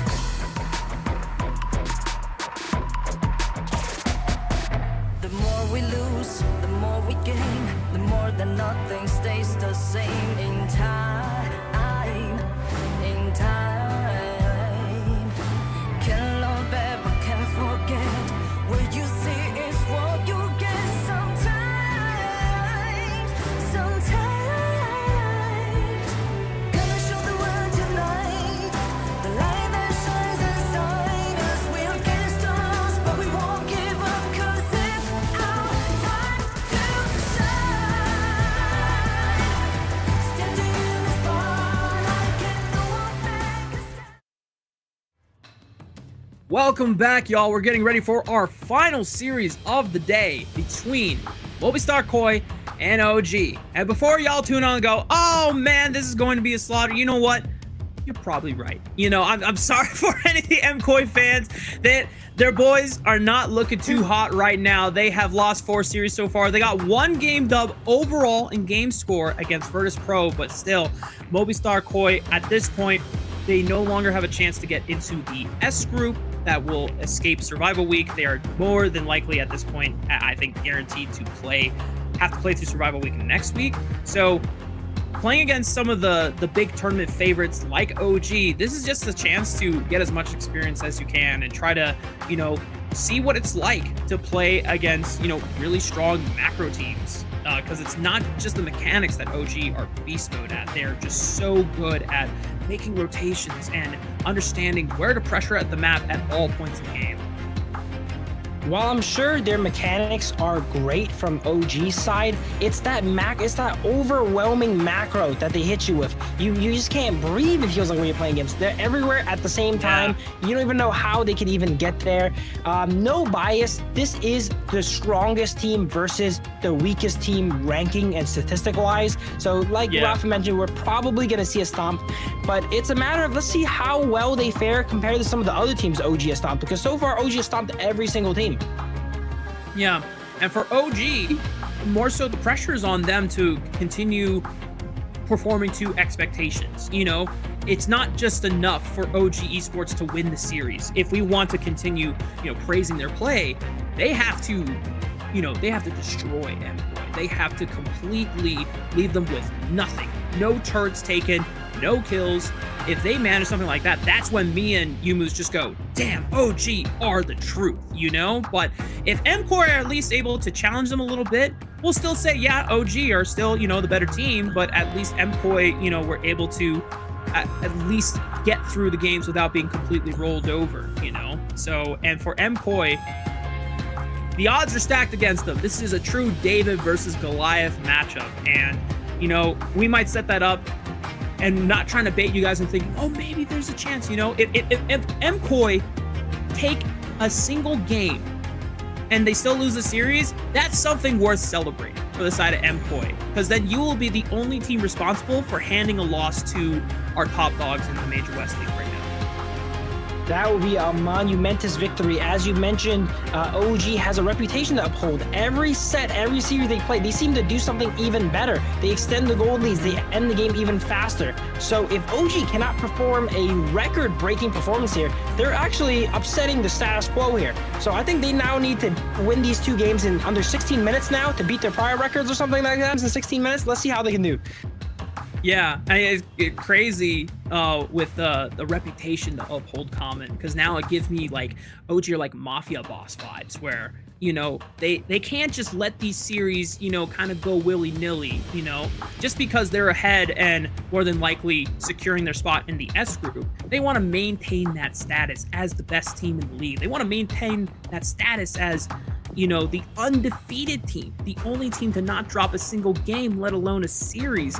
And if they can maintain that reputation, it goes further into just leveraging that credibility and that reputation for the rest of the tournament. And it just gives us higher stakes to look at when we get into not just playoffs, but also more than likely OG being the favorites to represent the Major West League at the International later this year. Yeah, I'm very excited to see how MCOY goes ahead and drafts this.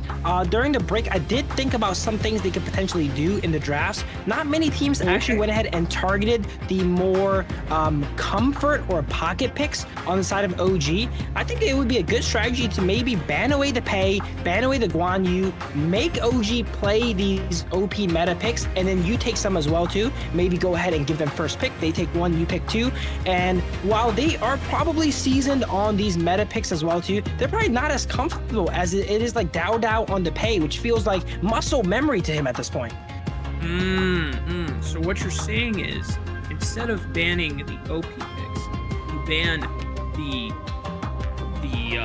pocket picks, and then you just, you know, hope for the trade that the power picks are going to be something that they're not as practiced on. All right.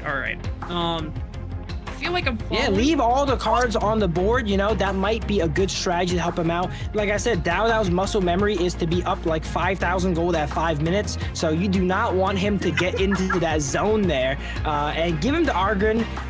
He's good on it too, we've seen him win on it, but he seems to be not as dominant. He doesn't choke you out as early in the game as he is in those pocket picks here. And maybe that'll give you enough time to mount your strategy, scale up, and take a good win over OG that no one has done yet.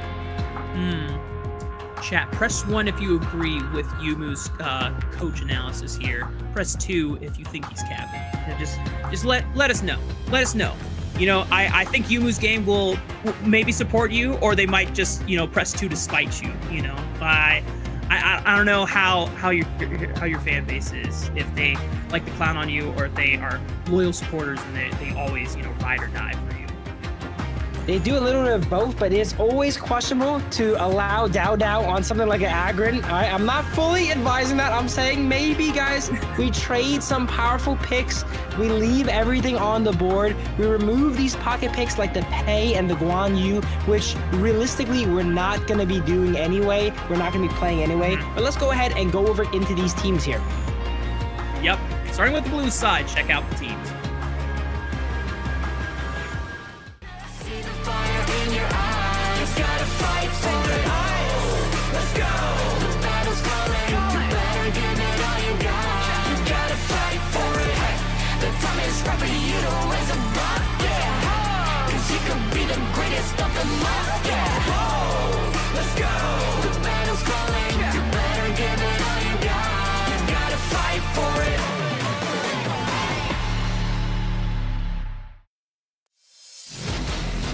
On the blue side for our series today, it is Movistar Koi, and they're still going with the recent role swamp roster that they started fielding as of day 2, with Muaji going from mid lane to the flash lane, Kentao coming from off the bench into the mid lane starter role, and then Goose going from the flash lane into the support role. And as we said before, Yumus, there are some good things about Movistar Koi. These are a lot of players who are new to the esports scene. This is their first time competing in a major esports league in general, and they have all achieved relatively high ranks on the ladder. In fact, I think you said Muaji is ranked 1 in the server so far, and they have the mechanics and they have the team fight intuition to play out these 5-man fights super well. Comes down to the map play, but of course their opponents on the red side take a chance to meet them. It's OG Esports.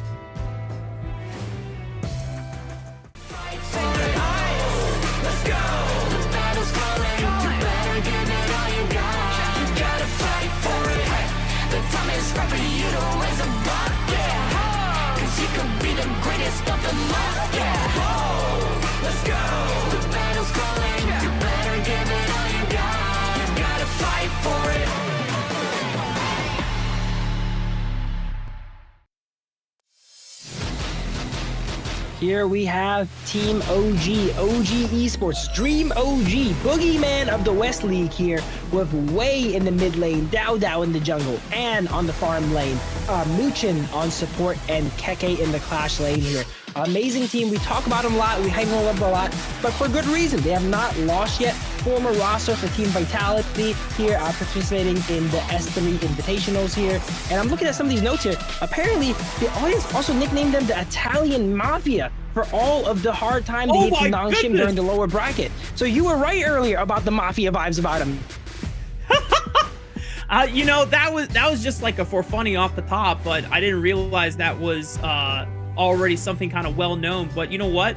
That fits. That's I like the vibe, and they are definitely the mob bosses of the league so far. They are the top dogs, the kings, undefeated in series score so far in this league, and they're going to continue more than likely that run as they extended their lead series score to 4-0 after their series against Globant earlier today.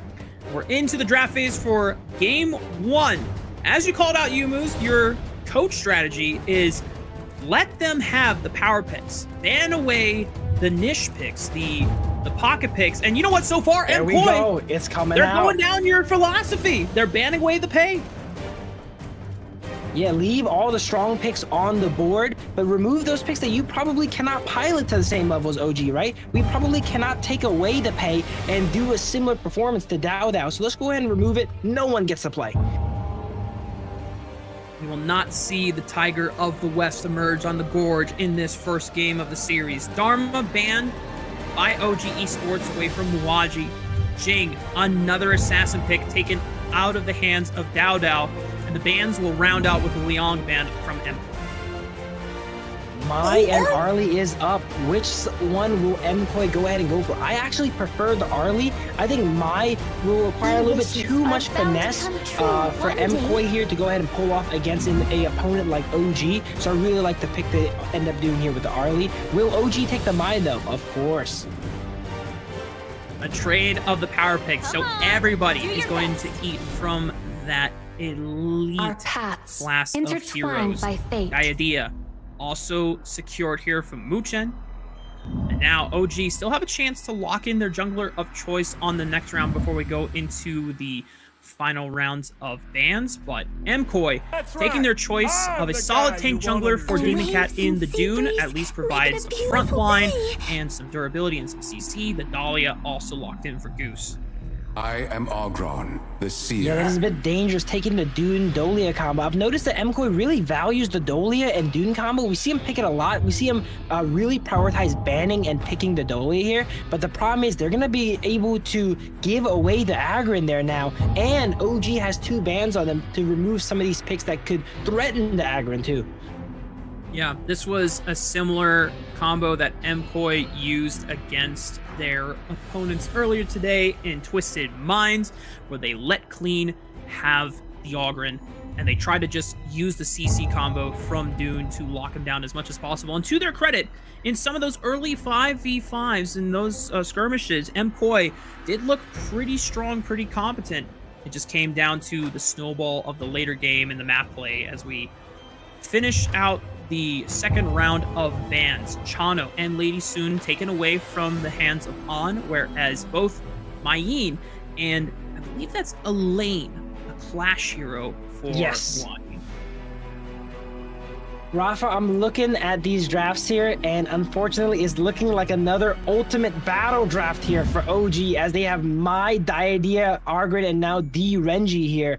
I think MKoi maybe has over-prioritized the Dolia Dune combo. I don't think it needs to be picked so early to the point where they would have to give up the Argrid here and Diadea, which is an amazing combo. D-Renja is going to give on a little bit of early priority in this lane, and always some, not necessarily reliable CC, but can at least look for some initiations with that ultimate in the Imperial Order. Ooh, MKoi thinking about their mid laner and clash laner of choice. Princess Frost, great control mage that can at least create space and give some extra farm over to any of the other carries on MKoi if you want to be low on econ.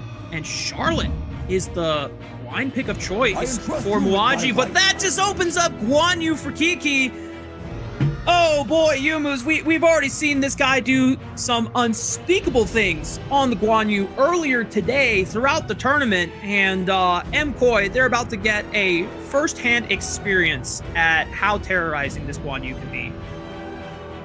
Yeah, Kiki's Guan Yu. I have a feeling they're going to put a lot of resources into that lane. Every team that's played against OG seems to try to get Kiki behind on the Guan Yu, but it never ends up working out. He stays under his tower, walks around, waits until the mid game, and somehow always finds a way into your back line. Yeah, it's just such a terrifying pick to have to go up against. As we see the compositions finally lined up and arranged. You already, voiced your concerns about some of the drafts decisions that were made by MKoi in some of the trades, but they did follow the philosophy of trading power picks here. It is the Ogren, something that Dao cannot be as aggressive on. He's still able to find those windows where he can go for the early invades, and if MKoi are not tracking it, he is still able to find that acceleration of extra gold through counter jungling. But where do you see MKoi trying to find those spikes, those strengths in the win conditions here?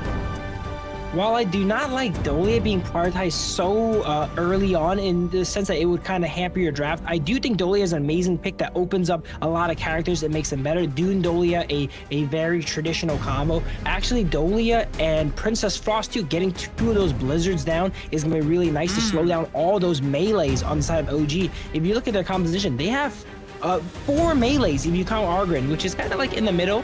So being able to sit down 2 blizzards, having all of them have to walk through that. D Renji is not historically a high range character too. He's usually mid range. So Princess Frost and their play here with Dolia is going to be very important to the outcome of this game. Yeah, solid adaptation from MKoi and being able to at least take advantage of a relatively short-range composition from the side of OG Esports. We'll see how well they can execute, because when you're going against OG Esports, you might as well just throw out typical matchups and win conditions out the window. And it just seems like MKoi already feeling the brunt of the pressure. A little bit of an early trap from OG Esports, chunking out Goose's health bar as we load up onto the Gorge for the first game of the series. The idea, one of the strongest roamers or supporters here, and you can see it there, is because that impressive early game, level 1 and 2, Didea is probably one of the strongest characters, stronger than most carries, junglers for sure, being able to latch on and CC you there and apply all that pressure, so you can't even play the game. And already that pressure granted by Muchen allows Dao to safely walk in level 1, not even needing the first skill, takes the second skill instead, just to help finish off the red buff faster with the power of Smite. And then once he gets that second skill, you saw Demon Cat try to run on over from his top quadrant to contest Dao, but once he's in that seer state, he can just pop the execute, and if you don't have your Smite, then there's nothing you can do about it. Yeah, if you're not on time of stopping Argrin, he will go ahead and take your jungle and get out, and there's not much you can do about it. You really have to be there when it happens or stop him from coming into your jungle for you to be able to deny it, because if he's already on it, there's a good chance he can get out too. On Muchen maintaining the pressure 2v1 against Kentao in the bottom side, whereas they've actually shifted Arlie and Dahlia into the mid lane to at least force that early wave in. Now they're going to look for a fast collapse, see if they can make it possible. No level 4s, no ultimates available for the side of MKoi here, whereas level 4 is available for On. Throws out the Imperial Order, stuns up Kentao. Here comes a collapse from Goose, but is it enough? I don't think so. MKoi are really trying their luck here, but they just get finger checked here with the mechanics. OG Esports coming out with first blood. Luli taking the Parasol back, almost outplayed Wen there, but it was just not enough as he gets the skill 1, barely enough damage to take him out there. We might see one of these games where the Mai gets a lot of kills this game here as Wen dives under tower and takes out Kentao. Wen gives his life just to make sure that they can continue putting the pressure down onto MKoi as, nice secure by Dao, able to still execute it. I think, couldn't tell if it was the Seer State or the Smite coming down to get the red buff and stolen away from Demon Cat, but while the rest of OG is creating pressure, Dao is just farming up safely, getting all that gold into his pocket, and then finding these windows to counter jungle once again. And unfortunately for MKoi, because they have to deal with the pressure on the bot lane, the pressure on the top lane, Demon Cat on this dude is not going to be able to fend off the Ogren by himself. He's got a lot of CC, but he needs the damage for the rest of his team to make those opportunities happen. Charlotte could be in trouble here, but Mugen goes in 1v2. Charlotte, one of his signature picks. We've seen a lot of highlights out of him to Charlotte, even though they have not gotten any wins on it. He's had impressive scores all throughout those games, winning 1v1s, 1v2s even here. So I'm interested to see how he passes Charlotte against the Guan Yu. Gonna try to do his best here. This was the blind pick of choice for Muwaji, trying to really rely on a little bit of a surprise pick, something that we haven't seen that much. Meanwhile, Wu Chen was in trouble. Rest of MKoi trying to put the pressure down. Massive knockup, barely sidestepped by the rest of OG Esports, just a little short from Demon Cat. I imagine if that knockup had landed, could have been a great opportunity for MKoi to get some kills back over on their side of the map. Meanwhile, because Demon Cat went to the bot side, Dao Dao continuing his shenanigans of just yoinking camps away on the Ogren. An interesting adaptation here I'd like to talk about is Kentao actually goes for the penetration boots. We've seen a lot of Princess Frost's mid go for the boots of deafness to roam around the map, but Kentao valuing that damage of the penetration boots to help out maybe the Dune, you know, as a little bit tankier, can set up Kentao, and he doesn't need as much mobility, he finds. Yeah, you can just sense the pressure that MKoi feels. They need that extra bit of burst. They need the extra bit of damage to finish off some of these more durable members from the side of OG, since it is becoming very close in a lot of these skirmishes here. As MKoi, thanks to the pressure that they have continuously leveraged on the bottom side of the map, that's the first turret of the game going down in favor of OG. And while it's hard to notice, 5 minutes has elapsed and OG has built a 2,000 to, yeah, about a 2,000 gold lead with not much kills. It shows how good they're at controlling the map and getting the farm. And there's some kills there. RÜYA are not the only team familiar with setting up traps. OG, spring one on the bottom lane of MKoi. And then you just completely snowball it into another tower being successfully taken off the board. Gold lead extended to 4,000. Wow, just like that, in a snap of a finger here, OG goes in and gets 2,000 gold. I was just about to say that they've gotten this gold lead without getting much kills, and then now they get a bunch of kills. They're continuing to leverage the pressure even further. Now that they have full, unlimited access into this bottom jungle through the bottom side of the map, whenever the waves are pushed in, it's just not safe for MKoi to check this quadrant at all. And OG are just pretty much dancing around MKOI's battle lines. The only place that they can reliably stay under for safety is this mid lane tier 1, but that is the next objective of focus here for OG. Dao Dao has gone ahead and elapsed the early game weakness that is the Argrin here. Keke still has towers in his lane. I would like to see OG try and take out some of those towers and open up the map so we can see Keke roam around. He's kind of stuck top lane fighting the Charlotte, which is not the most useful thing for Guan Yu. But now you see towers going down, they're grouping up, and now this unlocks Keke's roaming abilities to go through the map and provide some pressure on the Guan Yu. Ask and you shall receive. Yumu's OG do exactly that. Tier 1 opened up in the Clash lane. Movistar Koi trying to overload 4 members in the mid lane so they can at least fight for some pressure and some space. Still at least a minute before this Tyrant comes back online. Overlord has not been taken by either team yet, and OG are just continuously relentless. As they found a pick onto Goose, and he's got no room left to go. Kentao forced to flash away as well. Unfortunately, for the sake of his comrade, was not able to save his support. MKoi here, one of the things we mentioned in the prior set is they tend to over-rotate and defend objectives here. As you mentioned, there's 3 people mid. They're overloading mid for that mid tower. And since there's so many people there, it easily lets OG go ahead and take that Clash lane tower. Here's the power of Kiki's Guan Yu already using the ultimate to catch out Luli on the Arlie. Yeah, that can be a slippery hero, but if you've got no room to go and the Parasols are still limited in range, then OG Esports, super easy for them to collapse and pounce. MKoi is continuously losing pressure and areas of space minute after minute as we're heading into the 8th minute of the game. now the only secure chip that's in the mid lane, and OG are just driving it relentlessly without a drop one on a win. But now they're continuing the pressure under the tower. The execute from Dowdow in the seer state finishes off Demon Cat. MKoi now down to 3 members while OG still rocking with 4. This is just brutal. OG just diving them behind their towers now here. Wen getting a little bit too deep, a little bit overzealous. We've noticed that this game on the Mai, he prefers to just open up the team fights and start it. Even if that means him going down, he knows he sets up his team for victory there as Dowdow cleans up with the Argon. Yeah.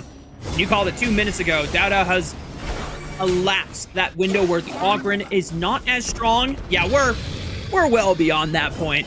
Dowdow is now very oppressive on the Ogren, super tanky, and yet can still pack in the executes when he is in that seer state, which is what makes him so damn strong. He's 3,000 gold individually up on Demon Cat. Yeah, this is really rough. The economy on the side of MKoi is not good. They're also building these utility items on all their characters too. So Princess Frost, while she has the penetration boots, she's forced to build anti-heal first item. That's not going to be enough firepower to cut down all these high base stat, high level bruisers on the side of OG.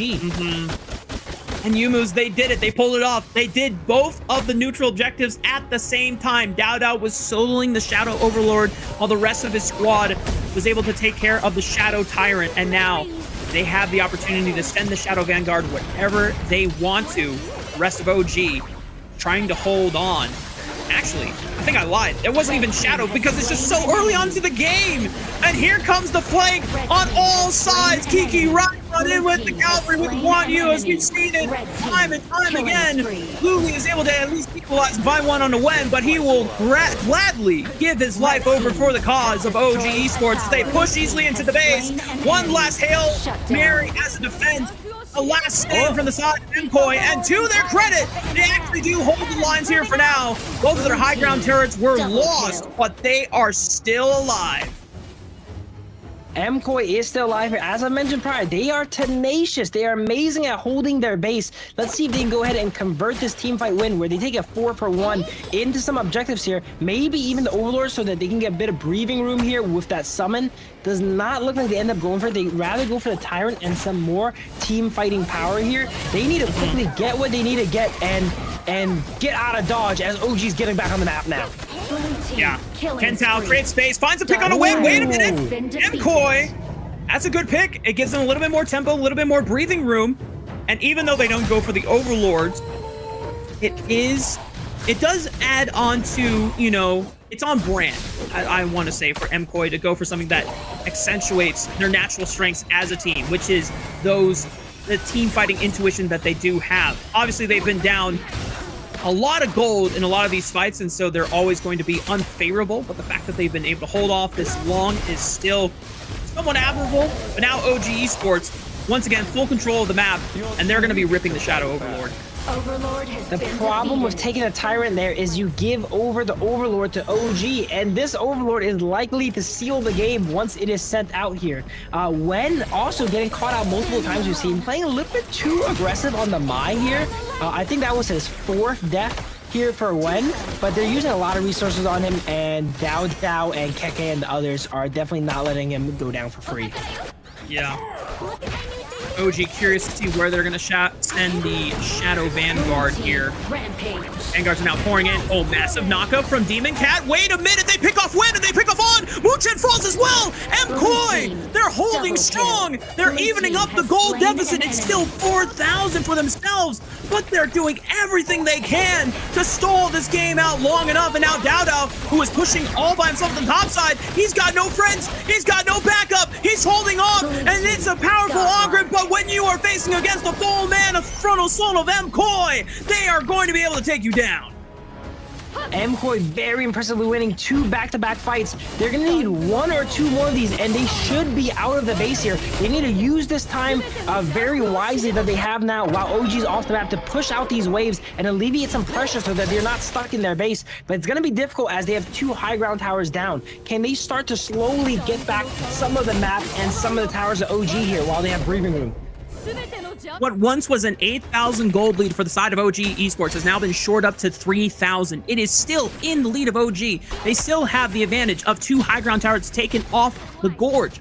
But MKOI are now making it more favorable to take these fights, to take these even number fights, but they still have to be cautious about how much attention they leave on this bottom side where Kiki could easily just go for a backdoor. Rafa, is this the closest game we've seen from the #1 ranking team and the lowest standing team currently? A 13-minute game with OG it has never been done before until now. Yeah, the minions in the base. tell. The minions in the base. Okay, I mean, Muaji is dedicated to holding the line at the crystal, just making sure that they don't lose to a minion base race. But OG, I'm hesitant to say whether it's MKOI, catching them by surprise, or if OG are playing a little too complacent against their opponents. Maybe going into the series, we know that they are 4-0 in series score. MKOI are 0-4 in series score. We expected OG to dominantly take this game, and for the first 8 minutes, it seemed like it was just going to be, a wash. OG were ready to roll down, but ever since that one base defense, MKOI have been finding windows to shore up the deficit to find their way back in this game. OG when on the Mai has been playing a little bit reckless, I might have to say. He's opening up these fights for his team, but they're not always succeeding, and sometimes he goes down before anything even happens, and that's giving Losing Ken Cow, and that could be the backbreaker for the side of MKOI. They trade it back onto Kiki's Guan Yu. Muachi's going crazy into the backline. Finds Muchen, gets traded out by Dao Dao, and now on the Ogren when he's got damage in his backline. Maybe he can sustain through. Demon Cat and Lu are not going to be long in this world, and it looked so good for MKOI. There was a ray of hope, but that ray of hope has been dashed away and snuffed out by the darkness. OG Esports continue to show why they're the best team as they're going to look to push it in for the first game victory. That fight looks so good for MKOI. They've been winning the last few fights. I thought they were going to win it again and break out of their base. Keke was dropped so low, but then the Argrin here getting all these executes, quadra kill at the end. There's so many threats on the side of OG. You can't kill one of them. They're like a Hydra. You got to cut off all the heads.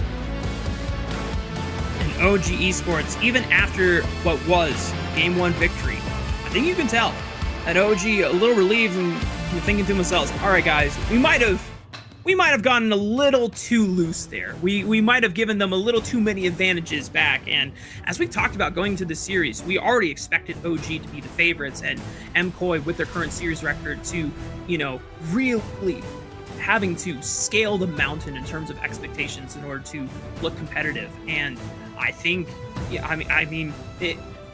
we don't know obviously for sure, but just looking at it from the sidelines, I think there's a chance that, there was some complacency. OG were probably thinking this was going to be a free win, and then once MKOI started turning up the heat, that's when they had to kind of lock things down and, and be a little more precise about the fights that they were taking. I've been saying it all day about MKOI. They're tenacious, man. All right? They have not gotten a win yet, but every single time they lose, it looks promising. They don't get stomped somehow. They do not get stomped, even against OG, where stronger teams, higher standing teams, they get absolutely stomped. 9, 10-minute games, 8-minute game even from OG. They held up for 13 minutes, and it looks really close. At the end, you couldn't really tell who was going to win that fight. And if MKOI won it, it was going to be their 3rd team wipe in a row against OG. I do think you are correct with the complacency there when getting a little bit over aggressive here, diving into fights, kind of playing it for fun a little bit here, but a 3-5-10 KD as you can see here on the Mai. But at the end of the day, it was Dao Dao and the Argrin that cleaned everything up as they expended all those resources on Wen, on Keke. He was the contingency clan in the back, getting that quadra kill, shutting everyone down.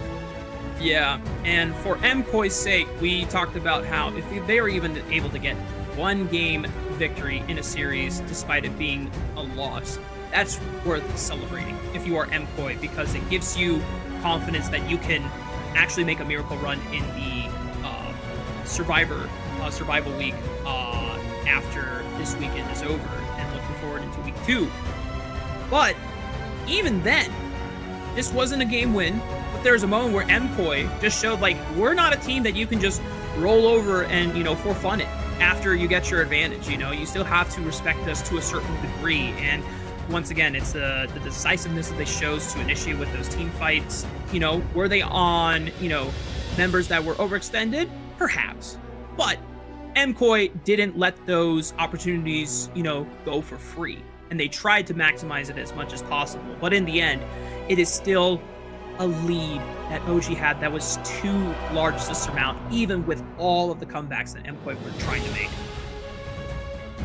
Yeah, we see MKOI go ahead and catch up there on the graph a few times, almost getting out of the hole near the end here before they ended up going back in there. Luli actually having the most gold in the game, 13,000 gold, more than everyone on the winning side of the team OG here. And I also want to shout out Mooch in there, 94% kill participation there, helping out in every kill except one, and a lot of kills went down on the side of OG, really enabling his team to get all those kills, making sure he showed up to every single fight with the idea, showing why that pick is so priority in the support and roam position. Yeah. Well, it was a battle to the end for both teams, but in the end, MVP is actually going to go to on the D Renji, who, if we remember in the early game, a lot of the advantages that were created for OG was thanks to this pick in the bot lane, creating a lot of advantages and volatility that the rest of his team was able to capitalize on, because Dao, his game as the Ogren is, I just want to farm. I just want to steal some camps. I got to scale on up. I don't really want to be involved in these early fights. So if you guys can create all the pressure for me, that would be great. And On is able to do it tenfold alongside the rest of his team. The Renji's traditionally a utility pick, but On is able to turn it into a damage cannon here, doing a lot of damage on it, and they pick it in the draft to, you know, dissuade the enemy team from going these tanky characters like Boon, because they want the impact from Keke and Mai to be able to shut down these squishy characters. So being able to turn a more utility counter pick into a fully fledged carry is amazing. Yeah. As you can see, once Dao is able to join these fights comfortably and has enough items in his back pocket, then yeah, he can take over the rest of the game. And all that advantage is created. Although, you know, in some of the highlights you see the moments where MKOI, they saw that brief window where they could have won another fight that would have been their third back-to-back victorious wipe. And had that been the case, Shadow Overlord was coming up again, Shadow Tyrant was available. You still had to deal with the pressure of not having two high ground towers, but that helps you equalize that map pressure. And I think MKOI going into the second game, we're not sure what the strategy is going to be like. We're not sure what the talks are going to be between the players and the coach, but I imagine there should be some confidence saying like, hey, like we didn't get completely rolled by this OG roster. And if we're able to find windows where we can prioritize a little bit more map pressure, we don't experience this same deficit where, you know, the two high ground turrets are gone and you're fighting up against the mountain to try and come back into the game. But of course, we're going to find out how that unfolds right after this break when we get ready for game 2 of the series.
my way, on my way.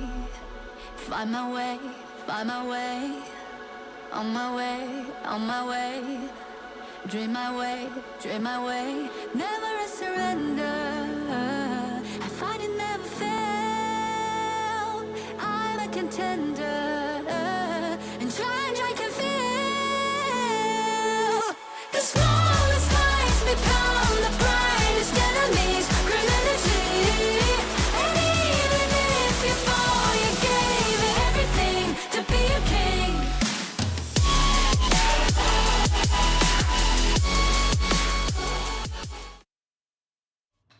Welcome back, ladies and gentlemen. We're getting ready for game numero dos between Movistar Koi and OG Esports. Off of the first game, you might think if you're just tuning in now and looking at the series score, you're like, yep, OG 1-0 as expected. Well, if you go back and watch the game, you're going to see some surprising things after the 8-minute mark where OG Esports, you know, maybe they're having a little bit of too much fun, but Movistar Koi was finding moments where they buckled down and they went for decisive team fights and picks, and were actually able to shore up a lot of the goal deficit. Unfortunately for them, it was just too big of a goal deficit to scale.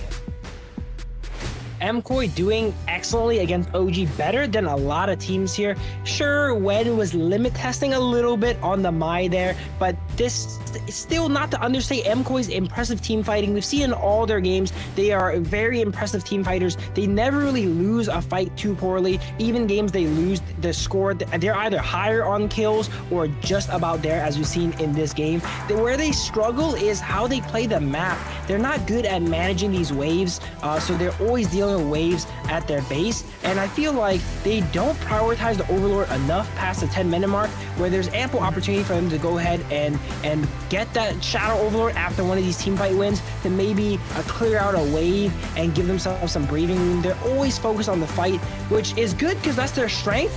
And if they can find a composition that can force these fights a lot, it's nice, but it ends up getting them trapped in base every single game, it feels like. Yeah, and something that you have said a couple times on our broadcast today in previous series, sure, you can get kills, but kills doesn't get you gold. Kills gives you the opportunity to get objectives, and that's where the real gold is, whether it's stealing camps away after finding a good skirmish, or you get a massive team wipe, and then you're able to snowball that into a lot of turrets being taken off the back of it. But if you've lost your 2 high ground towers and you're trapped in your base having to clear minion waves, then yeah, even after a massive team wipe like that, and if you don't have anything helping you in terms of map pressure, like with something like the Overlord buff later on after the 10-minute mark, yeah, it is so difficult. It is so difficult to reliably, feel like you have a chance to make your way back into the game as, a substitution. So, as we said before, Goose was originally the Clash laner, went to support, while Kentao moved from the bench to the mid lane, and Mwaji went from mid lane to Clash lane. Goose is now out, and they're putting Sin, the starting support, back in the lineup. MKoi has the most roster swap substitution strats of the league so far, swapping Mwaji into the Clash lane here, Goose into support, and now it looks like bringing their sub back into here. Maybe this could be the shakeup they need, but honestly, I felt last game they did a really good job, better than a lot of teams. They just need to go ahead and build on some of their weaknesses and shore them up, because their strengths are very pronounced. Yeah. We're into the draft phase for the second game of the series. The way that OG has been successfully closing out these previous matches, it could just be our last game of the broadcast today. But the way that MKoi were able to almost come back in the first game, maybe there's a chance. It's a very slim percentage, mind you, but already we're seeing some hopeful ways that MKoi have been able to at least navigate against what seems to be the best team in the Major West League. Mai, as you called out, Diadia also sniped away, which is Sin's favorite support of choice. The Arlia and the Dharma exchanged by MKoi. Stealthy sword will shatter. Yeah, Koi always gives us hope and hopefully they get something on the board here. If they do, it will be so impressive against OG. While it is only one win, it is probably going to be the most impressive win here in the day, if not the week now here, as we see long game picked up by the side of OG. They did some intelligent bans here on the side of OG, removing the Mai and Diadea, which they've already used, and if they can't go ahead and use it, they don't want MKOI side to use it either. Right. Well, the Ogryn is being thought about, at least for the side of MKOI, but I'm telling you, if that Ogryn is locked in, I know exactly what Dao is going to go for. Yep, he's already hovering it. The Tiger of the West, looking to make its appearance once again on the Gorge, and they're going to pair it up with some even more early power in the side of Byron for Keke in the Clash lane. That two-piece core there is so devastating. Dao on the Pei and Keke on the Byron, completely being able to control the top side of the map, using all the early game power of those characters to invade and steal the enemy jungle. We have not seen another team in the West League use those picks to this power level before, with this much aggression and using all the power of those characters to go ahead and win 2v2, 2v3 fights we've seen here, whereas MKOI takes a more traditional composition. I have a bad feeling about this game, Rafa, about what's going to happen to MKOI.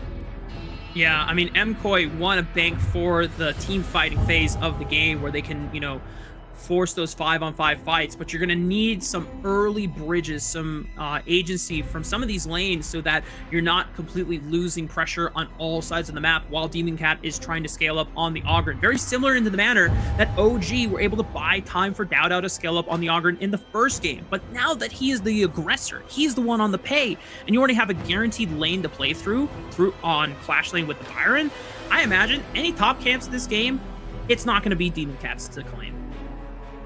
Yeah, this is going to be really rough for Ogryn. Let's see if he can go ahead and find some weird invades early game, maybe throw off Pei, you know, and steal some farm from, you know, underneath him. Not really fighting for it. You don't want to fight the Pei for farm, but maybe if he goes into your top side, you can find a way into his bot side and kind of do that sort of trade. OG's definitely not going to make it easy, though, as they are seasoned veterans when it comes to invading and protecting their own jungle.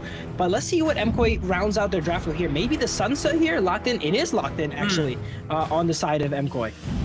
All right, well, Muaji is going to do his best to roll in with that boat, making those fast collapses and rotations possible faster than almost any other hero, unless you're something like Lu Bong, who can teleport at a moment's notice, or if you have something like the Da Qiao, who can whirlpool you in from all sides of the map.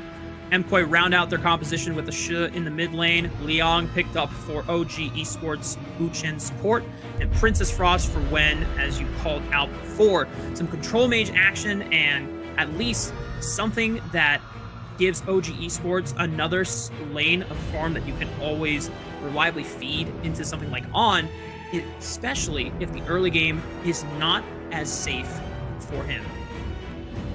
I think this is probably OG's favorite composition there. The Byron, the Pei in the top side of the map, and the Liang Princess Frost to move around and catch people with those double ultimates here. This is their comfort picks, Rafa. I have a really high hopes for MKOI because of these great team fights, but this might be a really hard bout for them here coming up.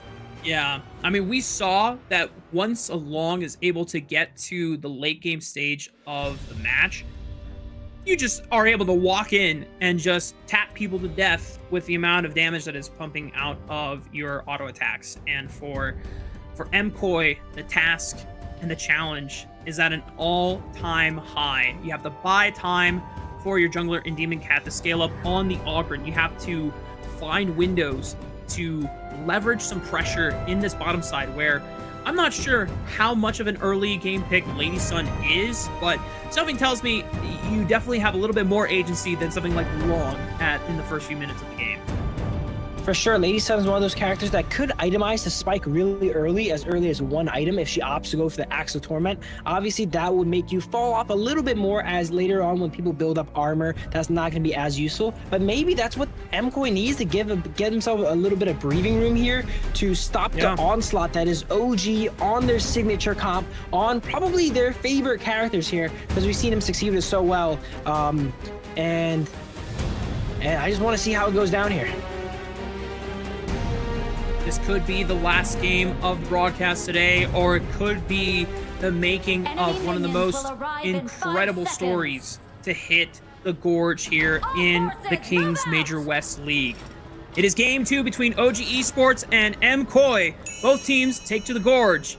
And right now, you're already seeing Dao setting up for an aggressive position in that line brush. Gonna get a jump on the Demon Cap, but because he is collapsing with multiple members from his side, he's at least safe enough. They're gonna actually play for a mid-wave push and more than likely go for a bottom lane invade. Here we go. That is the trade I'm talking about, Demon Cat. If he can just go ahead and not fight the pay for the farm and go, you know, trade away some of his camps, maybe that's a good way for them to maneuver around the early game and get around the pay, as pay is forced to come back to his red side here and secure his camps before it gets taken away. Good snipe by Sin on the secure. Able to yoink one of the camps away. Meanwhile, Luli on the Lady Sun, trying to contest for this Phoenix at the moment, but now it's a 2v1 as Muchen comes on over in the nick of time to ensure that On is able to secure another camp for himself. Meanwhile, back on the top side, Demon Cat has already cleared his blue buff, but feeling the pressure of potential invades from Dao, forced to take his top side camps just to make sure that he can secure them before Dao finds a window. And for the most part, at least in the first 2 minutes of the game, MKOI have done a decent job of being able to hold back any invades possible by Dao. You saw the respect MKOI went ahead and gave to pay invade. The Shet was basically following around Agron in the jungle here to the point where he's not even level 4 yet, just to ensure that he would not be caught out without them helping out. Now just thinking level 4 for Demon Cat, but Dao is so ahead of experience just because he hasn't had to share any of those resources. He's been able to get a lot of that for himself. Pressuring the top side alongside Keke, making sure that Muaji is not able to get the winning side of this matchup and leveraging the pressure that Keke has on Byron. But still, so far, if MKOI are able to continue a game like this where it is just evenly traded, they're slightly ahead in terms of gold. This is so far a winning state as the misses by Muaji. Keke sidesteps in and the flashes come out from both Clash laners. That was close. That was an intense 1v1 that easily could have went either way on both sides. But I like this strategy that MKOI is developing, giving Demon Cat his personal bodyguard in Ken Tower, following him throughout the jungle, making sure he's never caught out in a 1v1 against the pay, which is exactly what the pay wants. Sure, he is down in experience, but the gold lead here is actually on the MKOI side at 3 minutes. I don't think we've ever seen this before. Yeah, but here's a trap. Liang, Muchen with the ultimate, stuns up Sin, immediate numbers advantage. They trade one back on the web, but here comes Dao, and there's the takedown and the execute in the Tiger form as Dao ensures why MKOI have to respect his pay. There we go. This might be the inch Dao needs to go ahead and maneuver into MKOI's jungle. As members of MKOI's side have fallen here, they're not able to protect it as well as when they're all up. And this is the start. This seems to be the start here for OG. Now, the gold lead is still fairly small for the side of OG Esports. It is winning. This is how it seems to always start new moves. We always see OG Esports, even some of the most competitive games where some of the teams decided to take some early agency and try to fight fire with OG in the first few minutes of the game. It seems even, and then suddenly OG will find that window. MKOI doing at least a decent job of stalling out for now, still maintaining gold for the side of Demon Cat's Ogryn. They're all grouping up for this first Tyrant of the game, and it doesn't seem like there's a response from OG. While very surprised to see OG give this over. If they give this over here, as the Tyrant is looking like he's going to go over to the side of MKOI here. MKOI has a pretty solid early game. We see the ship come out from the sunset here. Doesn't really do much, as it seems like they didn't end up meeting him. He was probably ready to ride down if OG responded, but as you mentioned, they end up giving it away there. MKOI just ready to commit the collapse if OG were wanting to take a fight there. Just doing everything they can to play through Demon Cat to make sure that this Ogryn is getting online. Dao looking for another invade on the bot side, knowing that he had On and Muchen in his back pockets. Yoinks the camp away. Demon Cat continuing to farm up a storm on the top side now. And OG are still very limited in some of the windows that they're finding here against MKOI. You know, there was some early scrapping on that bottom side fight, but as you called out, it's still a very small deficit. MKOI might have found the secret sauce here to deal with the pay early game here, as this is, if he's not ahead, like I said, 5,000 gold at 5 minutes, he is behind, and right now he's even along the side of Demon Cat, and Demon Cat with the Argrin definitely scales a lot better. Okay, MKOI testing the limits here. Sin getting very close. Oh, still has a flash, but getting pressed by Moonton on the Liang, and the Princess Frost combo right on top. No way to escape it. No chance for a flash as Muaji might be in trouble now too. No flash available, cannot escape. Keke and Pei, or Doubtos Pei I should say, lays down the pain. That's traditional in OG fashion. When stuff happens, it happens everywhere at the same time. As we see a 1-for-1, wow, in the bot lane here. Liang versus Luli here on the Lady Sun. Very interesting. Yeah, I mean, it was a dive attempt, and Luli trying to establish some lane pressure and dominance, but because they die under the tower, no chance to at least go for some turret pressure. Meanwhile, on the top side, right after the pick on the Muaji, this is what we're talking about when it comes to map advantages for OG. We take a look back at the replay. Sure, gets the kill, still dies to the tower, not a way to extend the gold lead for themselves, whereas for OG, as soon as they get the pick on the Muaji, Demon Cat cannot stop that turret from falling, and now here comes the snowball moves. Tier 1 on the top side, Tier 1 on the bottom side, Overlord taking off the back as well.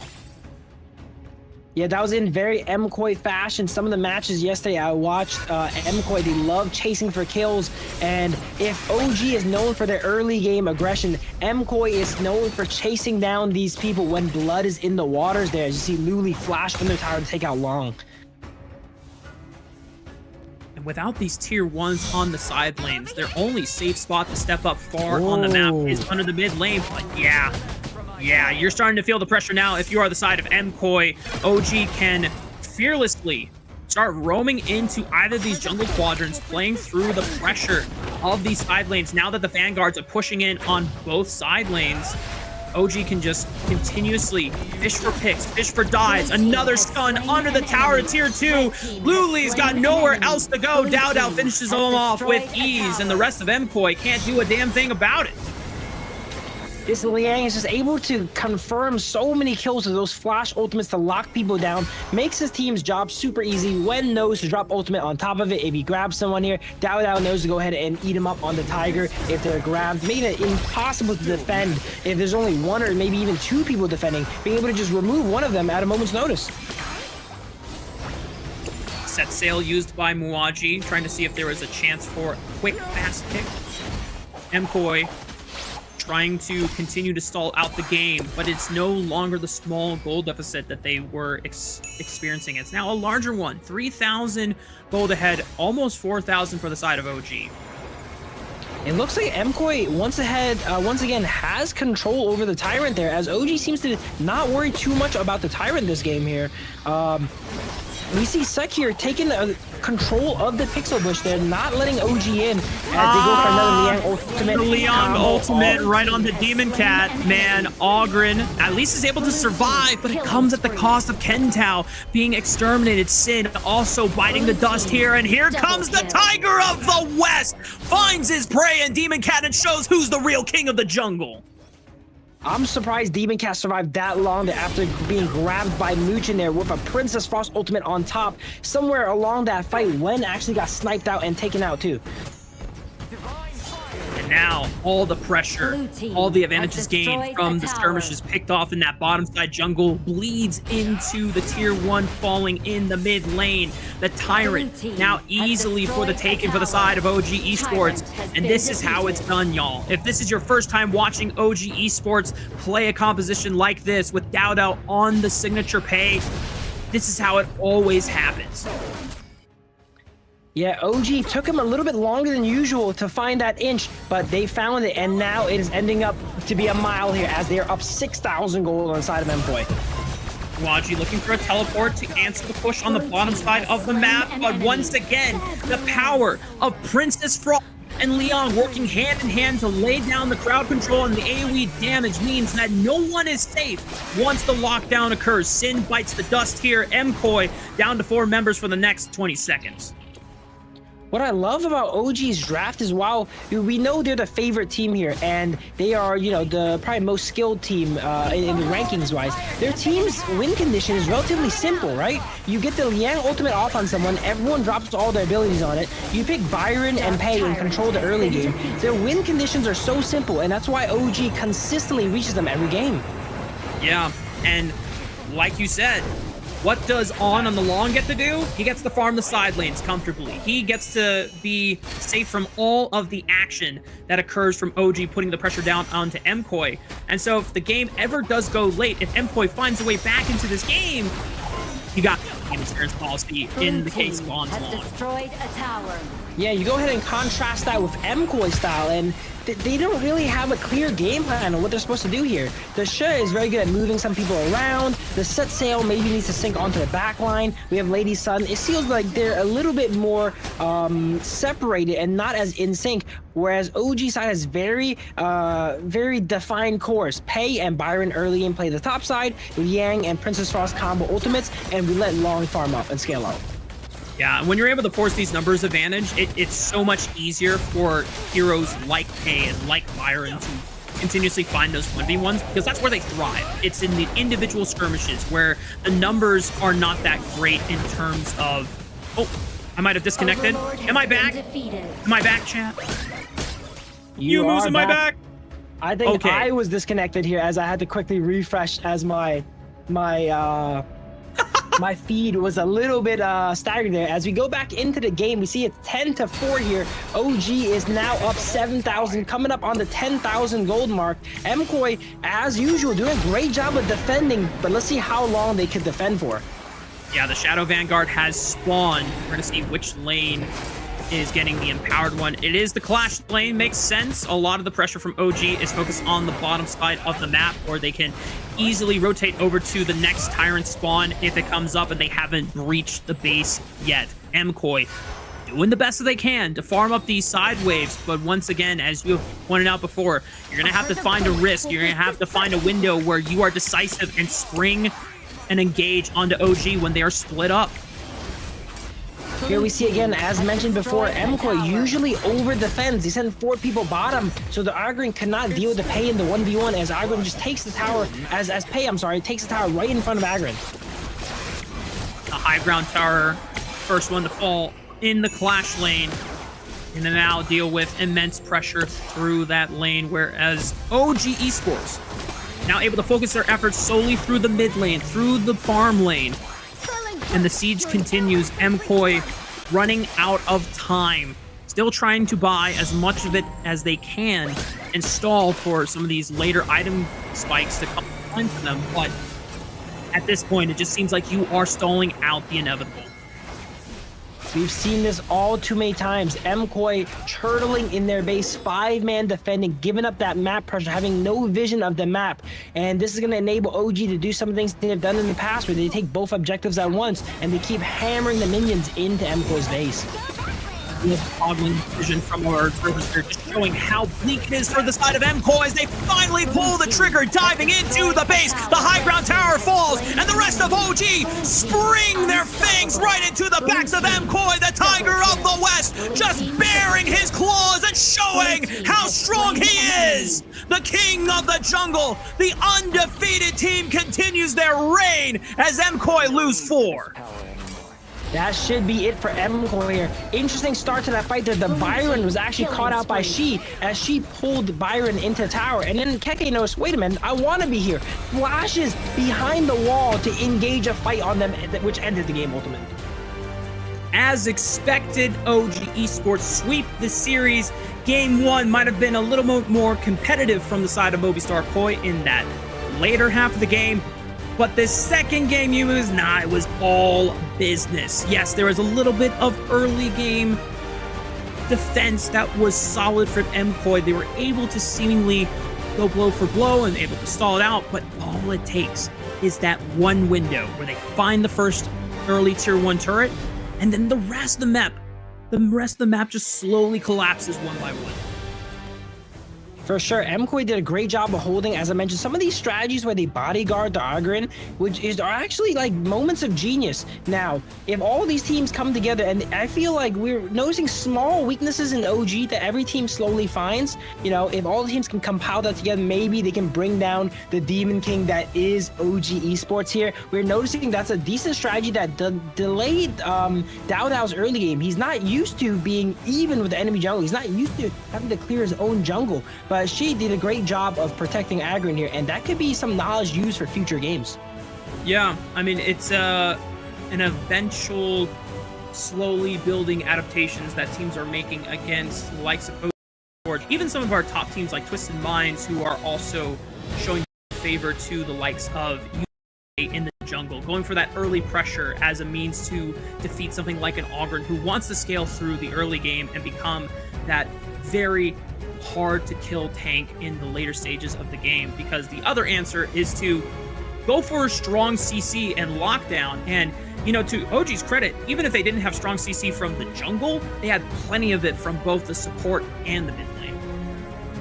Yeah, they really like rounding out their composition with the Liang and Princess Frost. We see them use that combo a lot. I mentioned this a little bit in the game, but OG's compositions, like even though they're one of the strongest teams, they have the simplest compositions. Keep it simple, stupid, right? Byron and the Pei, great early game duo, being able to apply pressure early and invade the enemy jungle. And Princess Frost and Liang comboing ultimates together. They keep it simple, and that's how their gameplay is so consistent, and they consistently win. Whereas if we see MKOI's composition, I don't really know what's the game plan. What is the win condition? Maybe we get a ship onto their back line, and then Sha gets a nice push off. It's too complex, and definitely against a team like OG, when you have a plan of all these moving pieces, it's not going to work out. At least in terms of the early map play of trying to defend the Ogren was a solid, you know, game plan that they could execute. But at some point, you're going to have to fight. And if you're, you know, the way that the team fights draw out are not as reliable to execute versus the likes of Liang flash ulting you, Princess Frost following up with her full damage rotation, then yeah, something might have to change. But at least we can see the works of, you know, creativity in the minds of MKOI. But for OG Esports, I mean, who else is going to get this MVP? You know, maybe, you know, Mu Chen, an honorable shout out for just committing his flash always to lock someone down alongside Wen's Princess Frost. But this is the Tiger of the West for a reason. DAO, undefeated on the Pei, making this hero a hero that we just do not see that often anymore compared to a lot of the power picks, looking like one of the best junglers in the game. Dealing 27% of his team's damage, ending the games early. Usually you don't see junglers doing 27% of their team's damage. It's the farm laner or mid laner, but he ends up doing all these numbers on the Pei. Yeah, it's always such a treat to see stellar Pei gameplay, because when you get to higher levels of international competition, it's so hard for Pei to actually reliably get those feats to be to feel meaningful, to feel useful in those stages of games where you're trying to force these early skirmishes, the early invades, the time when Pei is at his strongest point, because then usually what happens is you see Pei starting to split on the side lane. And yet DAO is still doing that, but because he's so strong, he knows that no one can 1v1 him in the side lane. They're going to have to bring two, they have to overload the threat. And then that opens up the rest of the map, and then OG Esports, just in similar fashion, every single series that we've seen them before, have just been able to dominate with ruthless map control. Pei is one of those characters that's on a timer. You know, he's like a reverse time bomb. As the game goes on, he gets weaker and weaker. That's why OG knows they need to end these games out quick. They draft these compositions to take advantage of the fact that Pei is so strong early, because they know once the game passes, let's say 15 minutes or so, the Pei is not as useful. When you get a fully blown team fight, he doesn't have much AoE. His damage is kind of shoddy, right? But while the game ends early and you're able to split up these fights and get these split pushes going, where he's soloing the Agron here while his team's causing a lot of havoc bottom, the Pei is an extremely strong pick. That's right. Well, ladies and gentlemen, that is the end of all 4 series of the day. It was a relatively quick show. We had 4 back-to-back 2-0s. We even thought our most competitive series between Virtus.pro and next RÜYA was going to go the full distance, but next RÜYA being able to collect that super quick game 2 finish off the back of back-to-back kills outside of Virtus.pro's base ensured that we're all going home early, and all the teams are going home early too. There are a couple of off-stream games that have been happening while we've been doing our broadcast live. I know that we had, I don't know if we got the results of the first series of the day, which was between Alo and next RÜYA, but when we get a chance to throw up the group standings for the end of the day, I think we'll get a chance to see what were some of the results from the off-stream series, as well as reminding everyone at home what were the results of the 4 series today. We'll likely go ahead and update the people on that tomorrow. If not, we could probably try and deduce it from the standings, as you mentioned here. 2 O's all across the board today, all right? Quick games. We're ending probably an hour earlier than yesterday here because OG is here for 2 of the games here. So some really quick matches here. But if you look at just the numbers, you're probably thinking this went according to script here, where all the favored teams win. But if you actually watch the games, you see MKOI put up a great fight against OG. They almost had some opportunities to take it here in game 1. Game 2, they had moments of brilliance here too, with some of the jungle defense strategies they're using here. All these games are actually really closer than I think we predicted. We probably predicted correctly in which side is going to win, but we didn't predict it to be as even as it was today. Yeah, for sure. And now we're getting the rankings for the group stage so far in this first week. OG lead the table with 5 wins in their total series score, undefeated in game score as well. Twisted Minds, 3 undefeated games in their series as well. Alo looks like they were, oh my goodness, wait. If I'm reading this right, I think they won. They won 1, lost 1, I think. So I have to remind myself, they won the series against Movistar Koi yesterday. Yeah, they beat MKOI, so they didn't 2-0 off stream here, as in both sets. I think they won 1 set, lost 1 set off stream, if I'm correct. That sounds like it. We'll have to confirm it and go back through. But you know what? One of the things that we talked about that is still up for grabs is that 3rd spot in the S group. We feel pretty confident that not only OG is pretty much locked in at this point with now 5 series wins, but Twisted Minds, even though they've only played 3 series so far, they feel pretty locked in if they get 1 more series win. Of course, tomorrow it is going to be our match of the week. It is Twisted Minds taking on OG, potentially an early preview of the finals for this Major West League. Based on how everything is playing out so far, there's always time for one of our dark horses, whether it's 9Z Globant, Alo, or hell, even next RÜYA, who are starting to show themselves to be able to outclass Virtus.pro to rise up through and make a run for it in the playoffs. But this is going to be a banger set of matches to close out our first week of Honor Kings Major West League. That match too is gonna be a match to watch. Italy versus Italy here. Unfortunately, I will not be casting it tomorrow, but I'll be watching alongside all the other fans, waiting to see who goes ahead and takes that one down. Next, RÜYA getting the crucial win earlier today, as I mentioned, is very important, as they're only 1 win shy of that 3rd place slot. So it's still anyone's game for 3rd place. 1st and 2nd, we know we're pretty much locked down. The game versus Twisted Minds and OG is probably just for bragging rights, who was the best team in Italy, right? But that 3rd place spot is going to be what everyone's going to be fighting for. Yeah, it all comes down to it all seems like OG at this point are pretty much locked in. They're definitely locked in for the S group, and maybe just locked in for maybe 1st seed, but who knows? Maybe Twisted Mind brings an upset. We'll find out tomorrow. But ladies and gentlemen, that is the end of our broadcast officially. We've had a blast casting all the 4 series for you today. Yumus, I'm going to miss you tomorrow on the broadcast. Hope you and the Yumus gang are, hyping this up for all of us in the chat tomorrow. And for the rest of y'all, same time tomorrow. We'll see you next time. Stay healthy, stay safe. We'll see you next time. I will be watching tomorrow. Good luck on the cast, Rafi. Shout out to all the people watching us. Make sure to go ahead and check out Rafa Cast at Rafa Cast here, and me at Yumus Live here on YouTube. We are very excited for this series. I will be watching, don't worry, and the gang will be there to support you as well too. But that's going to be it for today, guys. Thank you guys all for supporting the Major West League, and See you guys next time. Tune in tomorrow, same time. Ciao. Have a good night, everyone.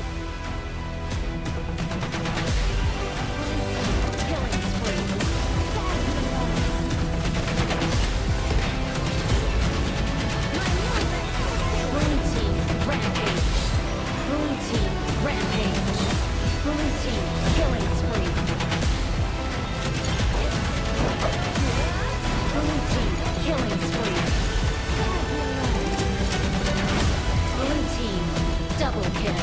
Blue team triple kill. Blue team quadruple. Red team has slain an enemy. Red team has slain. Blue team has slain an enemy. Blue team double kill. Red team killing spree. Red team has slain an enemy. Blue team has slain an enemy. Blue team rampage. Red team has slain an enemy. Red team triple kill. Red team has slain an enemy. Red team quadro kill. Blue team has destroyed a tower. Red team has slain an enemy. Blue team unstoppable. Blue team double kill. Blue team triple kill.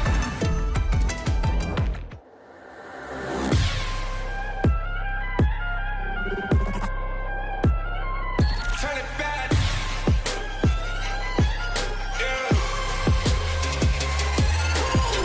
Gear out the weapon, getting ready, counting down. Pay attention to the challenge, tell me where you from. Gotta be tough, gotta be strong, gotta be savage like animal. Every time you tryna push me down. Look at me, I'll be lying down when I run, and I make a sign, I will catch you. Watch out, it's better feel, kind of mercy. Look at me, I'll be rising. Carry the season, you got a damn, gonna weapon. You never hesitate for another moment, but my bone is golden. I'm invincible, just let him know. I can show you all the glory I own. To the drunk, go find a way to the pad. It's time we go. Live from how can we go? It ain't a river turning back. Storm is coming, light up your cold. It's my kingdom, fire blowing up. We the kings, it's our honor showtime.